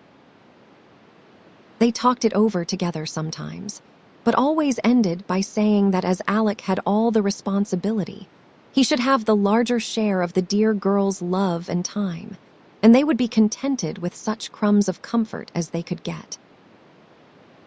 Dr. Alec had found out this little secret, and after reproaching himself for being blind and selfish, was trying to devise some way of mending matters without troubling anyone, when Rose's new whim suggested an excellent method of weaning her a little from himself. He did not know how fond he was of her till he gave her up to the new teacher, and often could not resist peeping in at the door to see how she got on, or stealing sly looks through the slide when she was deep in dough, or listening intently to some impressive lecture from Aunt Plenty. They caught him at it now and then, and ordered him off the premises at the point of the rolling pin, or, if unusually successful, and therefore in a milder mood, they lured him away with bribes of gingerbread, a stray pickle, or a tart that was not quite symmetrical enough to suit their critical eyes. Of course, he made a point of partaking copiously of all the delectable messes that now appeared at table, for both the cooks were on their mettle, and he fared sumptuously every day. But an especial relish was given to any dish when, in reply to his honest praise of it, Rose colored up with innocent pride, and said modestly, "I made that, Uncle, and I am glad you like it." It was some time before the perfect loaf appeared, for bread making is an art not easily learned, and Aunt Plenty was very thorough in her teaching. So Rose studied yeast first, and through various stages of cake and biscuit came at last to the crowning glory of the handsome, wholesome loaf. It appeared at tea time, on a silver salver, proudly borne in by Phoebe, who could not refrain from whispering, with a beaming face, as she set it down before Dr. Alec, "Ain't it just lovely, sir? It is a regularly splendid loaf." "Did my girl make it all herself?" he asked, surveying the shapely, sweet-smelling object with real interest and pleasure. Every particle herself, and never asked a bit of help or advice from anyone, answered Aunt Plenty, folding her hands with an air of unmitigated satisfaction, for her pupils certainly did her great credit. I have had so many failures and troubles that I really thought I never should be able to do it alone. Dolly let one splendid batch burn up because I forgot it. She was there and smelt it, but never did a thing, for she said, "When I undertook to bake bread, I must give my whole mind to it." Was not it hard? She might have called me at least, said Rose, recollecting with a sigh the anguish of that moment. She meant you should learn by experience, as Rosamond did in that little affair of the purple jar, you remember. I always thought it very unfair in her mother not to warn the poor thing a little bit, and she was regularly mean when Rosamond asked for a bowl to put the purple stuff in, and she said, in such a provoking way, "I did not agree to lend you a bowl, but I will, my dear." Ugh. I always want to shake that hateful woman, though she was a moral mamma. "Never mind her now, but tell me all about my loaf," said Dr. Alec, much amused at Rose's burst of indignation. "There is nothing to tell, Uncle, except that I did my best, gave my mind to it, and sat watching over it all the while it was in the oven till I was quite baked myself. Everything went right this time, and it came out a nice, round, crusty loaf, as you see. Now taste it, and tell me if it is good as well as handsome. Must I cut it? Cannot I put it under a glass cover, and keep it in the parlor as they do wax flowers and fine works of that sort? What an idea, Uncle! It would mold and be spoilt. Besides, people would laugh at us, and make fun of my old-fashioned accomplishment. You promised to eat it, and you must not all at once, but as soon as you can, so I can make you some more." Dr. Alec solemnly cut off his favorite crusty slice and solemnly ate it, then wiped his lips and, brushing back Rose's hair, solemnly kissed her on the forehead, saying heartily, "My dear, it is perfect bread, and you are an honor to your teacher. When we have our model school, I shall offer a prize for the best bread, and you will get it." "I have got it already, and I am quite satisfied," said Rose, slipping into her seat and trying to hide her right hand which had a burn on it. But Dr. Alec saw it, guessed how it came there, and after tea insisted on easing the pain which she would hardly confess. Aunt Clara says I am spoiling my hands, but I do not care, for I have had such good times with Aunt Plenty, and I think she has enjoyed it as much as I have. "Only one thing troubles me, Uncle, and I want to ask you about it," said Rose, as they paced up and down the hall in the twilight, the bandaged hand very carefully laid on Dr. Alec's arm. "More little confidences. I like them immensely, so tell away, my dear." "Well, you see, I feel as if Aunt Peace would like to do something for me, and I have found out what it can be. You know she cannot go about like Auntie Plen, and we are so busy nowadays that she is rather lonely, I am afraid. So I want to take lessons in sewing of her. She works so beautifully, and it is a useful thing, you know, and I ought to be a good needlewoman as well as housekeeper, oughtn't I? Bless your kind little heart, that is what I was thinking of the other day when Aunt Peace said she saw you very seldom now. You were so busy I wanted to speak of it, but fancied you had as much on your hands as you could manage. It would delight the dear woman to teach you all her delicate handicraft, especially buttonholes, for I believe that is where young ladies fail. At least, I have heard them say so. So, do you devote your mind to buttonholes? Make 'em all over my clothes if you want something to practice on." "I will wear any quantity." Rose laughed at this reckless offer, but promised to attend to that important branch, though she confessed that darning was her weak point. Whereupon Uncle Alec engaged to supply her with socks in all stages of dilapidation, and to have a new set at once, so that she could run the heels for him as a pleasant beginning.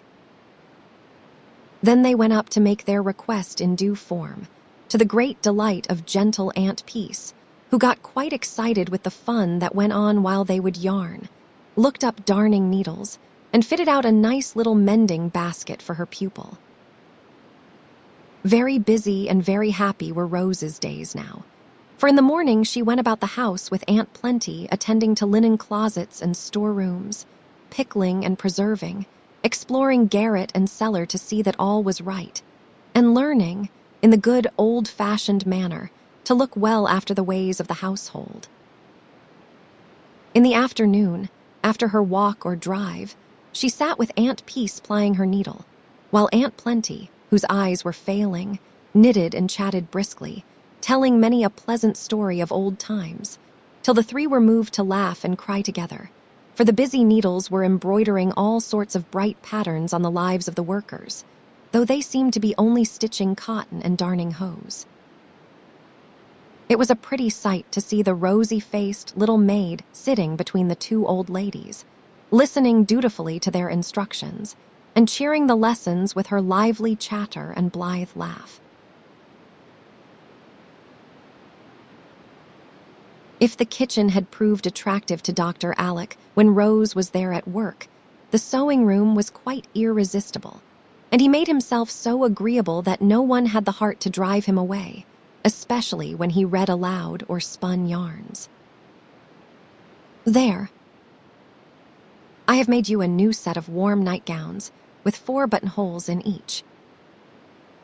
See if they are not neatly done, said Rose, one day, some weeks after the new lessons began.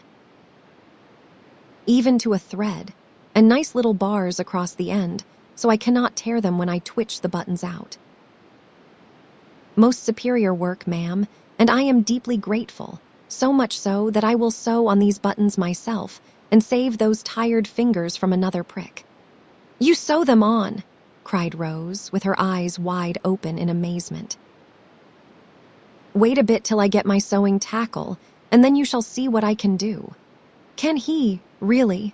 Asked Rose of Aunt Peace, as Uncle Alec marched off with a comical air of importance. Oh yes, I taught him years ago before he went to sea, and I suppose he has had to do things for himself, more or less, ever since, so he has kept his hand in. He evidently had, for he was soon back with a funny little work bag, out of which he produced a thimble without a top, and having threaded his needle, he proceeded to sew on the buttons so handily that Rose was much impressed and amused. I wonder if there is anything in the world that you cannot do, she said, in a tone of respectful admiration. There are 1 or 2 things that I am not up to yet, he answered, with a laugh in the corner of his eye, as he waxed his thread with a flourish. I should like to know what. Bread and buttonholes, ma'am. Chapter 17.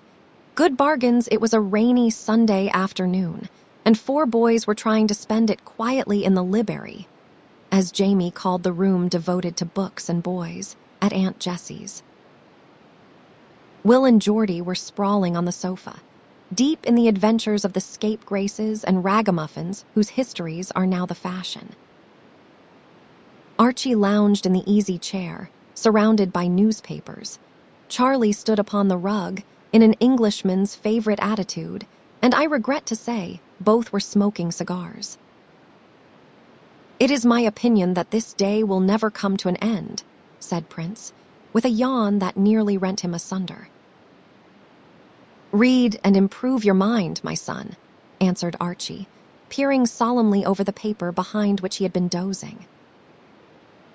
Do not you preach, parson, but put on your boots and come out for a tramp, instead of mulling over the fire like a granny. No, thank you, tramps in an easterly storm do not strike me as amusing. There Archie stopped and held up his hand, for a pleasant voice was heard saying outside, Are the boys in the library, Auntie?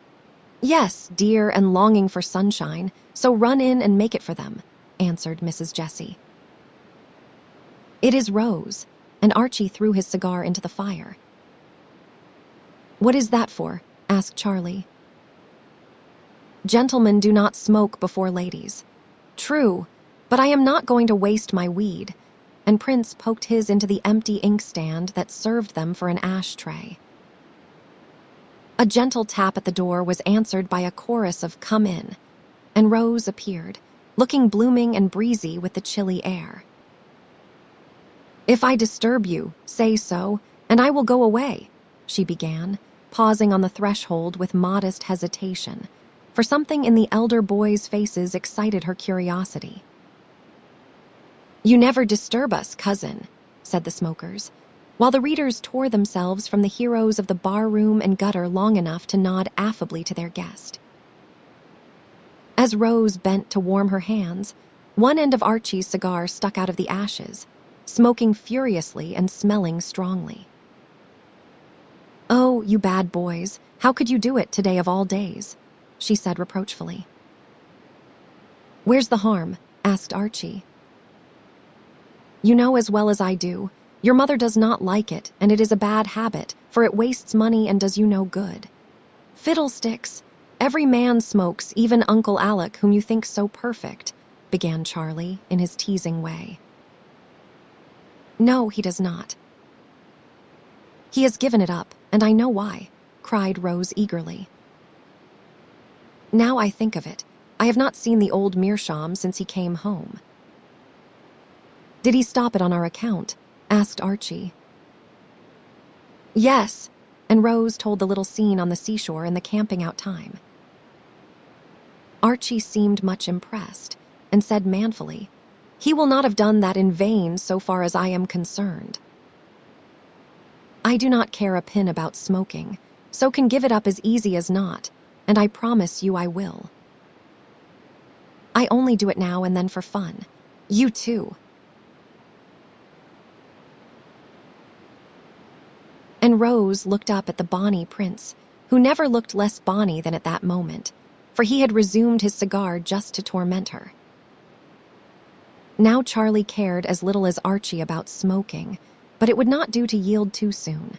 So he shook his head, gave a great puff, and said loftily, "You women are always asking us to give up harmless little things just because you do not approve of them. How would you like it if we did the same by you, miss? If I did harmful or silly things, I would thank you for telling me of them, and I would try to mend my ways," answered Rose heartily. "Well now, we will see if you mean what you say." "I will give up smoking to please you, if you will give up something to please me," said Prince, seeing a good chance to lord it over the weaker vessel at small cost to himself. "I will agree if it is as foolish as cigars. Oh, it is ever so much sillier. Then I promise, what is it?" And Rose quite trembled with anxiety to know which of her pet habits or possessions she must lose. "Give up your earrings," and Charlie laughed wickedly, sure that she would never hold to that bargain. Rose uttered a cry and clapped both hands to her ears, where the gold rings hung. "Oh, Charlie, would not anything else do as well? I have been through so much teasing and trouble, I do want to enjoy my pretty earrings, for I can wear them now." "Wear as many as you like, and I will smoke in peace," returned this bad boy. "Will nothing else satisfy you?" imploringly. "Nothing," sternly.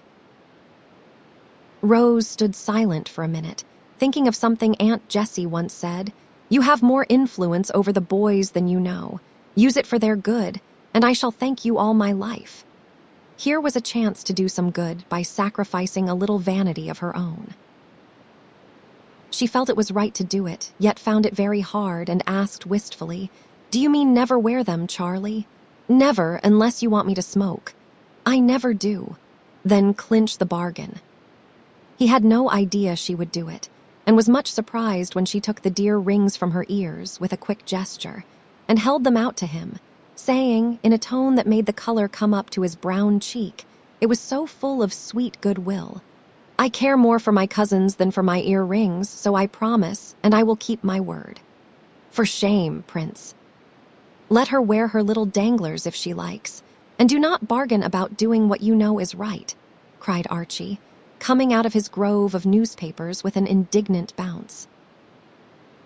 But Rose was bent on showing her aunt that she could use her influence for the boys' good, and said steadily, "It is fair, and I want it to be so. Then you will believe I am in earnest. Here, each of you wear one of these on your watchguard to remind you. I shall not forget, because very soon I cannot wear earrings if I want to." As she spoke, Rose offered a little ring to each cousin, and the boys, seeing how sincere she was, obeyed her. When the pledges were safe, Rose stretched a hand to each, and the lads gave hers a hearty grip, half pleased and half ashamed of their part in the compact. Just at that moment, Dr. Alec and Mrs. Jessie came in. "What is this?" "Dancing ladies' triumph on Sunday," exclaimed Uncle Alec, surveying the trio with surprise. "No, sir, it is the Anti-Tobacco League." "Will you join?" said Charlie, while Rose slipped away to her aunt, and Archie buried both cigars behind the back log. When the mystery was explained, the elders were well pleased, and Rose received a vote of thanks, which made her feel as if she had done a service to her country, as she had, for every boy who grows up free from bad habits bids fair to make a good citizen. I wish Rose would drive a bargain with Will and Geordie also, for I think these books are as bad for the small boys as cigars for the large ones, said Mrs. Jessie, sitting down on the sofa between the readers, who politely curled up their legs to make room for her. I thought they were all the fashion, answered Dr. Alec, settling in the big chair with Rose. So is smoking, but it is harmful. The writers of these popular stories intend to do good, I have no doubt, but it seems to me they fail because their motto is, be smart, and you will be rich, instead of be honest, and you will be happy. I do not judge hastily, Alec, for I have read a dozen at least of these stories, and with much that is attractive to boys, I find a great deal to condemn in them, and other parents say the same when I ask them. Now, Mum, that is too bad. I like him tip-top. This one is a regular screamer, cried Will. They are bully books, and I would like to know where's the harm, added Geordie. You have just shown us one of the chief evils, and that is slang, answered their mother quickly. Must have it, ma'am. If these chaps talked all right, there would be no fun in 'em, protested Will. A bootblack must not use good grammar, and a newsboy must swear a little, or he would not be natural, explained Geordie, both boys ready to fight gallantly for their favorites. But my sons are neither bootblacks nor newsboys, and I object to hearing them use such words as screamer, bully, and buster. In fact, I fail to see the advantage of writing books about such people unless it is done in a very different way. I cannot think they will help to refine the ragamuffins if they read them, and I am sure they can do no good to the better class of boys, who through these books are introduced to police courts, counterfeiters' dens, gambling houses, drinking saloons, and all sorts of low life. Some of them are about first-rate boys, Mother, and they go to sea and study and sail round the world, having great larks all the way. I have read about them, Geordie, and though they are better than the others, I am not satisfied with these optical delusions, as I call them. Now I put it to you, boys, is it natural for lads from 15 to 18 to command ships, defeat pirates, outwit smugglers, and so cover themselves with glory, that Admiral Farragut invites them to dinner, saying, "Noble boy, you are an honor to your country." Or, if the hero is in the army, he has hairbreadth escapes and adventures enough in one small volume to turn his hair white. And in the end, he goes to Washington at the express desire of the president or commander-in-chief, to be promoted to no end of stars and bars. Even if the hero is merely an honest boy trying to get his living, He is not permitted to do so in a natural way, by hard work and years of patient effort, but is suddenly adopted by a millionaire whose pocketbook he has returned. Or a rich uncle appears from sea just in the nick of time. Or the remarkable boy earns a few dollars, speculates in peanuts or neckties, and grows rich so rapidly that Sinbad in the Diamond Valley is a pauper compared to him.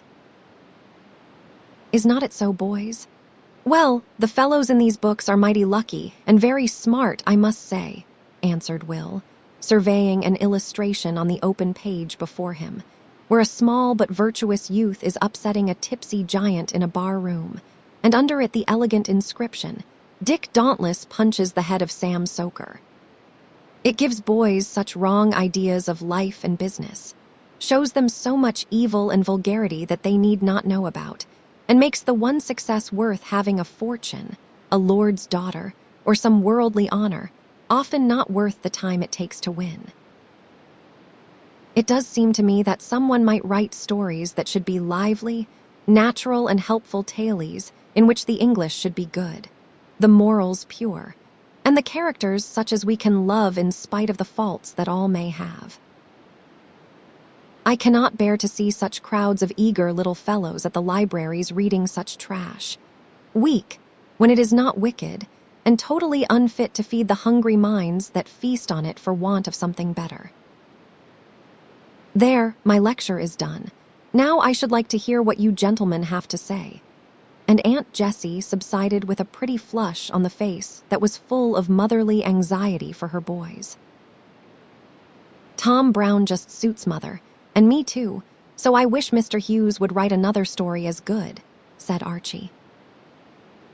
You do not find things of this sort in Tom Brown, yet these books are all in the Sunday school libraries, and Mrs. Jessie read the following paragraph from the book she had taken from Will's hand. In this place, we saw a tooth of John the Baptist. Ben said he could see locust and wild honey sticking to it. I could not. Perhaps John used a piece of the true cross for a toothpick. A larky sort of a boy says that, Mum, and we skip the parts where they describe what they saw in the different countries, cried Will. And those descriptions, taken mostly from guidebooks, I fancy, are the only parts of any real worth. The scrapes of the bad boys make up the rest of the story, and it is for those you read these books, I think, answered his mother, stroking back the hair off the honest little face that looked rather abashed at this true statement of the case. Anyway, Mother, the ship part is useful, for we learn how to sail her, and by that will all come handy when we go to sea, put in Geordie. Indeed, then you can explain this maneuver to me, of course. And Mrs. Jessie read from another page the following nautical paragraph. The wind is south-southwest, and we can have her up 4 points closer to the wind and still be 6 points off the wind. As she luffs up, we shall man the fore and main sheets, slack on the weather, and haul on the lee braces. I guess I could if I was not afraid of Uncle. He knows so much more than I do. He would laugh, began Geordie, evidently puzzled by the question. Ho, you know you cannot, so why make believe? We do not understand half of the sea lingo, Mum, and I dare say it is all wrong, cried Will, suddenly going over to the enemy to Geordie's great disgust. I do wish the boys would not talk to me as if I was a ship, said Rose, bringing forward a private grievance. Coming home from church this morning, the wind blew me about, and Will called out right in the street, brail up the foresail and take in the flying jib, that will ease her. The boys shouted at the plaintive tone in which Rose repeated the words that offended her, and Will vainly endeavored to explain that he only meant to tell her to wrap her cloak closer and tie a veil over the tempest-tossed feathers in her hat. To tell the truth, if the boys must have slang, I can bear the sea lingo, as Will calls it, better than the other. It afflicts me less to hear my sons talk about brailing up the foresail than doing as they darn please, and cut your cable is decidedly preferable to let her rip. I once made a rule that I would have no slang in the house. I give it up now, for I cannot keep it, but I will not have rubbishy books. So, Archie, please send these two after your cigars." Mrs. Jessie held both the small boys fast with an arm round each neck, and when she took this base advantage of them, they could only squirm with dismay. "Yes, right behind the back log," she continued energetically. "There, my hearties, you like sea slang, so I will give you a bit now. I want you to promise not to read any more stuff for a month, and I will agree to supply you with wholesome fare." "Oh, Mother, not a single one," cried Will. "Could not we just finish those?" pleaded Geordie. "The boys threw away half-smoked cigars, and your books must go after them. Surely you would not be outdone by the old fellows, as you call them, or be less obedient to little Mum than they were to Rose." "Course not." "Come on, Geordie, and we'll took the vow like a hero." His brother sighed and obeyed, but privately resolved to finish his story the minute the month was over. "You have laid out a hard task for yourself, Jessie, in trying to provide good reading for boys who have been living on sensation stories. It will be like going from raspberry tarts to plain bread and butter, but you will probably save them from a bilious fever," said Dr. Alec, much amused at the proceedings. "I remember hearing Grandpa say that a love for good books was one of the best safeguards a man could have," began Archie, staring thoughtfully at the fine library before him. "Yes, but there is no time to read nowadays. A fellow has to keep scratching round to make money or he is nobody," cut in Charlie, trying to look worldly wise. "This love of money is the curse of America, and for the sake of it men will sell honor and honesty, till we do not know whom to trust, and it is only a genius like Agassiz who dares to say, 'I cannot waste my time in getting rich,'" said Mrs. Jessie sadly. "Do you want us to be poor, Mother?" asked Archie, wondering. "No, dear, and you never need be, while you can use your hands. But I am afraid of this thirst for wealth and the temptations it brings. Oh, my boys. I tremble for the time when I must let you go, because I think it would break my heart to have you fail as so many fail. It would be far easier to see you dead if it could be said of you as of Sumner, 'No man dared offer him a bribe.'" Mrs. Jessie was so earnest in her motherly anxiety that her voice faltered over the last words, and she hugged the yellow heads closer in her arms, as if she feared to let them leave that safe harbor for the great sea where so many little boats go down. The younger lads nestled closer to her, and Archie said, in his quiet, resolute way, "I cannot promise to be an Agassiz or a Sumner, Mother, but I do promise to be an honest man, please God. Then I am satisfied." And holding fast the hand he gave her, she sealed his promise with a kiss that had all a mother's hope and faith in it. "I do not see how they ever can be bad. She is so fond and proud of them," whispered Rose, quite touched by the little scene. "You must help her make them what they should be. You have begun already, and when I see those rings where they are, my girl is prettier in my sight than if the biggest diamonds that ever twinkled shone in her ears," answered Dr. Alec, looking at her with approving eyes. "I am so glad you think I can do anything, for I perfectly ache to be useful. Everyone is so good to me, especially Aunt Jessie. I think you are in a fair way to pay your debts, Rosie, for when girls give up their little vanities and boys their small vices and try to strengthen each other in well-doing, matters are going as they ought. Work away, my dear, and help their mother keep these sons fit friends for an innocent creature like yourself. They will be the manlier men for it, I can assure you." Chapter 18, Fashion and Physiology. Please, sir, I guess you would better step up right away, or it will be too late, for I heard Miss Rose say she knew you would not like it, and she would never dare to let you see her. Phoebe said this as she popped her head into the study, where Dr. Alec sat reading a new book. "They are at it, are they?" he said, looking up quickly and giving himself a shake, as if ready for a battle of some sort. "Yes, sir, as hard as they can talk, and Miss Rose do not seem to know what to do, for the things are ever so stylish, and she looks elegant in 'em, though I like her best in the old ones," answered Phoebe. "You are a girl of sense. I will settle matters for Rosie, and you will lend a hand. Is everything ready in her room, and are you sure you understand how they go?" "Oh, yes, sir, but they are so funny." "I know Miss Rose will think it is a joke," and Phoebe laughed as if something tickled her immensely. "Never mind what she thinks so long as she obeys. Tell her to do it for my sake, and she will find it the best joke she ever saw. I expect to have a tough time of it, but we will win yet," said the doctor, as he marched upstairs with the book in his hand and an odd smile on his face.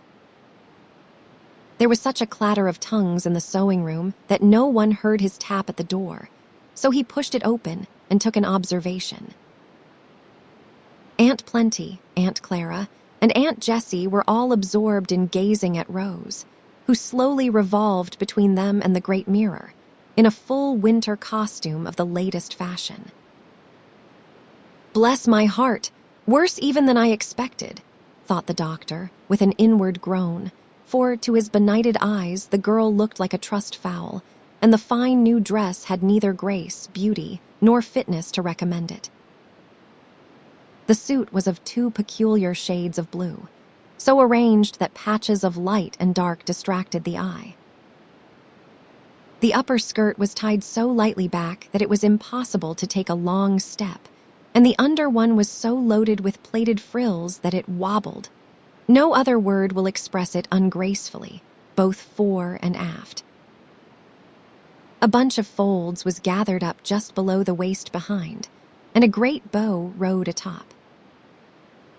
A small jacket of the same material was adorned with a high ruff at the back and laid well open over the breast, to display some lace and a locket.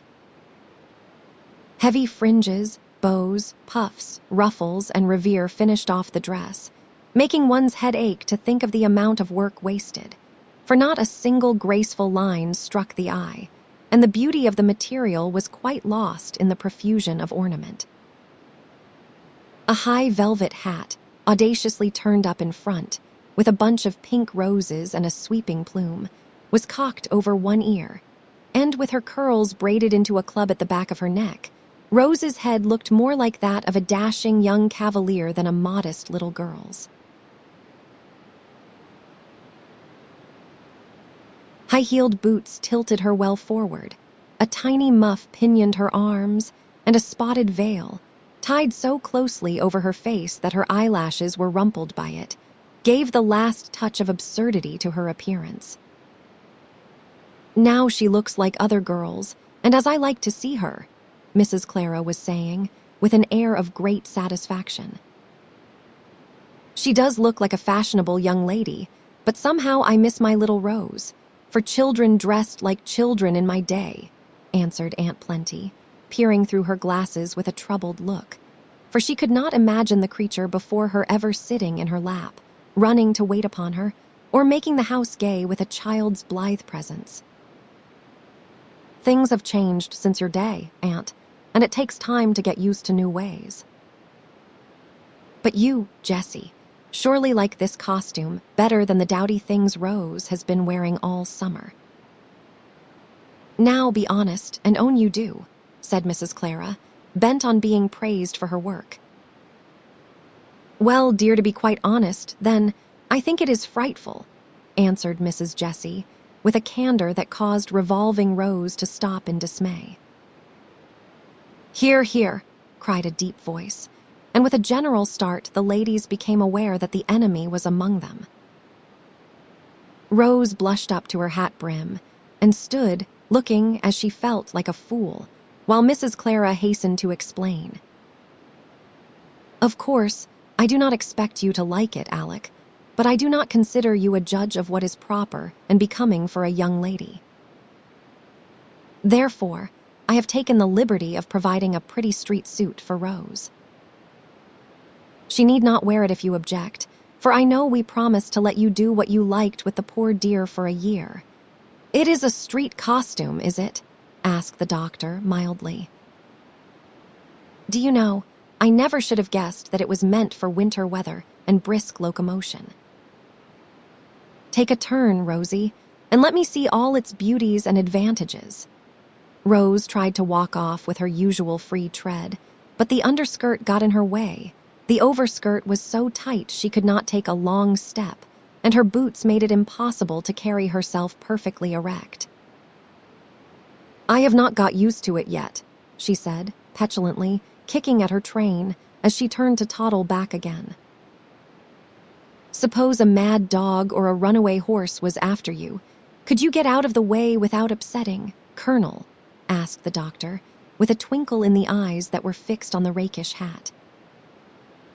Do not think I could, but I will try, and Rose made a rush across the room.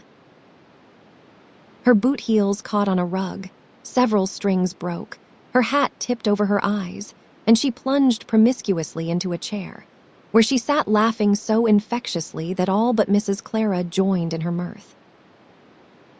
I should say that a walking suit in which one could not walk, and a winter suit which exposes the throat, head, and feet to cold and damp, was rather a failure, Clara, especially as it has no beauty to reconcile one to its utter unfitness. Said Dr. Alec as he helped Rose undo her veil, adding in a low tone, "Nice thing for the eyes. You will soon see spots when it is off as well as when it is on, and by be a case for an oculist." "No beauty," cried Mrs. Clara warmly. "Now that is just a man's blindness.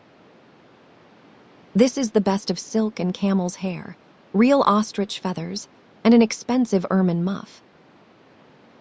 What could be in better taste or more proper for a young girl? I will show you, if Rose will go to her room and oblige me by putting on what she finds there," answered the doctor with unexpected readiness.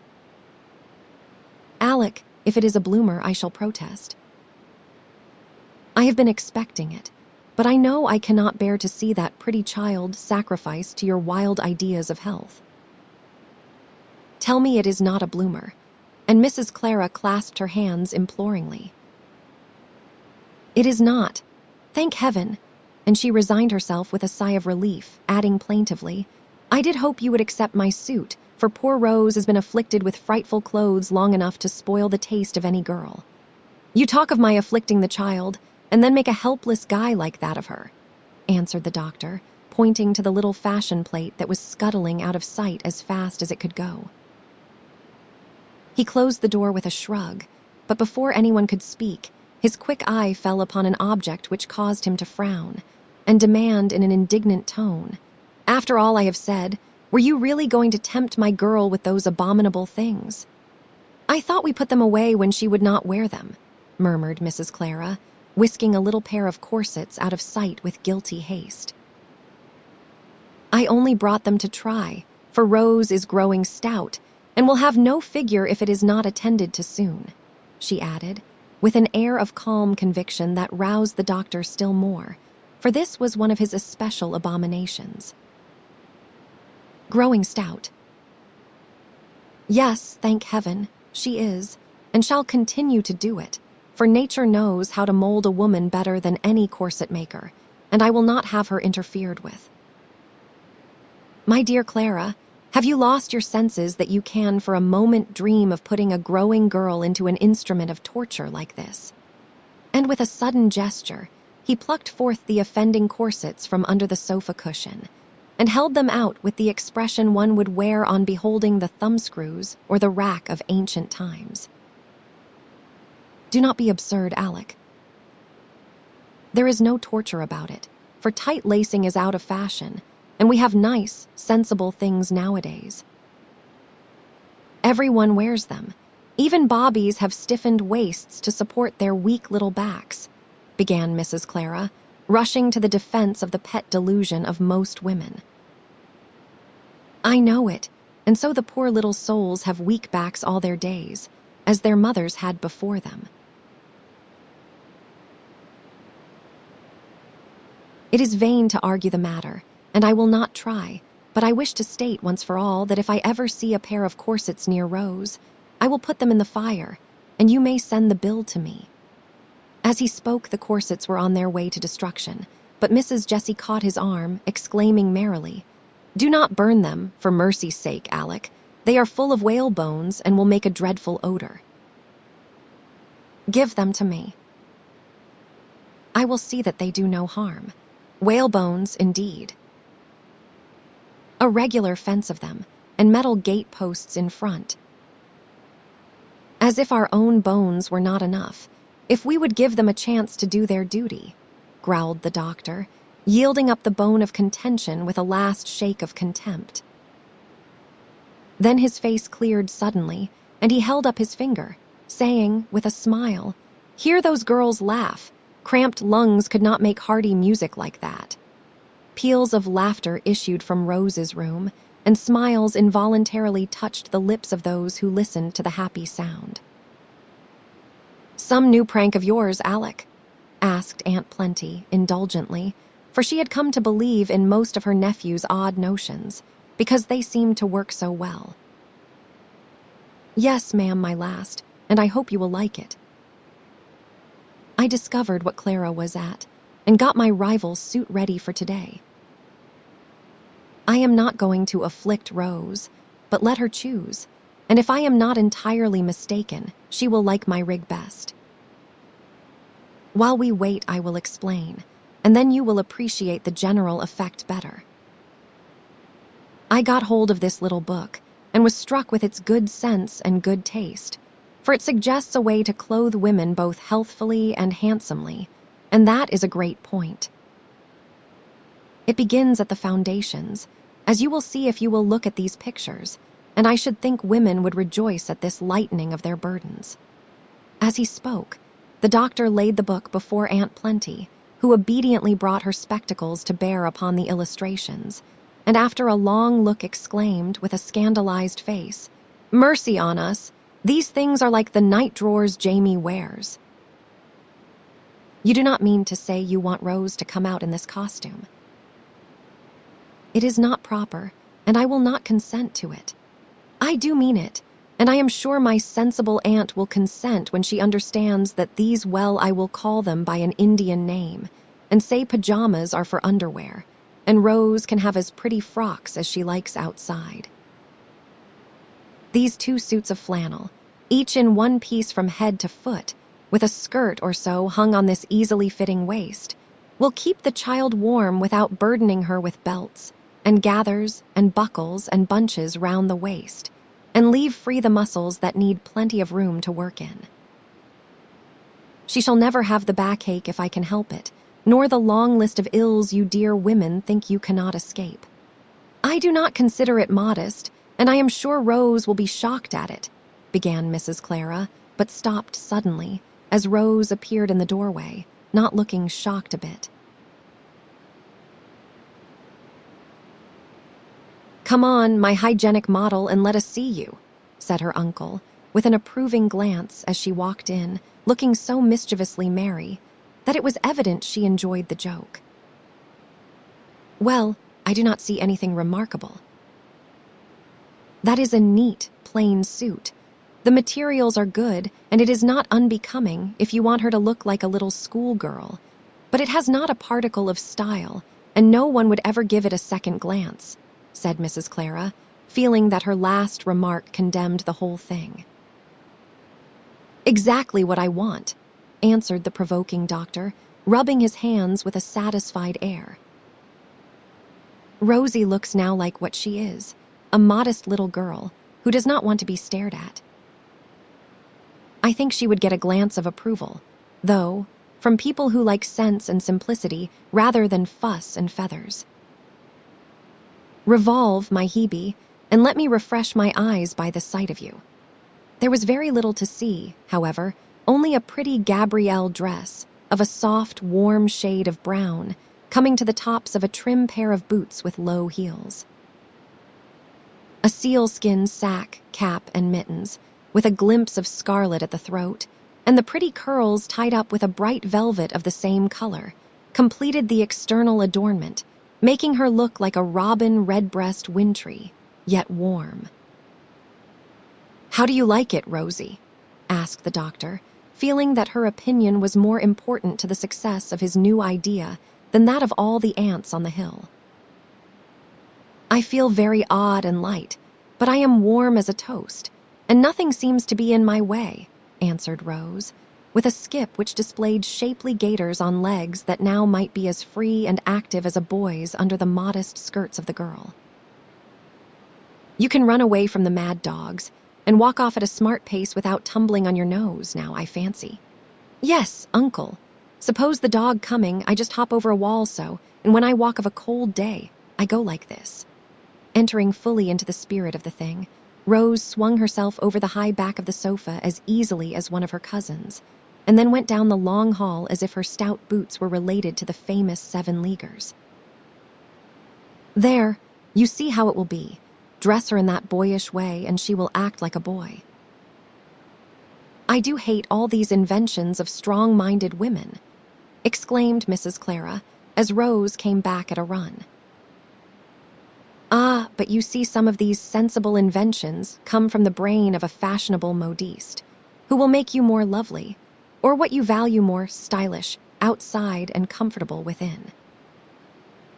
Mrs. Van Tassel has been to Madame Stone, and is wearing a full suit of this sort.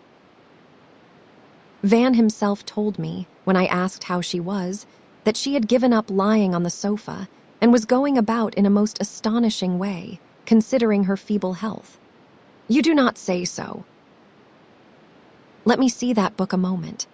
And Aunt Clara examined the new patterns with a more respectful air, for if the elegant Mrs. Van Tassel wore these dreadful things, it would never do to be left behind, in spite of her prejudices. Dr. Alec looked at Mrs. Jessie, and both smiled, for little Mum had been in the secret and enjoyed it mightily. "I thought that would settle it," he said with a nod. I did not wait for Mrs. Van to lead the way, and for once in my life I have adopted a new fashion before Clara. "My freedom suit is ordered, and you may see me playing tag with Rose and the boys before long," answered Mrs. Jessie, nodding back at him.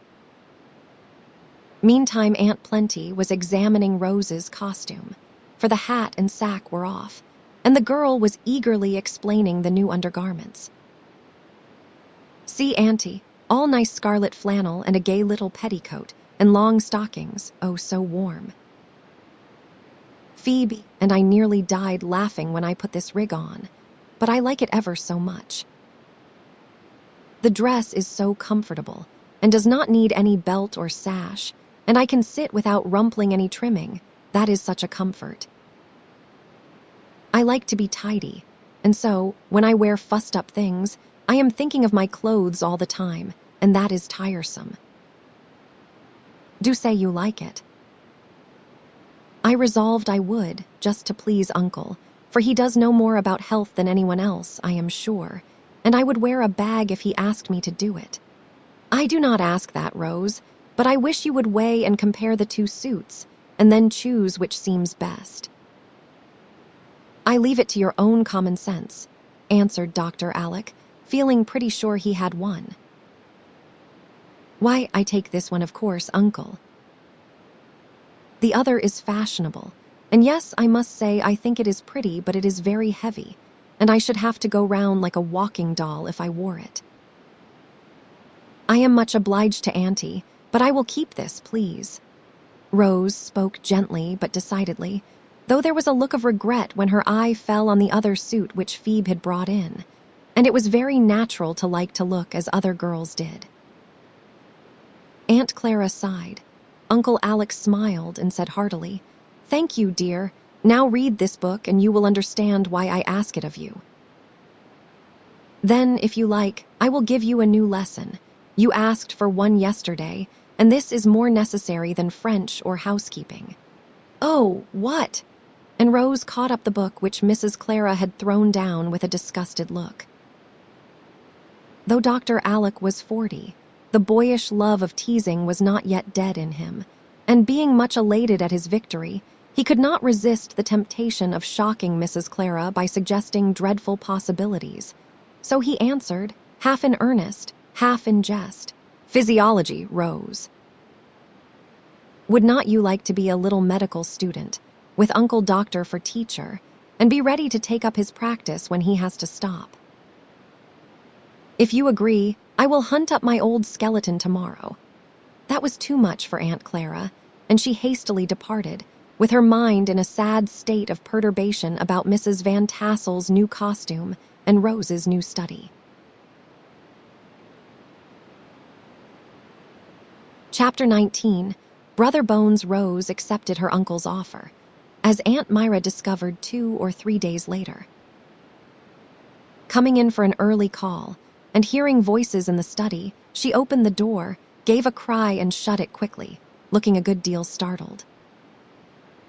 The doctor appeared in a moment, and begged to know what the matter was. "How can you ask when that long box looks so like a coffin I thought it was one, and that dreadful thing stared me in the face as I opened the door," answered Mrs. Myra, pointing to the skeleton that hung from the chandelier, cheerfully grinning at all beholders. "This is a medical college where women are freely admitted, so walk in, madam, and join the class if you will do me the honor," said the doctor, waving her forward with his politest bow. "Do, Auntie, it is perfectly splendid," cried Rose's voice, and Rose's blooming face was seen behind the ribs of the skeleton, smiling and nodding in the gayest possible manner. "What are you doing, child?" demanded Aunt Myra, dropping into a chair and staring about her. "Oh, I am learning bones today, and I like it so much. There are 12 ribs, you know, and the 2 lower ones are called floating ribs, because they are not fastened to the breastbone. That is why they go in so easily if you lace tight and squeeze the lungs and heart in the let me see. What was that big word, oh? I know thoracic cavity." And Rose beamed with pride as she aired her little bit of knowledge. "Do you think that is a good sort of thing for her to be poking over? She is a nervous child, and I am afraid it will be bad for her," said Aunt Myra, watching Rose as she counted vertebrae and waggled a hip joint in its socket with an inquiring expression. "An excellent study, for she enjoys it, and I mean to teach her how to manage her nerves so that they will not be a curse to her, as many a woman's become through ignorance or want of thought. To make a mystery or terror of these things is a mistake, and I mean Rose shall understand and respect her body so well that she will not dare to trifle with it as most women do. And she really likes it.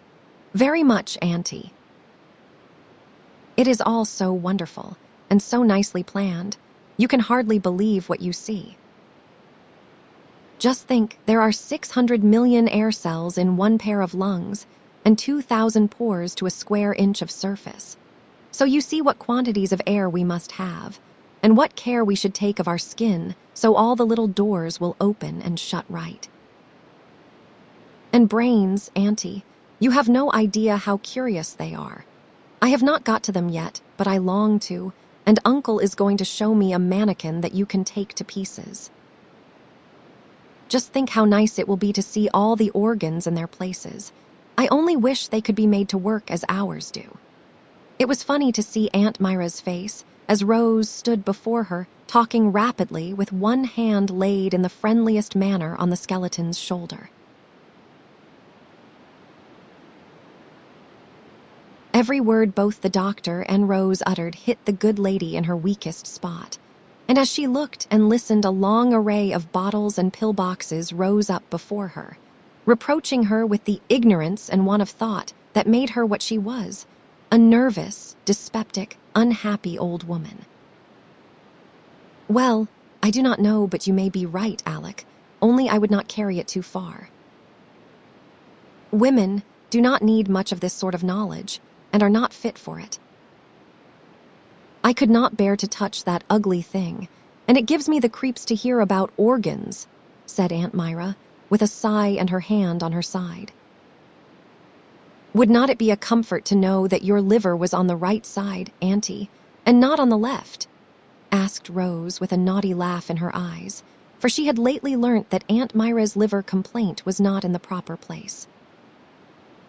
It is a dying world, child, and it do not much matter where the pain is, for sooner or later we all drop off and are seen no more, was Aunt Myra's cheerful reply. Well, I intend to know what kills me if I can, and meantime, I am going to enjoy myself in spite of a dying world. I wish you would do so too, and come and study with Uncle. It would do you good, I am sure. And Rose went back to counting vertebrae with such a happy face that Aunt Myra had not the heart to say a word to dampen her ardor. Perhaps it is as well to let her do what she likes the little while she is with us. But pray be careful of her, Alec, and not allow her to overwork, she whispered as she went out. That is exactly what I am trying to do, ma'am, and rather a hard job I find it, he added as he shut the door, for the dear aunts were dreadfully in his way sometimes. Half an hour later came another interruption in the shape of Mac, who announced his arrival by the brief but elegant remark, "Hullo, what new game is this?" Rose explained. Mac gave a long whistle of surprise and then took a promenade round the skeleton, observing gravely, "Brother Bones looks very jolly, but I cannot say much for his beauty." "You must not make fun of him, for he is a good old fellow, and you would be just as ugly if your flesh was off," said Rose, defending her new friend with warmth. "I dare say, so I will keep my flesh on, thank you." "You are so busy you cannot read to a fellow, I suppose?" asked Mac, whose eyes were better but still too weak for books. "Do not you want to come and join my class? Uncle explains it all to us, and you can take a look at the plates as they come along. We will give up bones today and have eyes instead. That will be more interesting to you," added Rose, seeing no ardent thirst for physiological information in his face.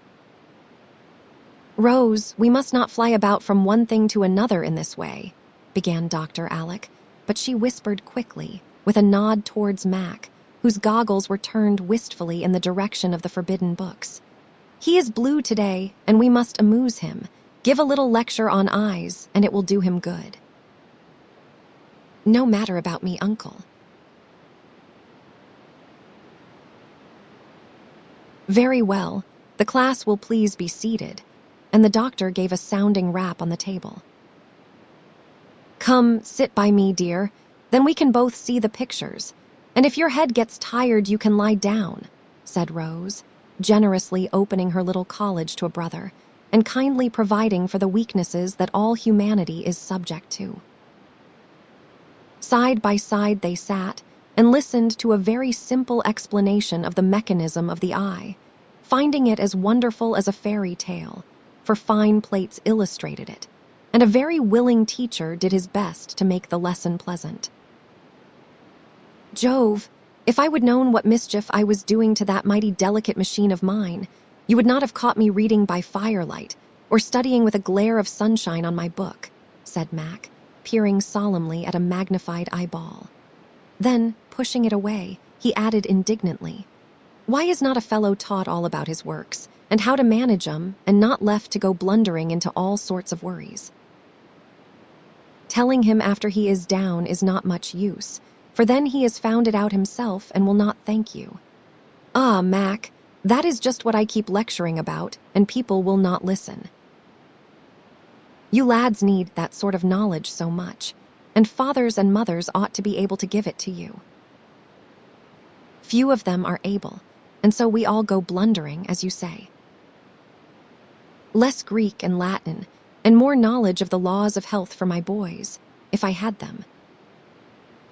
Mathematics are all very well, but morals are better, and how I wish that I could help teachers and parents to feel it as they ought. Some do. Aunt Jessie and her boys have capital talks, and I wish we could, but Mother's so busy with her housekeeping, and father with his business, there never seems to be any time for that sort of thing. Even if there was, it do not seem as if it would be easy to talk to them, because we have never got into the way of it, you know. Poor Mac was right there, and expressed a want that many a boy and girl feels. Fathers and mothers are too absorbed in business and housekeeping to study their children, and cherish that sweet and natural confidence which is a child's surest safeguard and a parent's subtlest power. So the young hearts hide trouble or temptation till the harm is done, and mutual regret comes too late. Happy the boys and girls who tell all things freely to father or mother, sure of pity, help, and pardon. And thrice happy the parents who, out of their own experience and by their own virtues, can teach and uplift the souls for which they are responsible. This longing stirred in the hearts of Rose and Mac, and by a natural impulse both turned to Dr. Alec. For in this queer world of ours, fatherly and motherly hearts often beat warm and wise in the breasts of bachelor uncles and maiden aunts. And it is my private opinion that these worthy creatures are a beautiful provision of nature for the cherishing of other people's children. They certainly get great comfort out of it, and receive much innocent affection that otherwise would be lost. Dr. Alec was one of these, and his big heart had room for every one of the 8 cousins, especially orphaned Rose and afflicted Mac. So, when the boy uttered that unconscious reproach to his parents, and Rose added with a sigh, "It must be beautiful to have a mother," the good doctor yearned over them, and shutting his book with a decided slam, said in that cordial voice of his, "Now, look here, children, you just come and tell me all your worries, and with God's help, I will settle them for you. That is what I am here for, I believe, and it will be a great happiness to me if you can trust me." "We can, uncle, and we will," both answered, with a heartiness that gratified him much. "Good. Now school is dismissed, and I advise you to go and refresh your 600 million air cells by a brisk run in the garden.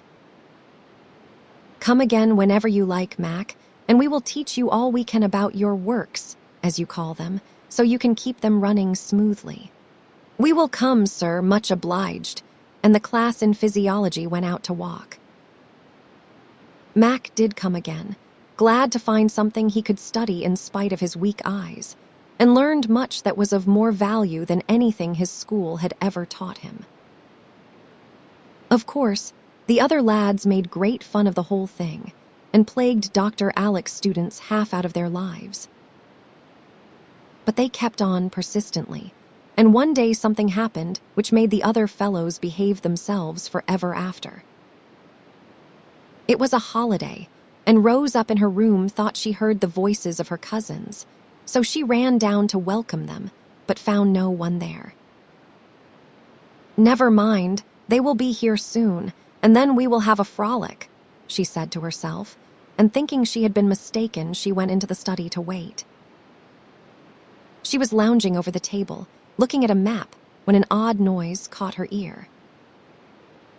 A gentle tapping somewhere, and following the sound it seemed to come from the inside of the long case in which the skeleton lived when not professionally engaged. This case stood upright in a niche between 2 bookcases at the back of the room, a darkish corner, where Brother Bones, as the boys would call him, was out of the way. As Rose stood looking in that direction, and wondering if a rat had got shut in, the door of the case swung slowly open, and with a great start she saw a bony arm lifted, and a bony finger beckon to her. For a minute she was frightened, and ran to the study door with a fluttering heart, but just as she touched the handle, a queer, stifled sort of giggle made her stop short and turn red with anger. She paused an instant to collect herself, and then went softly toward the bony beckoner. A nearer look revealed black threads tied to the arm and fingers, the ends of threads disappearing through holes bored in the back of the case. Peeping into the dark recess, she also caught sight of the tip of an elbow covered with a rough gray cloth which she knew very well. Quick as a flash, she understood the joke.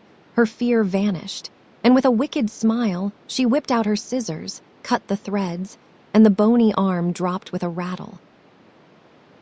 Before she could say, "Come out, Charlie, and let my skeleton alone," a sudden eruption of boys, all in a high state of tickle, proclaimed to the hidden rogue that his joke was a failure. "I told him not to do it, because it might give you a start," explained Archie, emerging from the closet. "I had a smelling bottle all ready if she fainted away," added Steve, popping up from behind the great chair. "It is too bad of you not to squawk and run. We depended on it. It is such fun to howl after you," said Will and Geordie, rolling out from under the sofa in a promiscuous heap. "You are getting altogether too strong-minded, Rose. Most girls would have been in a jolly twitter to see this old fellow waggling his finger at them," complained Charlie, squeezing out from his tight quarters, dusty and disgusted. "I am used to your pranks now, so I am always on the watch and prepared. But I will not have Brother Bones made fun of." "I know Uncle would not like it, so please do not," began Rose just as Dr. Alec came in, and seeing the state of the case at a glance, he said quietly, "Hear how I got that skeleton, and then I am sure you will treat it with respect." The boys settled down at once on any article of furniture that was nearest and listened dutifully. "Years ago, when I was in the hospital, a poor fellow was brought there with a rare and very painful disease. There was no hope for him, but we did our best, and he was so grateful that, when he died, he left us his body that we might discover the mysteries of his complaint, and so be able to help others afflicted in the same way. It did do good, and his brave patience made us remember him long after he was gone. He thought I had been kind to him, and said to a fellow student of mine, 'Tell the doctor I lave him me bones, for I have nothing else in the wide world, and I will nose be wanting him at all, when the great pain hat kilt me entirely.' So that is how they came to be mine, and why I have kept them carefully, for though only a poor, ignorant fellow, Mike Nolan did what he could to help others, and prove his gratitude to those who tried to help him." As Dr. Alec paused, Archie closed the door of the case as respectfully as if the mummy of an Egyptian king was inside. Will and Geordie looked solemnly at one another, evidently much impressed, and Charlie pensively remarked from the coal hod where he sat, "I have often heard of a skeleton in the house, but I think few people have one as useful and as interesting as ours."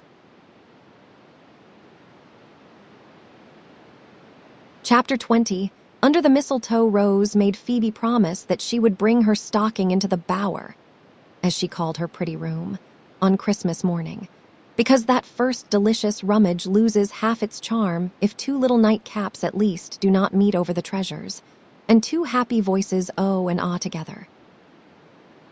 So when Rose opened her eyes that day, they fell upon faithful Phoebe, rolled up in a shawl, sitting on the rug before a blazing fire, with her untouched stocking laid beside her.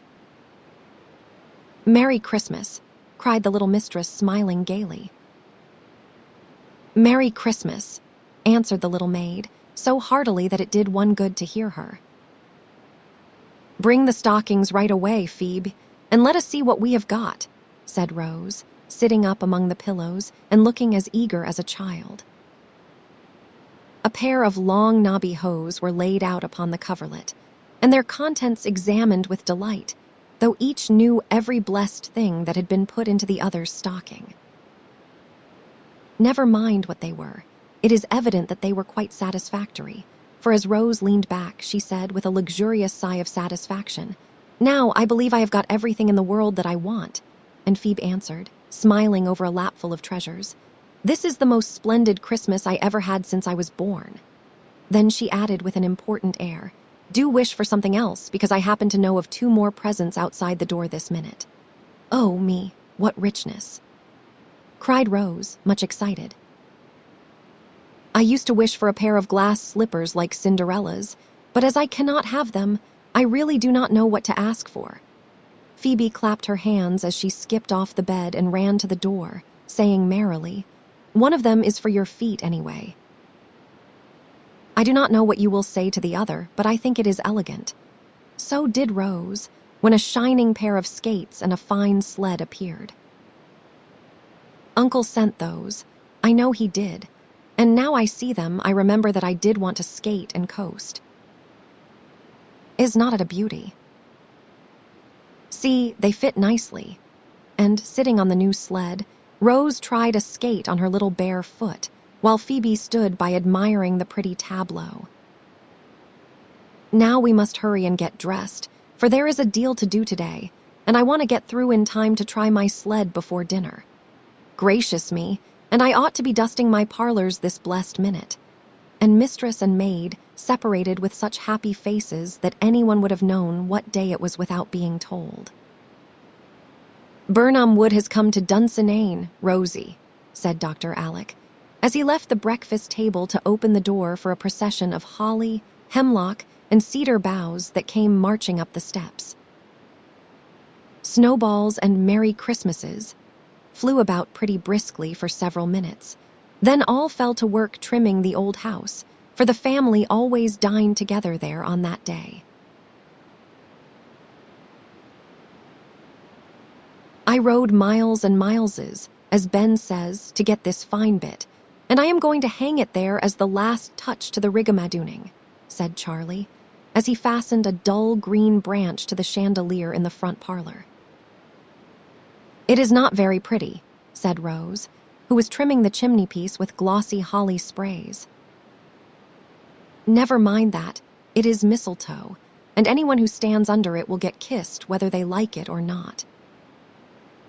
Now's your time, ladies, answered the saucy prince, keeping his place and looking sentimentally at the girls, who retired precipitately from the dangerous spot. You will not catch me, said Rose with great dignity. See if I do not. I have got my eye on Phoebe, observed Will, in a patronizing tone that made them all laugh. Bless the dear, I shall not mind it a bit, answered Phoebe, with such a maternal air that Will's budding gallantry was chilled to death. Oh, the mistletoe bough, sang Rose. Oh, the mistletoe bough, echoed all the boys, and the teasing ended in the plaintive ballad they all liked so well. There was plenty of time to try the new skates before dinner, and then Rose took her first lesson on the little bay, which seemed to have frozen over for that express purpose. She found tumbling down and getting up again warm work for a time, but with 6 boys to teach her, she managed at last to stand alone. And satisfied with that success, she refreshed herself with a dozen grand coasts on the Amazon, as her sled was called. Ah, that fatal color. It breaks my heart to see it, croaked Aunt Myra, as Rose came down a little late, with cheeks almost as ruddy as the holly berries on the wall, and every curl as smooth as Phoebe's careful hands could make it. I am glad to see that Alec allows the poor child to make herself pretty in spite of his absurd notions, added Aunt Clara, taking infinite satisfaction in the fact that Rose's blue silk dress had 3 frills on it. She is a very intelligent child, and has a nice little manner of her own, observed Aunt Jane, with unusual affability, for Rose had just handed Mac a screen to guard his eyes from the brilliant fire. If I had a daughter like that to show my gem when he gets home, I should be a very proud and happy woman, thought Aunt Jessie, and then reproached herself for not being perfectly satisfied with her 4 brave lads. Aunt Plenty was too absorbed in the dinner to have an eye for anything else. If she had not been, she would have seen what an effect her new cap produced upon the boys. The good lady owned that she did love a dressy cap, and on this occasion her headgear was magnificent, for the towering structure of lace was adorned with buff ribbons to such an extent that it looked as if a flock of yellow butterflies had settled on her dear old head. When she trotted about the rooms, the ruches quivered, the little bows all stood erect, and the streamers waved in the breeze so comically that it was absolutely necessary for Archie to smother the brats in the curtains till they had had their first laugh out. Uncle Mac had brought Fun C to dinner, and it was a mercy he did, for the elder lads found a vent for their merriment in joking the young Chinaman on his improved appearance. He was in American costume now, with a cropped head, and spoke remarkably good English after 6 months at school. But for all that, his yellow face and beady eyes made a curious contrast to the blonde Campbells all about him. Will called him the Typhoon, meaning tycoon, and the name stuck to him to his great disgust. Aunt Peace was brought down and set in the chair of state at table, for she never failed to join the family on this day, and sat smiling at them all, like an embodiment of peace on earth, Uncle Alec said, as he took his place beside her, while Uncle Mac supported Aunt Plenty at the other end. I ate hardly any breakfast, and I have done everything I know to make myself extra hungry, but I really do not think I can eat straight through, unless I burst my buttons off, whispered Geordie to Will, as he surveyed the bounteous stores before him with a hopeless sigh. A fellow never knows what he can do till he tries, answered Will, attacking his heaped-up plate with an evident intention of doing his duty like a man. Everybody knows what a Christmas dinner is, so we need waste no words in describing this one, but hasten at once to tell what happened at the end of it. The end, by the way, was so long in coming that the gas was lighted before dessert was over, for a snow flurry had come on, and the wintry daylight faded fast. But that only made it all the jollier in the warm, bright rooms, full of happy souls. Everyone was very merry, but Archie seemed particularly uplifted, so much so that Charlie confided to Rose that he was afraid the chief had been at the decanters. Rose indignantly denied the insinuation, for when healths were drunk in the good old-fashioned way to suit the elders, she had observed that Aunt Jessie's boys filled their glasses with water, and had done the same herself in spite of the prince's jokes about the rosy. But Archie certainly was unusually excited, and when someone remembered that it was the anniversary of Uncle Jem's wedding, and wished he was there to make a speech, his son electrified the family by trying to do it for him. It was rather incoherent and flowery, as maiden speeches are apt to be, but the end was considered superb. For, turning to his mother with a queer little choke in his voice, he said that she deserved to be blessed with peace and plenty, to be crowned with roses and lad's love, and to receive the cargo of happiness sailing home to her in spite of wind or tide to add another gem to the family jewels. That allusion to the captain, now on his return trip, made Mrs. Jessie sob in her napkin and set the boys cheering. Then, as if that was not sensation enough, Archie suddenly dashed out of the room, as if he had lost his wits.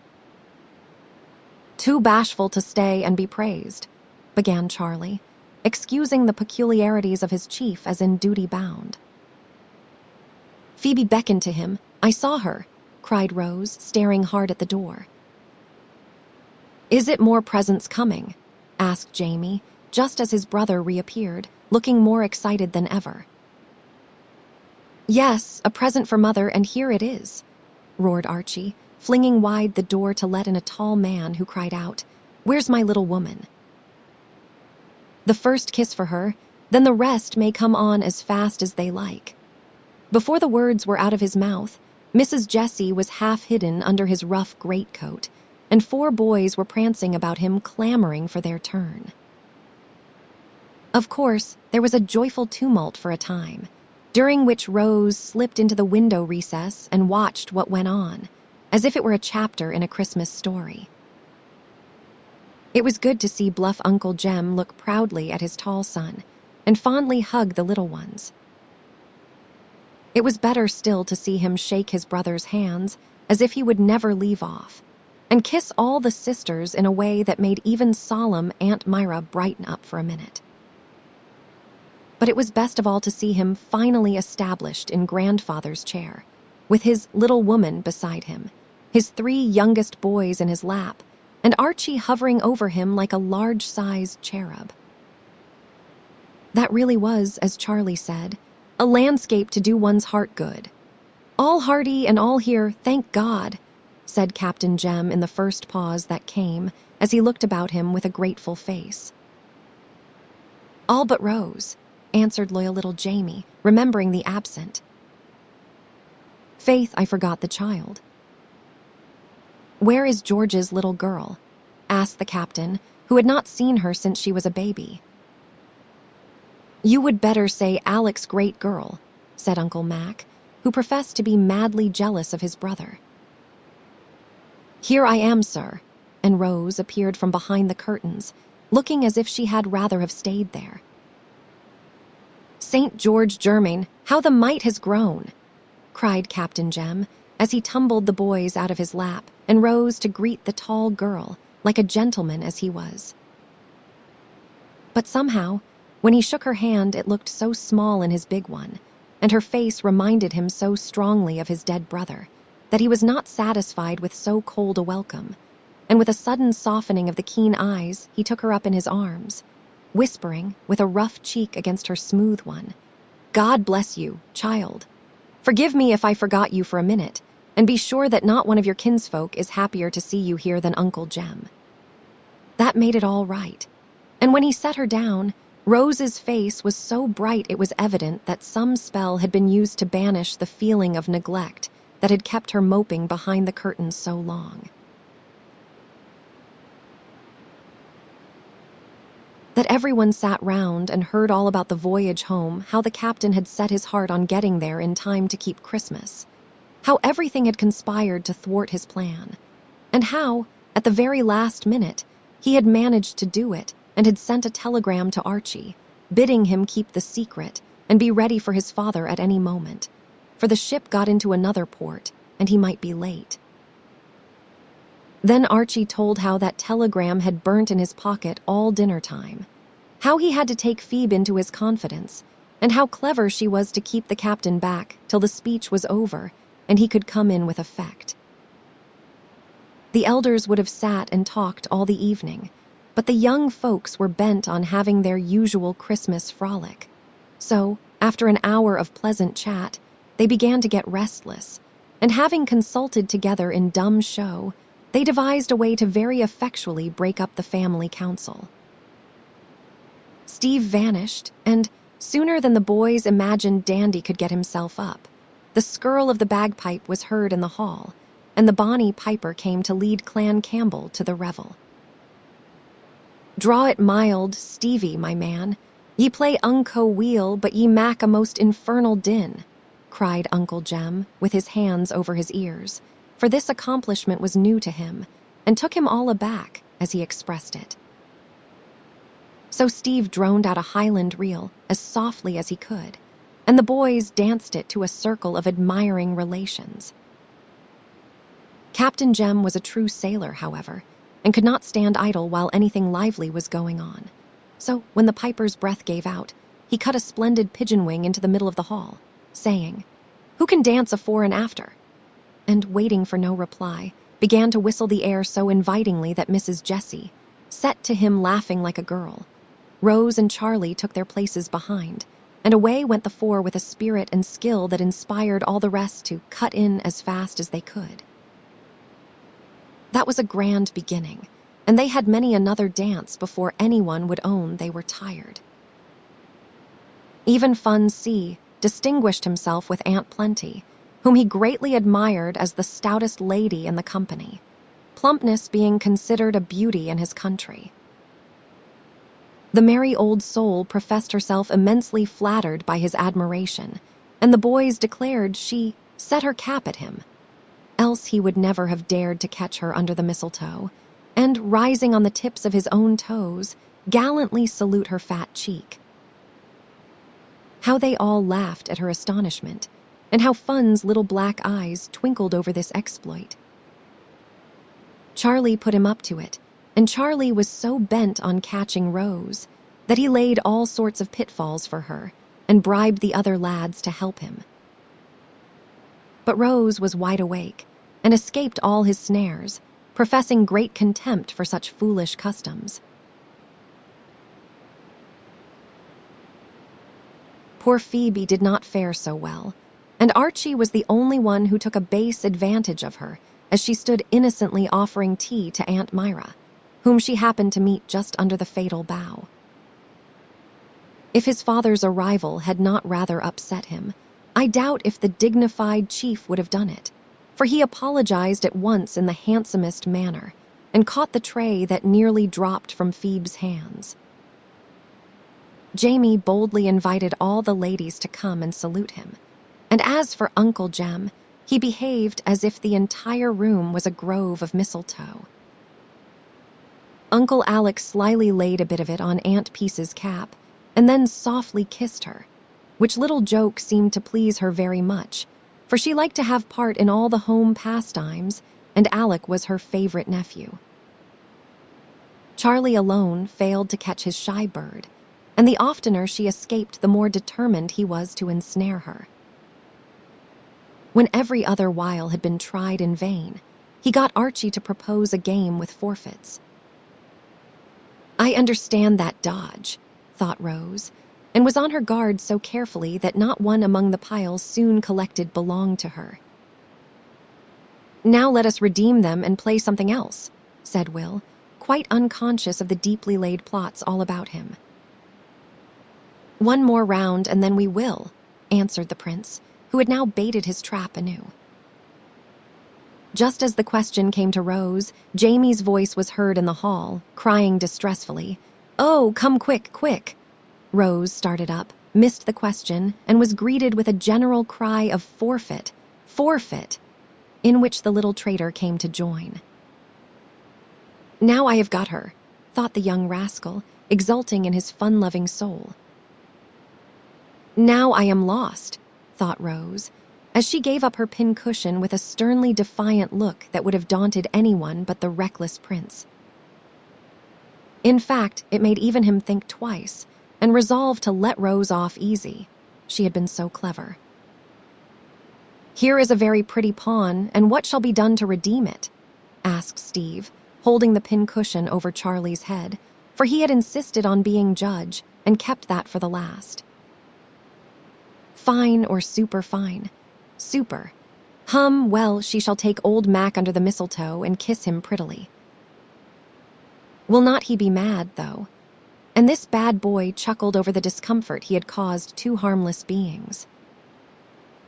There was an impressive pause among the young folks in their corner, for they all knew that Mac would be mad, since he hated nonsense of this sort, and had gone to talk with the elders when the game began. At this moment, he was standing before the fire, listening to a discussion between his uncles and his father, looking as wise as a young owl, and blissfully unconscious of the plots against him. Charlie expected that Rose would say, "I will not." Therefore he was rather astonished, not to say gratified, when, after a look at the victim, she laughed suddenly, and going up to the group of gentlemen, drew her Uncle Mac under the mistletoe and surprised him with a hearty kiss.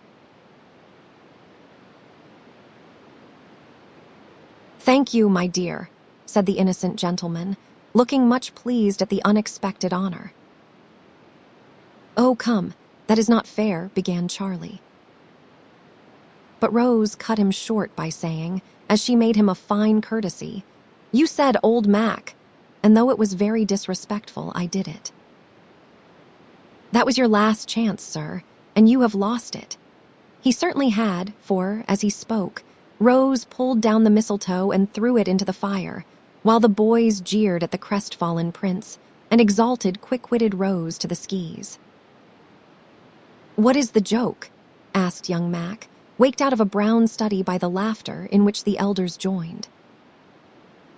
But there was a regular shout when, the matter having been explained to him, Mac took a meditative stare at Rose through his goggles and said in a philosophical tone, "Well, I do not think I should have minded much if she had done it."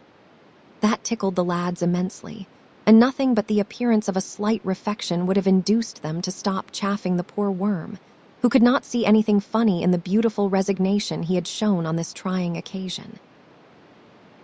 Soon after this, the discovery of Jamie curled up in the sofa corner, as sound asleep as a dormouse, suggested the propriety of going home, and a general move was made. They were all standing about the hall lingering over the good nights, when the sound of a voice softly singing, "Sweet Home," made them pause and listen. It was Phoebe, poor little Phoebe, who never had a home, never knew the love of father or mother, brother or sister, who stood all alone in the wide world, yet was not sad nor afraid, but took her bits of happiness gratefully, and sung over her work without a thought of discontent. I fancy the happy family standing there together remembered this and felt the beauty of it, for when the solitary voice came to the burden of its song, other voices took it up and finished it so sweetly that the old house seemed to echo the word, home, in the ears of both the orphan girls, who had just spent their first Christmas under its hospitable roof. Chapter 21. A scare, Brother Alec. You surely do not mean to allow that child to go out such a bitter cold day as this, said Mrs. Myra, looking into the study, where the doctor sat reading his paper, one February morning. Why not? If a delicate invalid like yourself can bear it, surely my hardy girl can, especially as she is dressed for cold weather, answered Dr. Alec with provoking confidence. But you have no idea how sharp the wind is. I am chilled to the very marrow of my bones, answered Aunt Myra, chafing the end of her purple nose with her sombre glove. I do not doubt it, ma'am, if you will wear crepe and silk instead of fur and flannel. Rosie goes out in all weathers and will be none the worse for an hour's brisk skating. Well, I warn you that you are trifling with the child's health and depending too much on the seeming improvement she has made this year. She is a delicate creature for all that, and will drop away suddenly at the first serious attack, as her poor mother did, croaked Aunt Myra, with a despondent wag of the big bonnet. I will risk it, answered Dr. Alec, knitting his brows, as he always did when any allusion was made to that other Rose. Mark my words, you will repent it. And with that awful prophecy, Aunt Myra departed like a black shadow. Now it must be confessed that among the doctor's failings, and he had his share, was a very masculine dislike of advice, which was thrust upon him unasked. He always listened with respect to the Greytants, and often consulted Mrs. Jessie, but the other three ladies tried his patience sorely by constant warnings, complaints, and counsels. Aunt Myra was an especial trial, and he always turned contrary the moment she began to talk. He could not help it, and often laughed about it with comic frankness. Here now was a sample of it, for he had just been thinking that Rose had better defer her run till the wind went down and the sun was warmer. But Aunt Myra spoke, and he could not resist the temptation to make light of her advice and let Rose brave the cold. He had no fear of its harming her, for she went out every day, and it was a great satisfaction to him to see her run down the avenue a minute afterward, with her skates on her arm, looking like a rosy-faced Esquimaux in her sealskin suit, as she smiled at Aunt Myra stalking along as solemnly as a crow.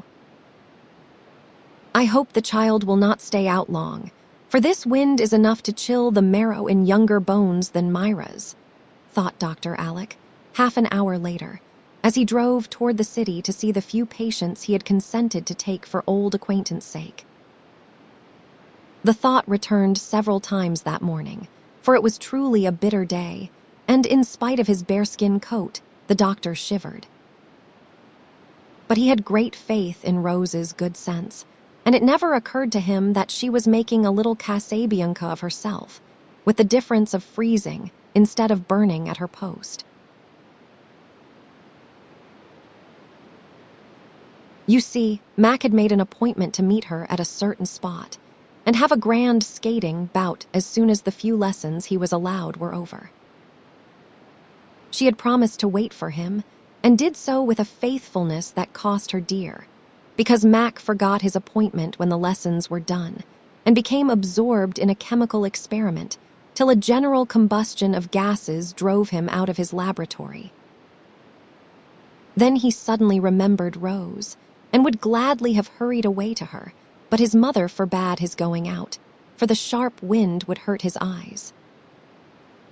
"She will wait and wait, Mother, for she always keeps her word, and I told her to hold on till I came," explained Mac, with visions of a shivering little figure watching on the windy hilltop. "Of course, your uncle will not let her go out such a day as this. If he does, she will have the sense to come here for you, or to go home again when you do not appear," said Aunt Jane, returning to her Watts on the mind. "I wish Steve would just cut up and see if she is there, since I cannot go," began Mac anxiously. "Steve will not stir a peg, thank you. He has got his own toes to thaw out and wants his dinner," answered Dandy, just in from school and wrestling impatiently with his boots. So Mac resigned himself, and Rose waited dutifully till dinner time assured her that her waiting was in vain. She had done her best to keep warm, had skated till she was tired and hot, then stood watching others till she was chilled, tried to get up a glow again by trotting up and down the road, but failed to do so, and finally cuddled disconsolately under a pine tree to wait and watch. When she at length started for home, she was benumbed with cold, and could hardly make her way against the wind that buffeted the frostbitten Rose most unmercifully. Dr. Alec was basking in the warmth of the study fire, after his drive, when the sound of a stifled sob made him hurry to the door and look anxiously into the hall. Rose lay in a shivering bunch near the register, with her things half off, wringing her hands, and trying not to cry with the pain-returning warmth brought to her half-frozen fingers. "My darling, what is it?" And Uncle Alec had her in his arms in a minute. "Mac did not come. I cannot get warm. The fire makes me ache." And with a long shiver Rose burst out crying, while her teeth chattered, and her poor little nose was so blue, it made one's heart ache to see it. In less time than it takes to tell it, Dr. Alec had her on the sofa rolled up in the bearskin coat, with Phoebe rubbing her cold feet while he rubbed the aching hands, and Aunt Plenty made a comfortable hot drink, and Aunt Peace sent down her own foot warmer and embroidered blanket for the dear. Full of remorseful tenderness, Uncle Alec worked over his new patient till she declared she was all right again. He would not let her get up to dinner, but fed her himself, and then forgot his own while he sat watching her fall into a drowse, for Aunt Plenty's cordial made her sleepy. She lay so several hours, for the drowse deepened into a heavy sleep, and Uncle Alec, still at his post, saw with growing anxiety that a feverish color began to burn in her cheeks, that her breathing was quick and uneven, and now and then she gave a little moan, as if in pain. Suddenly she woke up with a start, and seeing Aunt Plenty bending over her, put out her arms like a sick child, saying wearily, "Please, could I go to bed? The best place for you, dearie." "Take her right up, Alec. I have got the hot water ready, and after a nice bath, she shall have a cup of my sage tea and be rolled up in blankets to sleep off her cold," answered the old lady cheerily, as she bustled away to give orders. "Are you in pain, darling?" asked Uncle Alec as he carried her up. "My side aches when I breathe, and I feel stiff and queer, but it is not bad, so do not be troubled, Uncle," whispered Rose, with a little hot hand against his cheek. But the poor doctor did look troubled, and had cause to do so, for just then Rose tried to laugh at Dolly charging into the room with a warming pan, but could not, for the sharp pain took her breath away and made her cry out. "Pleurisy," sighed Aunt Plenty from the depths of the bathtub. "Pneumonia," groaned Dolly, burrowing among the bedclothes with the long-handled pan, as if bent on fishing up that treacherous disease. "Oh, is it bad?" asked Phoebe, nearly dropping a pail of hot water in her dismay, for she knew nothing of sickness, and Dolly's suggestion had a peculiarly dreadful sound to her. "Hush," ordered the doctor, in a tone that silenced all further predictions and made everyone work with a will. "Make her as comfortable as you can, and when she is in her little bed I will come and say good night," he added, when the bath was ready and the blankets browning nicely before the fire. Then he went away to talk quite cheerfully to Aunt Peace about its being only a chill, after which he tramped up and down the hall, pulling his beard and knitting his brows, sure signs of great inward perturbation. "I thought it would be too good luck to get through the year without a downfall. Confound my perversity. Why could not I take Myra's advice and keep Rose at home? It is not fair that the poor child should suffer for my sinful overconfidence. She shall not suffer for it. Pneumonia, indeed. I defy it," and he shook his fist in the ugly face of an Indian idol that happened to be before him, as if that particularly hideous god had some spite against his own little goddess. In spite of his defiance, his heart sunk when he saw Rose again, for the pain was worse, and the bath and blankets, the warming pan and piping hot sage tea were all in vain.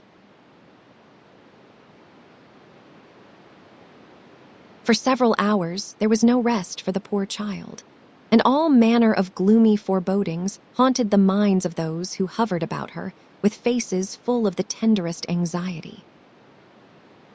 In the midst of the worst paroxysm, Charlie came to leave a message from his mother, and was met by Phoebe coming despondently downstairs with a mustard plaster that had brought no relief. "What the dickens is the matter?" "You look as dismal as a tombstone," he said, as she held up her hand to stop his lively whistling. "Miss Rose is dreadful sick. The deuce she is. Do not swear, Mr. Charlie. She really is, and it is Mr. Mac's fault." And Phoebe told the sad tale in a few sharp words, for she felt at war with the entire race of boys at that moment. "I will give it to him. Make your mind easy about that," said Charlie, with an ominous doubling up of his fist. "But Rose is not dangerously ill, is she?" he added anxiously, as Aunt Plenty was seen to trot across the upper hall, shaking a bottle violently as she went. "Oh, but she is, though. The doctor do not say much, but he do not call it a chill any more. It is pleurisy now, and I am so afraid it will be pneumonia tomorrow," answered Phoebe, with a despairing glance at the plaster.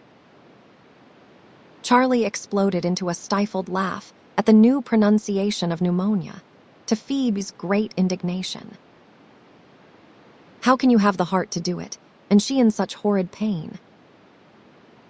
"Hark to that, and then laugh if you darst," she said with a tragic gesture, and her black eyes full of fire. Charlie listened, and heard little moans that went to his heart, and made his face as sober as Phoebe's. "Oh, uncle, please stop the pain and let me rest a minute.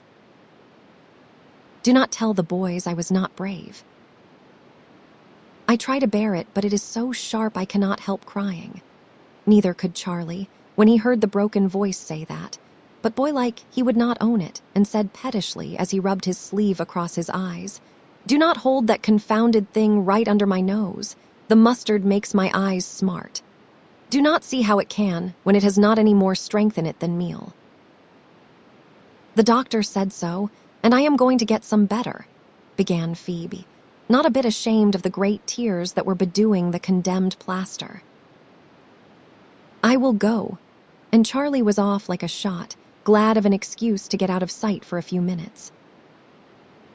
When he came back, all inconvenient emotion had been disposed of, and having delivered a box of the hottest mustard procurable for money, he departed to blow up Mac, that being his next duty in his opinion. He did it so energetically and thoroughly that the poor worm was cast into the depths of remorseful despair, and went to bed that evening feeling that he was an outcast from among men and bore the mark of Cain upon his brow. Thanks to the skill of the doctor and the devotion of his helpers, Rose grew easier about midnight, and all hoped that the worst was over. Phoebe was making tea by the study fire, for the doctor had forgotten to eat and drink since Rose was ill, and Aunt Plenty insisted on his having a good cordial dish of tea after his exertions. A tap on the window startled Phoebe, and looking up, she saw a face peering in. She was not afraid, for a second look showed her that it was neither ghost nor burglar, but Mac, looking pale and wild in the wintry moonlight. "Come and let a fellow in," he said in a low tone, and when he stood in the hall he clutched Phoebe's arm, whispering gruffly, "How is Rose?" "Thanks be to goodness, she is better," answered Phoebe, with a smile that was like broad sunshine to the poor lad's anxious heart. "And she will be all right again tomorrow." "Oh, dear no. Dolly says she is sure to have rheumatic fever if she do not have pneumonia," answered Phoebe, careful to pronounce the word rightly this time. Down went Mac's face, and remorse began to gnaw at him again as he gave a great sigh and said doubtfully, "I suppose I could not see her." "Of course not at this time of night, when we want her to go to sleep." Mac opened his mouth to say something more, when a sneeze came upon him unawares, and a loud ah-rash-hoo awoke the echoes of the quiet house. "Why did not you stop it?" said Phoebe reproachfully. "I dare say you have waked her up. Did not know it was coming." "Just my luck," groaned Mac, turning to go before his unfortunate presence did more harm. But a voice from the stairhead called softly, "Mac, come up, Rose wants to see you." Up he went and found his uncle waiting for him. "What brings you here at this hour, my boy?" asked the doctor in a whisper. "Charlie said it was all my fault, and if she died, I would kill her. I could not sleep, so I came to see how she was, and no one knows it but Steve," he said with such a troubled face and voice that the doctor had not the heart to blame him. Before he could say anything more, a feeble voice called "Mac," and with a hasty, "Stay a minute just to please her, and then slip away, for I want her to sleep," the doctor led him into the room. The face on the pillow looked very pale and childish, and the smile that welcomed Mac was very faint, for Rose was spent with pain, yet could not rest till she had said a word of comfort to her cousin. "I knew your funny sneeze, and I guessed that you came to see how I did, though it is very late. Do not be worried, I am better now, and it is my fault I was ill, not yours, for I need not have been so silly as to wait in the cold just because I said I would." Mac hastened to explain, to load himself with reproaches, and to beg her not to die on any account, for Charlie's lecture had made a deep impression on the poor boy's mind. "I did not know there was any danger of my dying," and Rose looked up at him with a solemn expression in her great eyes. "Oh, I hope not, but people do sometimes go suddenly, you know, and I could not rest till I would ask you to forgive me." Faltered Mac, thinking that Rose looked very like an angel already, with the golden hair loose on the pillow, and the meekness of suffering on her little white face. "I do not think I shall die. Uncle will not let me, but if I do, remember I forgave you." She looked at him with a tender light in her eyes, and seeing how pathetic his dumb grief was, she added softly, drawing his head down, "I would not kiss you under the mistletoe, but I will now, for I want you to be sure I do forgive and love you just the same." That quite upset poor Mac. He could only murmur his thanks and get out of the room as fast as possible, to grope his way to the couch at the far end of the hall, and lie there till he fell asleep, worn out with trying not to make a baby of himself. Chapter 22, something to do whatever danger there might have been from the effects of that sudden chill. It was soon over, though, of course. Aunt Myra refused to believe it, and Dr. Alec cherished his girl with redoubled vigilance and tenderness for months afterward. Rose quite enjoyed being sick, because as soon as the pain ended, the fun began, and for a week or two she led the life of a little princess secluded in the bower, while everyone served, amused, and watched over her in the most delightful manner. But the doctor was called away to see an old friend, who was dangerously ill, and then Rose felt like a young bird deprived of its mother's sheltering wing, especially on one afternoon when the ants were taking their naps, and the house was very still within while snow fell softly without. "I will go and hunt up Phoebe. She is always nice and busy, and likes to have me help her. If Dolly is out of the way, we can make caramels and surprise the boys when they come," Rose said to herself, as she threw down her book and felt ready for society of some sort. She took the precaution to peep through the slide before she entered the kitchen, for Dolly allowed no messing when she was round. But the coast was clear, and no one but Phoebe appeared, sitting at the table with her head on her arms, apparently asleep. Rose was just about to wake her with a boo when she lifted her head, dried her wet eyes with her blue apron, and fell to work with a resolute face on something she was evidently much interested in. Rose could not make out what it was, and her curiosity was greatly excited, for Phoebe was writing with a sputtering pen on some bits of brown paper, apparently copying something from a little book. "I must know what the dear thing is about and why she cried and then set her lips tight and went to work with all her might," thought Rose, forgetting all about the caramels, and going round to the door, she entered the kitchen, saying pleasantly, "Phoebe, I want something to do. Cannot you let me help you about anything, or shall I be in the way?"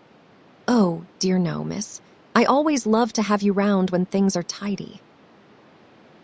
"What would you like to do?" answered Phoebe, opening a drawer as if about to sweep her own affairs out of sight. But Rose stopped her, exclaiming like a curious child, "Let me see." "What is it?" "I will not tell if you would rather not have Dolly know. I am only trying to study a bit, but I am so stupid I do not get on much," answered the girl reluctantly, permitting her little mistress to examine the poor contrivances she was trying to work with.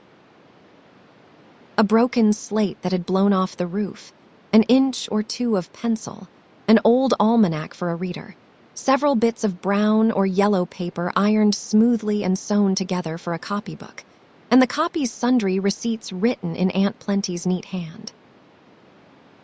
These, with a small bottle of ink and a rusty pen, made up Phoebe's outfit, and it was little wonder that she did not get on.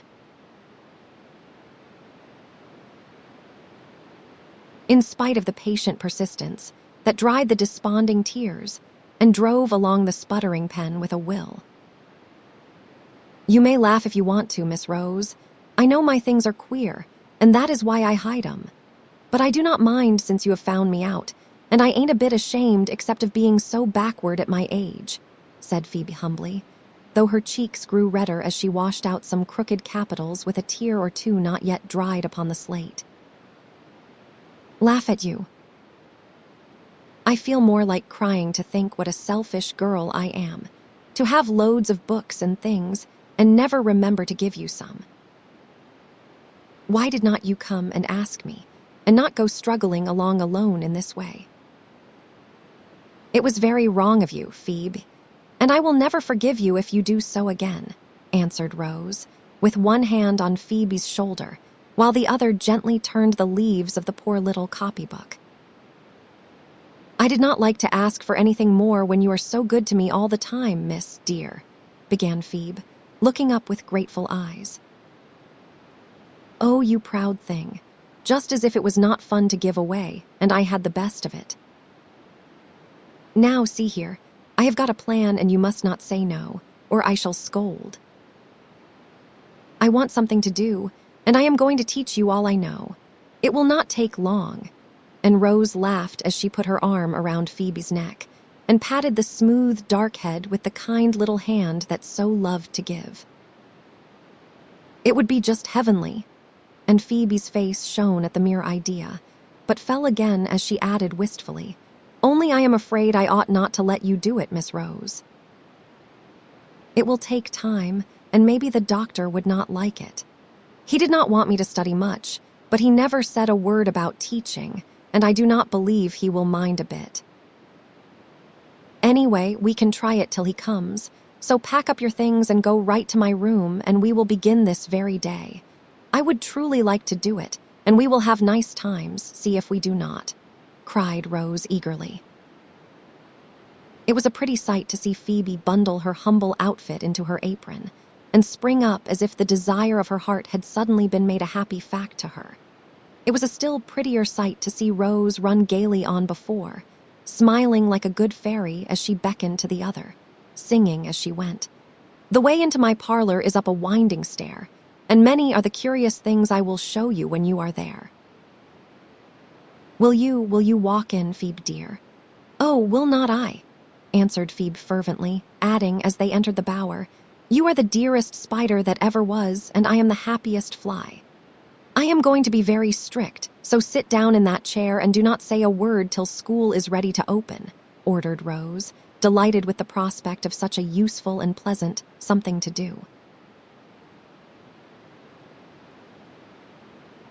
So Phoebe sat demurely in her place while her new teacher laid forth books and slates, a pretty inkstand and a little globe, hastily tore a bit off her big sponge, sharpened pencils with more energy than skill, and when all was ready gave a prance of satisfaction that set the pupil laughing.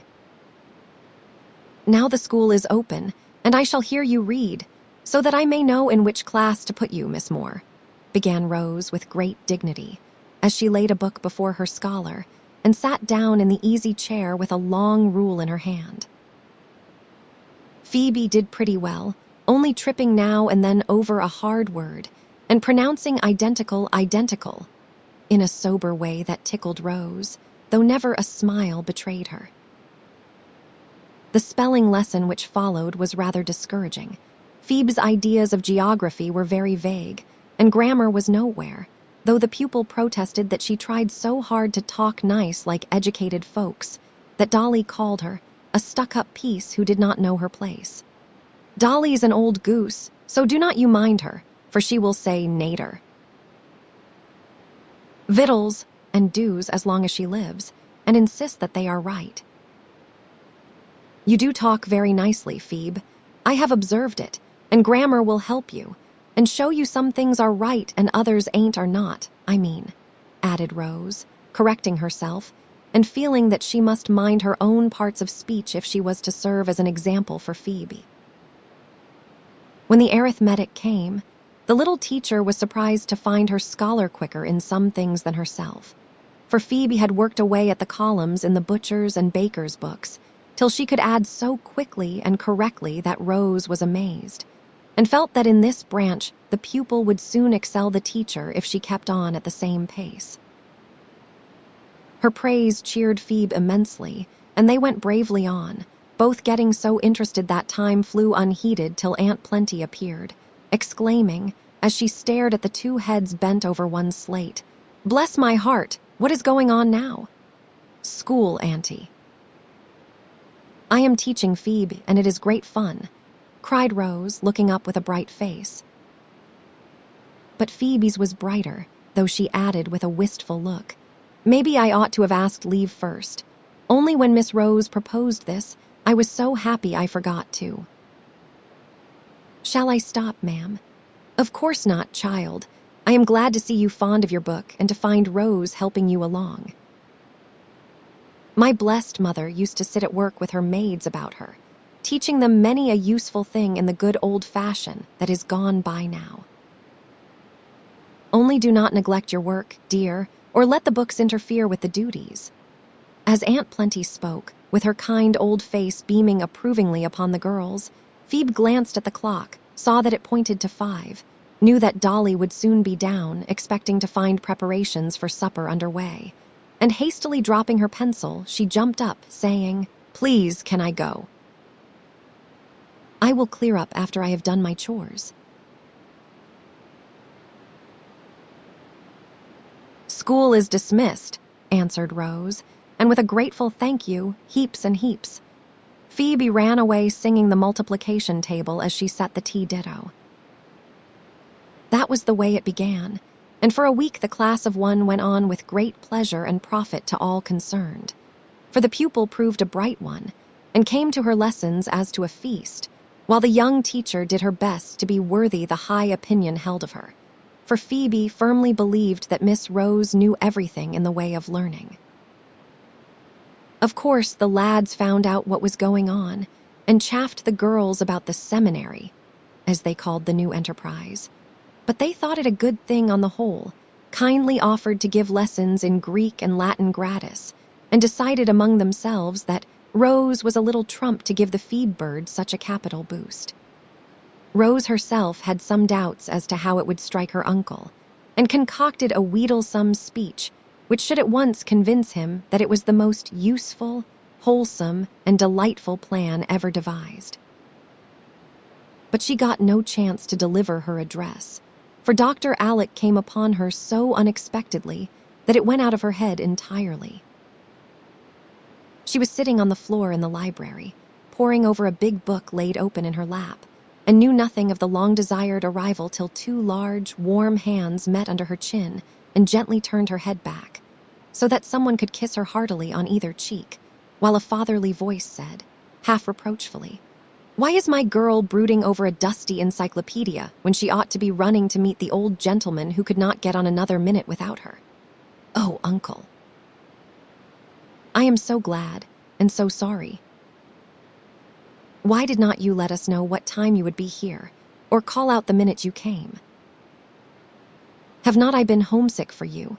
And now I am so happy to have you back I could hug your dear old curly head off," cried Rose, as the encyclopedia went down with a bang, and she up with a spring that carried her into Dr. Alec's arms, to be kept there in the sort of embrace a man gives to the dearest creature the world holds for him. Presently he was in his easy chair with Rose upon his knee, smiling up in his face and talking as fast as her tongue could go, while he watched her with an expression of supreme content as he stroked the smooth, round cheek, or held the little hand in his, rejoicing to see how rosy was the one, how plump and strong the other. "Have you had a good time? Did you save the poor lady? Are not you glad to be home again with your girl to torment you? Yes, to all those questions. Now tell me what you have been at, little sinner." "Auntie Plen says you want to consult me about some new and remarkable project which you have dared to start in my absence. She did not tell you, I hope? Not a word more expect that you were rather doubtful how I would take it, and so wanted to fess yourself and get round me as you always try to do, though you do not often succeed. Now then, own up and take the consequences." So Rose told about her school in her pretty, earnest way, dwelling on Phoebe's hunger for knowledge, and the delight it was to help her, adding, with a wise nod, "And it helps me too, uncle, for she is so quick and eager I have to do my best or she will get ahead of me in some things." Today, now, she had the word cotton in a lesson and asked all about it, and I was ashamed to find I really knew so little that I could only say that it was a plant that grew down south in a kind of a pod and was made into cloth. That is what I was reading up when you came, and tomorrow I shall tell her all about it, and indigo too. So you see it teaches me also, and is as good as a general review of what I have learned, in a pleasanter way than going over it alone. You artful little baggage, that is the way you expect to get round me, is it? That is not studying, I suppose. No, sir, it is teaching, and please, I like it much better than having a good time by myself. Besides, you know, I adopted Phoebe and promised to be a sister to her, so I am bound to keep my word, am I not?" answered Rose, looking both anxious and resolute as she waited for her sentence. Dr. Alec was evidently already won, for Rose had described the old slate and brown paper copybook with pathetic effect, And the excellent man had not only decided to send Phoebe to school long before the story was done, but reproached himself for forgetting his duty to one little girl in his love for another. So when Rose tried to look meek and failed utterly, he laughed and pinched her cheek, and answered in that genial way which adds such warmth and grace to any favor. "I have not the slightest objection in the world. In fact, I was beginning to think I might let you go at your books again, moderately, since you are so well. And this is an excellent way to try your powers. Phoebe is a brave, bright lass, and shall have a fair chance in the world if we can give it to her, so that if she ever finds her friends, they need not be ashamed of her." "I think she has found some already," began Rose eagerly. "Hey, what? Has anyone turned up since I have been gone?" asked Dr. Alec quickly, for it was a firm belief in the family that Phoebe would prove to be somebody sooner or later. "No, her best friend turned up when you came home, Uncle," answered Rose with an approving pat, adding gratefully, "I cannot half thank you for being so good to my girl, but she will, because I know she is going to make a woman to be proud of. She is so strong and true and loving." "Bless your dear heart, I have not begun to do anything yet, more shame to me. But I am going at it now, and as soon as she gets on a bit, she shall go to school as long as she likes." "How will that do for a beginning?" "It will be just heavenly, as Phoebe says, for it is the wish of her life to get lots of schooling, and she will be too happy when I tell her. May I please?" It will be so lovely to see the dear thing open her big eyes and clap her hands at the splendid news. "No one shall have a finger in this nice little pie. You shall do it all yourself. Only do not go too fast, or make too many castles in the air, my dear, for time and patience must go into this pie of ours if it is to turn out well." "Yes, Uncle, only when it is opened will not the birds begin to sing," laughed Rose, taking a turn about the room as a vent for the joyful emotions that made her eyes shine. All of a sudden she stopped and asked soberly, "If Phoebe goes to school, who will do her work?" "I am willing, if I can. Come here and I will tell you a secret. Dolly's bones are getting so troublesome, and her dear old temper so bad, that the aunts have decided to pension her off and let her go and live with her daughter, who has married very well. I saw her this week, and she would like to have her mother come, so in the spring we shall have a grand change, and get a new cook and chamber girl if any can be found to suit our honored relatives. Oh, me, how can I ever get on without Phoebe? Could not she stay, just so I could see her? I would pay her board rather than have her go. I am so fond of her." How Dr. Alec laughed at that proposal, and how satisfied Rose was when he explained that Phoebe was still to be her maid, with no duties except such as she could easily perform between school hours. "She is a proud creature, for all her humble ways, and even from us would not take a favor if she did not earn it somewhere. So this arrangement makes it all square and comfortable, you see, and she will pay for the schooling by curling these Goldilocks a dozen times a day if you let her. Your plans are always so wise and kind. That is why they work so well, I suppose, and why people let you do what you like with them. I really do not see how other girls get along without an Uncle Alec," answered Rose, with a sigh of pity for those who had missed so great a blessing. When Phoebe was told the splendid news, she did not stand on her head with rapture, as Charlie prophesied she would, but took it quietly. Because it was such a happy thing, she had no words big and beautiful enough to thank them in, she said. But every hour of her day was brightened by this granted wish, and dedicated to the service of those who gave it. Her heart was so full of content that if overflowed in music, and the sweet voice singing all about the house gave thanks so blithely that no other words were needed. Her willing feet were never tired of taking steps for those who had smoothed her way. Her skillful hands were always busy in some labor of love for them, and on the face fast growing in comeliness, there was an almost womanly expression of devotion, which proved how well Phoebe had already learned one of life's great lessons, gratitude. Chapter 23, Peacemaking. "Steve, I want you to tell me something," said Rose to Dandy, who was making faces at himself in the glass, while he waited for an answer to the note he brought from his mother to Aunt Plenty. "Perhaps I will, and perhaps I will not." "What is it? Have not Arch and Charlie quarreled? Dare say, we fellows are always having little rows, you know." "I do believe a sty is coming on my starboard eye," and Steve affected to be absorbed in a survey of his yellow lashes. "No, that will not do. I want to know all about it, for I am sure something more serious than a little row is the matter." "Come, please tell me, Stenny, there is a dear." "Botheration, you do not want me to turn telltale, do you?" growled Steve, pulling his top knot, as he always did when perplexed. "Yes, I do," was Rose's decided answer, for she saw from his manner that she was right, and determined to have the secret out of him if coaxing would do it. "I do not wish you to tell things to everyone, of course, but to me you may, and you must, because I have a right to know. You boys need somebody to look after you, and I am going to do it, for girls are nice peacemakers and know how to manage people. Uncle said so, and he is never wrong." Steve was about to indulge in a derisive hoot at the idea of her looking after them, but a sudden thought restrained him and suggested a way in which he could satisfy Rose and better himself at the same time.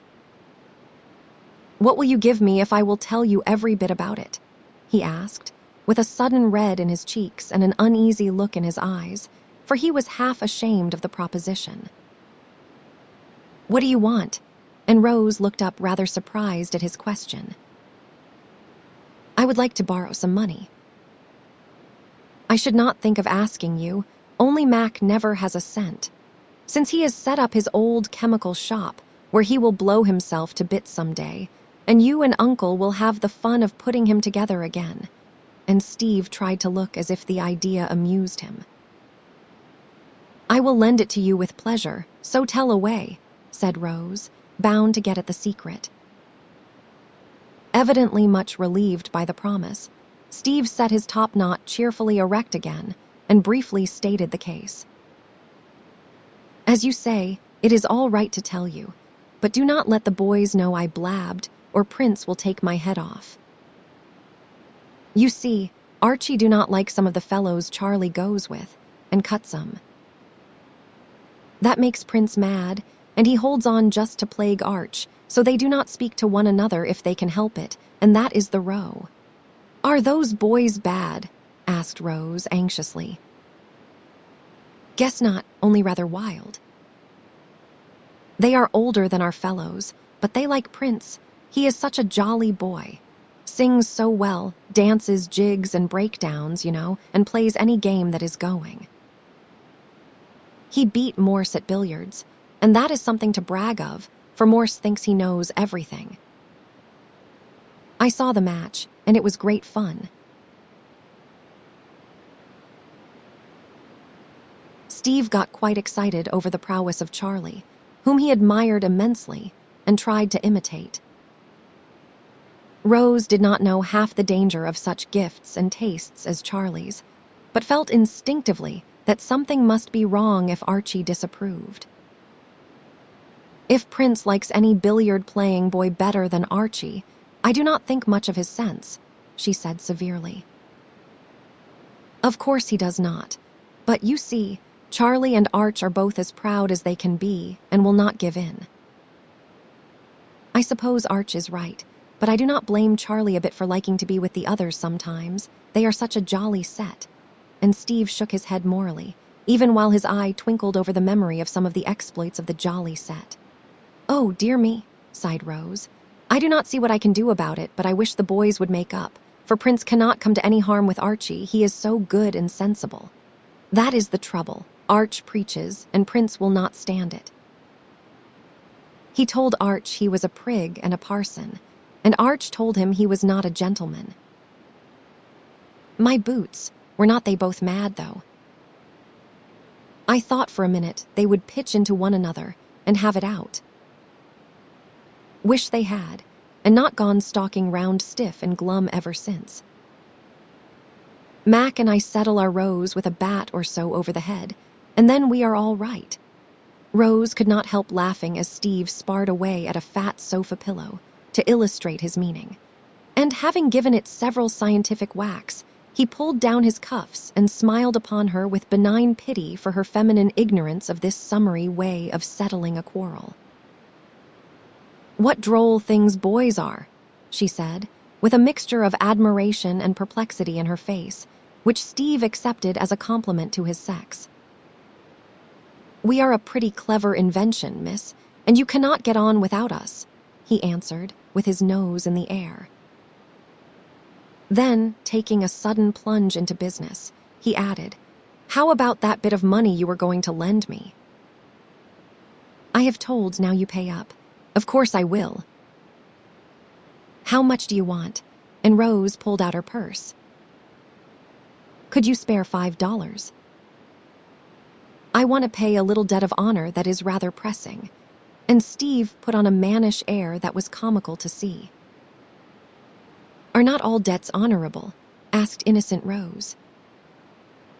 "Yes, of course, but this is a bet I made, and it ought to be settled up at once," began Steve, finding it awkward to explain. "Oh, do not bet. It is not right, and I know your father would not like it." "Promise you will not do so again. Please promise." And Rose held fast the hand into which she had just put the money. "Well, I will not. It has worried me a good deal, but I was joked into it." "Much obliged, cousin, I am all right now," and Steve departed hastily. Having decided to be a peacemaker, Rose waited for an opportunity, and very soon it came. She was spending the day with Aunt Clara, who had been entertaining some young guests, and invited Rose to meet them, for she thought it high time her niece conquered her bashfulness and saw a little of society. Dinner was over, and everyone had gone.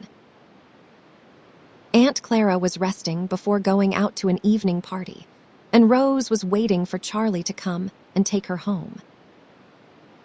She sat alone in the elegant drawing room, feeling particularly nice and pretty, for she had her best frock on, a pair of gold bands her aunt had just given her, and a tea rose bud in her sash, like the beautiful Miss Van Tassel, whom everyone admired. She had spread out her little skirts to the best advantage, and leaning back in a luxurious chair, sat admiring her own feet in new slippers with rosettes almost as big as dahlias. Presently Charlie came lounging in, looking rather sleepy and queer, Rose thought. On seeing her, however, he roused up and said with a smile that ended in a gape, "I thought you were with Mother, so I took 40 winks after I got those girls off. Now I am at your service, Rosamunda, whenever you like. You look as if your head ached." "If it does, do not mind me. I am not afraid to run home alone. It is so early," answered Rose, observing the flushed cheeks and heavy eyes of her cousin. "I think I see myself letting you do it." "Champagne always makes my head ache, but the air will set me up." "Why do you drink it, then?" asked Rose anxiously. "Cannot help it when I am host." "Now do not you begin to lecture. I have had enough of Archie's old-fashioned notions, and I do not want any more." Charlie's tone was decidedly cross, and his whole manner so unlike his usual merry good nature, that Rose felt crushed and answered meekly, "I was not going to lecture only when people like other people. They cannot bear to see them suffer pain." That brought Charlie round at once, for Rose's lips trembled a little, though she tried to hide it by smelling the flower she pulled from her sash. "I am a regular bear, and I beg your pardon for being so cross, Rosie," he said in the old frank way that was so winning. I wish you would beg Archie's too, and be good friends again." "You never were cross when he was your chum," Rose said, looking up at him as he bent toward her from the low chimney-piece, where he had been leaning his elbows. In an instant he stood as stiff and straight as a ramrod, and the heavy eyes kindled with an angry spark as he said, in his high and mighty manner, "You would better not meddle with what you do not understand, cousin. But I do understand, and it troubles me very much to see you so cold and stiff to one another. You always used to be together, and now you hardly speak. You are so ready to beg my pardon, I do not see why you cannot beg Archie's, if you are in the wrong. I am not." This was so short and sharp that Rose started, and Charlie added in a calmer but still very haughty tone, "A gentleman always begs pardon when he has been rude to a lady, but one man does not apologize to another man who has insulted him." "Oh, my heart, what a pepper pot," thought Rose, and hoping to make him laugh, she added slyly, "I was not talking about men, but boys, and one of them a prince, who ought to set a good example to his subjects." But Charlie would not relent, and tried to turn the subject by saying gravely, as he unfastened the little gold ring from his watchguard, "I have broken my word, so I want to give this back and free you from the bargain. I am sorry, but I think it a foolish promise, and do not intend to keep it. Choose a pair of earrings to suit yourself, as my forfeit. You have a right to wear them now." "No, I can only wear one, and that is no use, for Archie will keep his word, I am sure." Rose was so mortified and grieved at this downfall of her hopes that she spoke sharply, and would not take the ring the deserter offered her. He shrugged his shoulders and threw it into her lap, trying to look cool and careless, but failing entirely, for he was ashamed of himself and out of sorts generally. Rose wanted to cry, but pride would not let her, and, being very angry, she relieved herself by talk instead of tears. Looking pale and excited, she rose out of her chair, cast away the ring, and said in a voice that she vainly tried to keep steady, "You are not at all the boy I thought you were, and I do not respect you one bit. I have tried to help you be good, but you will not let me, and I shall not try any more. You talk a great deal about being a gentleman, but you are not, for you have broken your word, and I can never trust you again. I do not wish you to go home with me. I would rather have Mary. Good night." And with that last dreadful blow, Rose walked out of the room, leaving Charlie as much astonished as if one of his pet pigeons had flown in his face and pecked at him. She was so seldom angry that when her temper did get the better of her, it made a deep impression on the lads, for it was generally a righteous sort of indignation at some injustice or wrongdoing, not childish passion. Her little thunderstorm cleared off in a sob or two as she put on her things in the entry closet, and when she emerged, she looked the brighter for the shower. A hasty good night to Aunt Clara now under the hands of the hairdresser, and then she crept down to find Mary the maid. But Mary was out, so was the man, and Rose slipped away by the back door, flattering herself that she had escaped the awkwardness of having Charlie for escort. There she was mistaken, however, for the gate had hardly closed behind her when a well-known tramp was heard, and the prince was beside her, saying in a tone of penitent politeness that banished Rose's wrath like magic, "You need not speak to me if you do not choose, but I must see you safely home, cousin." She turned at once, put out her hand, and answered heartily, "I was the cross one. Please forgive me, and let us be friends again." Now that was better than a dozen sermons on the beauty of forgiveness, and did Charlie more good, for it showed him how sweet humility was, and proved that Rose practiced as she preached. He shook the hand warmly, then drew it through his arm and said, as if anxious to recover the good opinion with the loss of which he had been threatened, "Look here, Rosie, I have put the ring back, and I am going to try again. But you do not know how hard it is to stand being laughed at. Yes, I do.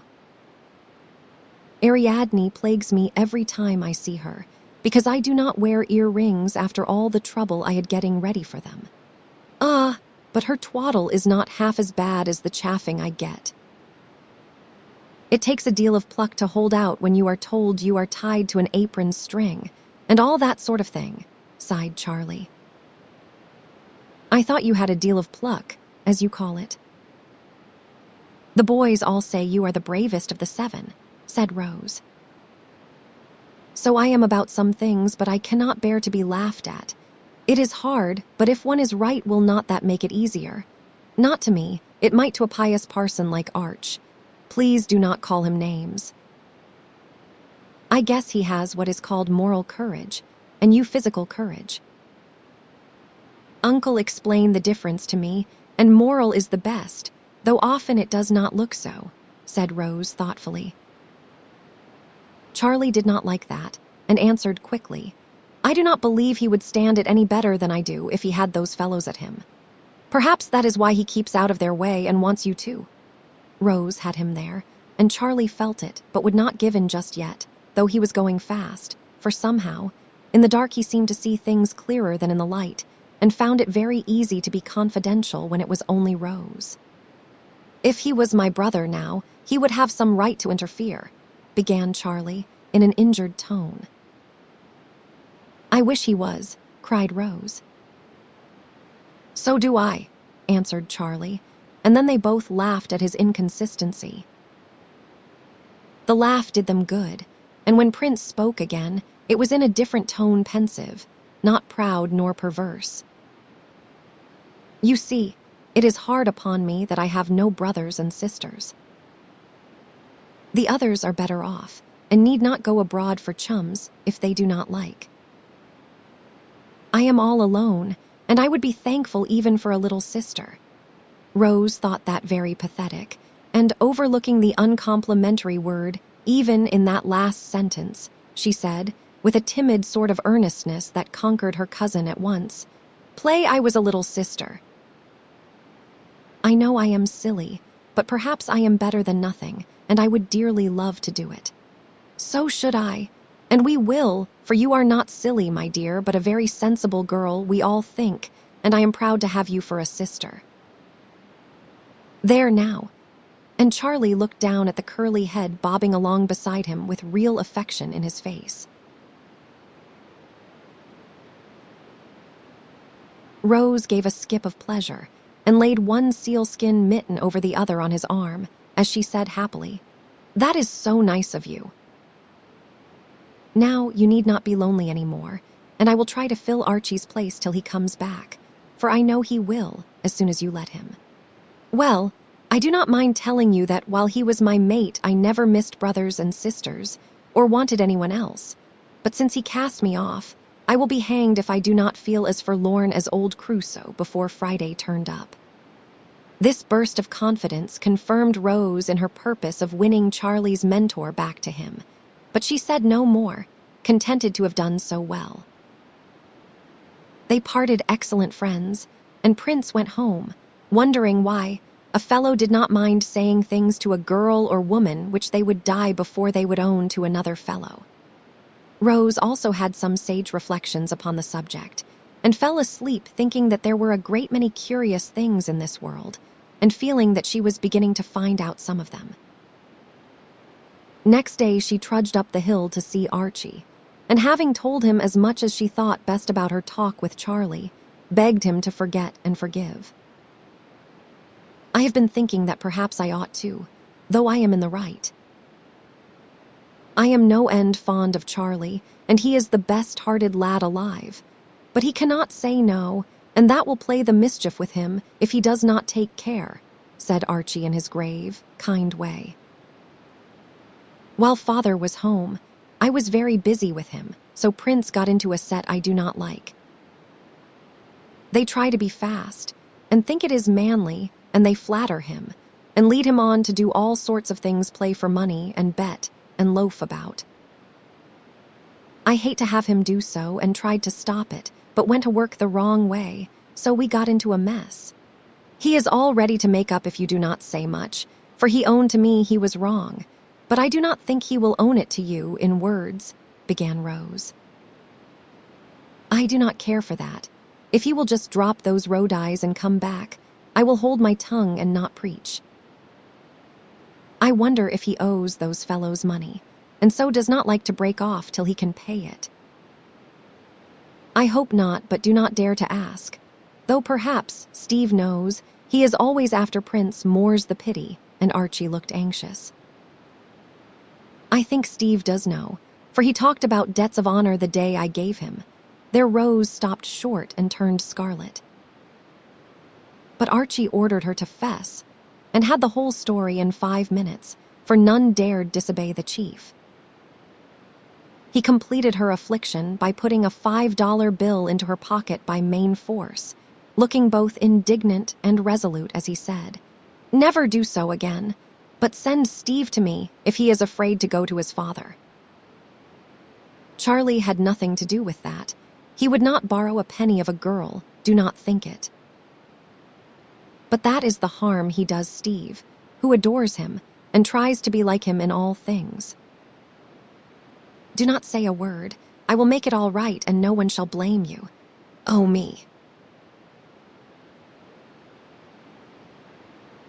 I always make trouble by trying to help, and then letting out the wrong thing, sighed Rose, much depressed by her slip of the tongue. Archie comforted her with the novel remark that it was always best to tell the truth, and made her quite cheerful by promising to heal the breach with Charlie as soon as possible. He kept his word so well that the very next afternoon, as Rose looked out of the window, she beheld the joyful spectacle of Archie and Prince coming up the avenue, arm in arm, as of old, talking away as if to make up for the unhappy silence of the past weeks. Rose dropped her work, hurried to the door, and, opening it wide, stood there smiling down upon them so happily that the faces of the lads brightened as they ran up the steps eager to show that all was well with them. "Here is our little peacemaker," said Archie, shaking hands with vigor. But Charlie added, with a look that made Rose very proud and happy, "And my little sister." Chapter 24, which? "Uncle, I have discovered what girls are made for," said Rose, the day after the reconciliation of Archie and the prince. "Well, my dear, what is it?" asked Dr. Alec, who was planking the deck, as he called his daily promenade up and down the hall. "To take care of boys," answered Rose, quite beaming with satisfaction as she spoke. Phoebe laughed when I told her, and said she thought girls had better learn to take care of themselves first. But that is because she has not got 7 boy cousins as I have.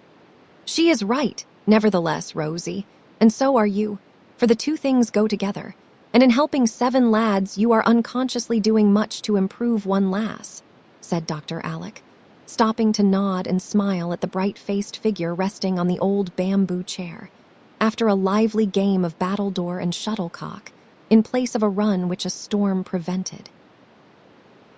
"Am I? I am glad of that, but really, Uncle, I do feel as if I must take care of the boys, for they come to me in all sorts of troubles and ask advice, and I like it so much. Only I do not always know what to do, and I am going to consult you privately and then surprise them with my wisdom. All right, my dear, what is the first worry? I see you have something on your little mind, so come and tell Uncle." Rose put her arm in his, and pacing to and fro, told him all about Charlie, asking what she could do to keep him straight and be a real sister to him. "Could you make up your mind to go and stay with Aunt Clara a month?"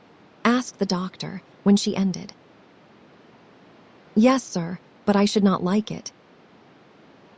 "Do you really want me to go?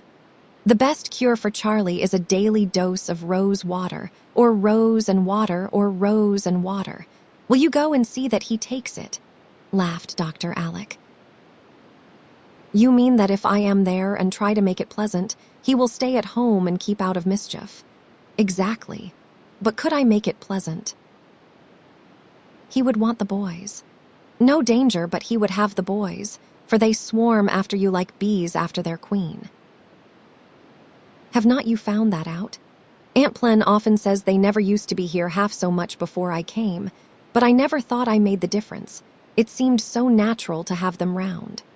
Little Modesty does not know what a magnet she is, but she will find it out someday. And the doctor softly stroked the cheek that had grown rosy with pleasure at the thought of being so much loved. Now, you see, if I move the magnet to Aunt Clara's, the lads will go there as sure as iron to steel. And Charlie will be so happy at home he will not care for these mischievous mates of his, I hope, added the doctor, well knowing how hard it was to wean a 17-year-old boy from his first taste of what is called seeing life, which, alas, often ends in seeing death. I will go, Uncle, right away. Aunt Clara is always asking me, and will be glad to get me. I shall have to dress and dine late, and see lots of company, and be very fashionable, but I will try not to let it hurt me. And if I get in a puzzle or worried about anything, I can run to you, answered Rose, goodwill conquering timidity. So it was decided, and without saying much about the real reason for this visit, Rose was transplanted to Aunt Clara's, feeling that she had a work to do, and very eager to do it well. Dr. Alec was right about the bees, for the boys did follow their queen, and astonished Mrs. Clara by their sudden assiduity in making calls, dropping in to dinner, and getting up evening frolics. Charlie was a devoted host, and tried to show his gratitude by being very kind to his little sister, for he guessed why she came, and his heart was touched by her artless endeavors to help him be good. Rose often longed to be back in the old house with the simpler pleasures and more useful duties of the life there, but having made up her mind, in spite of Phoebe, that girls were made to take care of boys, here motherly little soul found much to enjoy in the new task she had undertaken. It was a pretty sight to see the one earnest, sweet-faced girl among the flock of tall lads, trying to understand, to help and please them with a patient affection that worked many a small miracle unperceived. Slang, rough manners, and careless habits were banished or bettered by the presence of a little gentlewoman, and all the manly virtues cropping up were encouraged by the hearty admiration bestowed upon them by one whose good opinion all valued more than they confessed, while Rose tried to imitate the good qualities she praised in them, to put away her girlish vanities and fears, to be strong and just, and frank and brave, as well as modest, kind, and beautiful. This trial worked so well that when the month was over, Mac and Steve demanded a visit in their turn, and Rose went, feeling that she would like to hear grim Aunt Jane say, as Aunt Clara did at parting, "I wish I could keep you all my life, dear."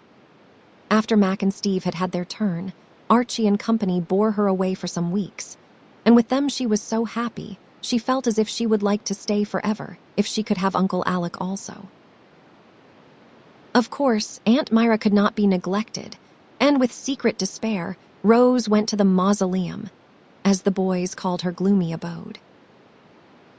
Fortunately, she was very near home, and Dr. Alec dropped in so often that her visit was far less dismal than she expected. Between them, they actually made Aunt Myra laugh heartily more than once, and Rose did her so much good by letting in the sunshine, singing about the silent house, cooking wholesome messes, and amusing the old lady with funny little lectures on physiology, that she forgot to take her pills and gave up Mum's elixir, because she slept so well, after the long walks and drives she was beguiled into taking, that she needed no narcotic. So the winter flew rapidly away, and it was May before Rose was fairly settled again at home. They called her the monthly Rose, because she had spent a month with each of the aunts and left such pleasant memories of bloom and fragrance behind her that all wanted the family flower back again.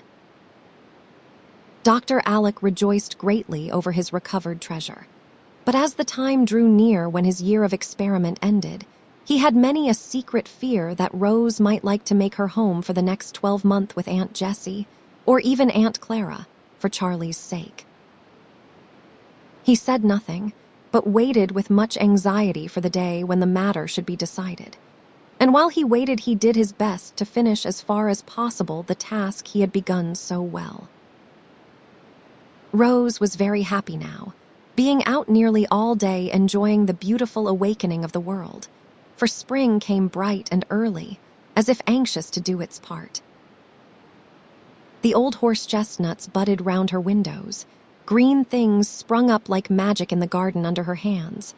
Hardy flowers bloomed as fast as they could.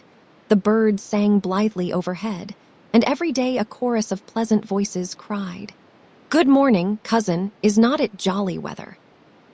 No one remembered the date of the eventful conversation, which resulted in the doctor's experiment, no one but himself at least. So when the aunts were invited to tea one Saturday, they came quite unsuspiciously, and were all sitting together having a social chat, when Brother Alec entered with 2 photographs in his hand. "Do you remember that?" he said, showing one to Aunt Clara, who happened to be nearest. "Yes, indeed. It is very like her when she came." Quite her sad, unchildlike expression and thin little face with the big dark eyes. The picture was passed round, and all agreed that it was very like Rose a year ago. This point being settled, the doctor showed the second picture, which was received with great approbation and pronounced a charming likeness. It certainly was, and a striking contrast to the first one, for it was a blooming, smiling face, full of girlish spirit and health, with no sign of melancholy, though the soft eyes were thoughtful and the lines about the lips betrayed a sensitive nature. Dr. Alec set both photographs on the chimney-piece, and falling back a step or two, surveyed them with infinite satisfaction for several minutes, then wheeled round, saying briefly, as he pointed to the 2 faces, "Time is up. How do you think my experiment has succeeded, ladies?" "Bless me, so it is," cried Aunt Plenty, dropping a stitch in her surprise. "Beautifully, dear," answered Aunt Peace, smiling entire approval.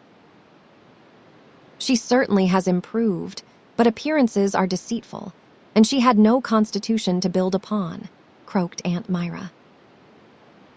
"I am willing to allow that, as far as mere health goes, the experiment is a success," graciously observed Aunt Jane, unable to forget Rose's kindness to her Mac. "So am I, and I will go farther, for I really do believe Alec has done wonders for the child. She will be a beauty in 2 or 3 years, added Aunt Clara, feeling that she could say nothing better than that. "I always knew he would succeed, and I am so glad you all allow it, for he deserves more credit than you know, and more praise than he will ever get," cried Aunt Jessie, clapping her hands with an enthusiasm that caused Jamie's little red stocking to wave like a triumphal banner in the air. Dr. Alec made them a splendid bow, looking much gratified, and then said soberly, "Thank you. Now the question is, shall I go on? For this is only the beginning. None of you know the hindrances I have had, the mistakes I have made, the study I have given the case, and the anxiety I have often felt. Sister Myra is right is one thing Rose is a delicate creature, quick to flourish in the sunshine, and as quick to droop without it. She has no special weakness, but inherits her mother's sensitive nature, and needs the wisest, tenderest care to keep a very ardent little soul from wearing out a finely organized little body. I think I have found the right treatment, and, with you to help me, I believe we may build up a lovely and a noble woman who will be a pride and comfort to us all." There Dr. Alec stopped to get his breath, for he had spoken very earnestly, and his voice got a little husky over the last words. A gentle murmur from the aunts seemed to encourage him, and he went on with an engaging smile, for the good man was slyly trying to win all the ladies to vote for him when the time came. "Now, I do not wish to be selfish or arbitrary, because I am her guardian, and I shall leave Rose free to choose for herself. We all want her, and if she likes to make her home with any of you rather than with me, she shall do so. In fact, I encouraged her visits last winter, that she might see what we can all offer her, and judge where she will be happiest. Is not that the fairest way? Will you agree to abide by her choice as I do? Yes, we will, said all the aunts, in quite a flutter of excitement at the prospect of having Rose for a whole year. Good. She will be here directly, and then we will settle the question for another year. A most important year, mind you, for she has got a good start, and will blossom rapidly now if all goes well with her. So I beg of you, do not undo my work, but deal very wisely and gently with my little girl, for if any harm come to her, I think it would break my heart. As he spoke, Dr. Alec turned his back abruptly and affected to be examining the pictures again. But the aunts understood how dear the child was to the solitary man who had loved her mother years ago, and who now found his happiness in cherishing the little Rose who was so like her. The good ladies nodded and sighed, and telegraphed to one another that none of them would complain if not chosen, or ever try to rob Brother Alec of his heart's delight. As the boys called Rose. Just then, a pleasant sound of happy voices came up from the garden, and smiles broke out on all serious faces. Dr. Alec turned at once, saying as he threw back his head, "There she is, now for it." The cousins had been a-maying, and soon came flocking in laden with the spoils. "Here is our bonny Scotch Rose with all her thorns about her," said Dr. Alec, surveying her with unusual pride and tenderness, as she went to show Aunt Peace her basket full of early flowers, fresh leaves, and curious lichens. "Leave your clutter in the hall, boys, and sit quietly down if you choose to stop here, for we are busy," said Aunt Plenty, shaking her finger at the turbulent clan, who were bubbling over with the jollity born of spring sunshine and healthy exercise. "Of course we choose to stay." "Would not miss our Saturday high tea for anything," said the chief, as he restored order among his men with a nod, a word, and an occasional shake. "What is up? A court-martial?" asked Charlie, looking at the assembled ladies with affected awe and real curiosity, for these faces betrayed that some interesting business was afloat. Dr. Alec explained in a few words, which he made as brief and calm as he could. But the effect was exciting, nevertheless, for each of the lads began at once to bribe, entice, and wheedle our cousin to choose his home. "You really ought to come to us for Mother's sake, as a relish, you know, for she must be perfectly satiated with boys," began Archie, using the strongest argument he could think of at the moment. "Oh, do. We will never slam or bounce at you or call you 'fraid cat,' if you only will," besought Geordie and Will, distorting their countenances in the attempt to smile with overpowering sweetness. "And I will always wash my hands 'fore I touch you, and you shall be my dolly, 'cause Pokey's gone away, and I will love you hard," cried Jamie, clinging to her with his chubby face full of affection. "Brothers and sister ought to live together, especially when the brother needs someone to make home pleasant for him," added Charlie, with the wheedlesome tone and look that Rose always found so difficult to resist. "You had her longest, and it is our turn now. Mac needs her more than you do, Prince, for she is the light of his eyes," he says. "Come, Rose, choose us, and I will never use the musky pomade you hate again as long as I live," said Steve, with his most killing air, as he offered this noble sacrifice. Mac peered wistfully over his goggles, saying in an unusually wide-awake and earnest way, "Do, cousin, then we can study chemistry together." "My experiments do not blow up very often now, and the gases are not at all bad when you get used to them." Rose, meantime, had stood quite still, with the flowers dropping from her hands as her eyes went from one eager face to another, while smiles rippled over her own at the various enticements offered her. During the laugh that followed Mac's handsome proposition, she looked at her uncle, whose eyes were fixed on her with an expression of love and longing that went to her heart. Ah, yes, she thought, he wants me most. I have often longed to give him something that he wished for very much, and now I can. So, when, at a sudden gesture from Aunt Peace, silence fell, Rose said slowly, with a pretty color in her cheeks and a beseeching look about the room, as if asking pardon of the boys, "It is very hard to choose when everybody is so fond of me. Therefore, I think I would better go to the one who seems to need me most." "No, dear, the one you love the best and will be happiest with," said Dr. Alec quickly, as a doleful sniff from Aunt Myra and a murmur of "my sainted Caroline" made Rose pause and look that way. "Take time, cousin. Do not be in a hurry to make up your mind, and remember, Codlin's your friend," added Charlie, hopeful still. "I do not want any time. I know who I love best, who I am happiest with, and I choose Uncle." "Will he have me?" cried Rose, in a tone that produced a sympathetic thrill among the hearers. It was so full of tender confidence and love. If she really had any doubt, the look in Dr. Alec's face banished it without a word, as he opened wide his arms, and she ran into them, feeling that home was there. No one spoke for a minute, but there were signs of emotion among the aunts, which warned the boys to bestir themselves before the waterworks began to play. So they took hands and began to prance about uncle and niece, singing, with sudden inspiration, the nursery rhyme, "Ring around a rosy."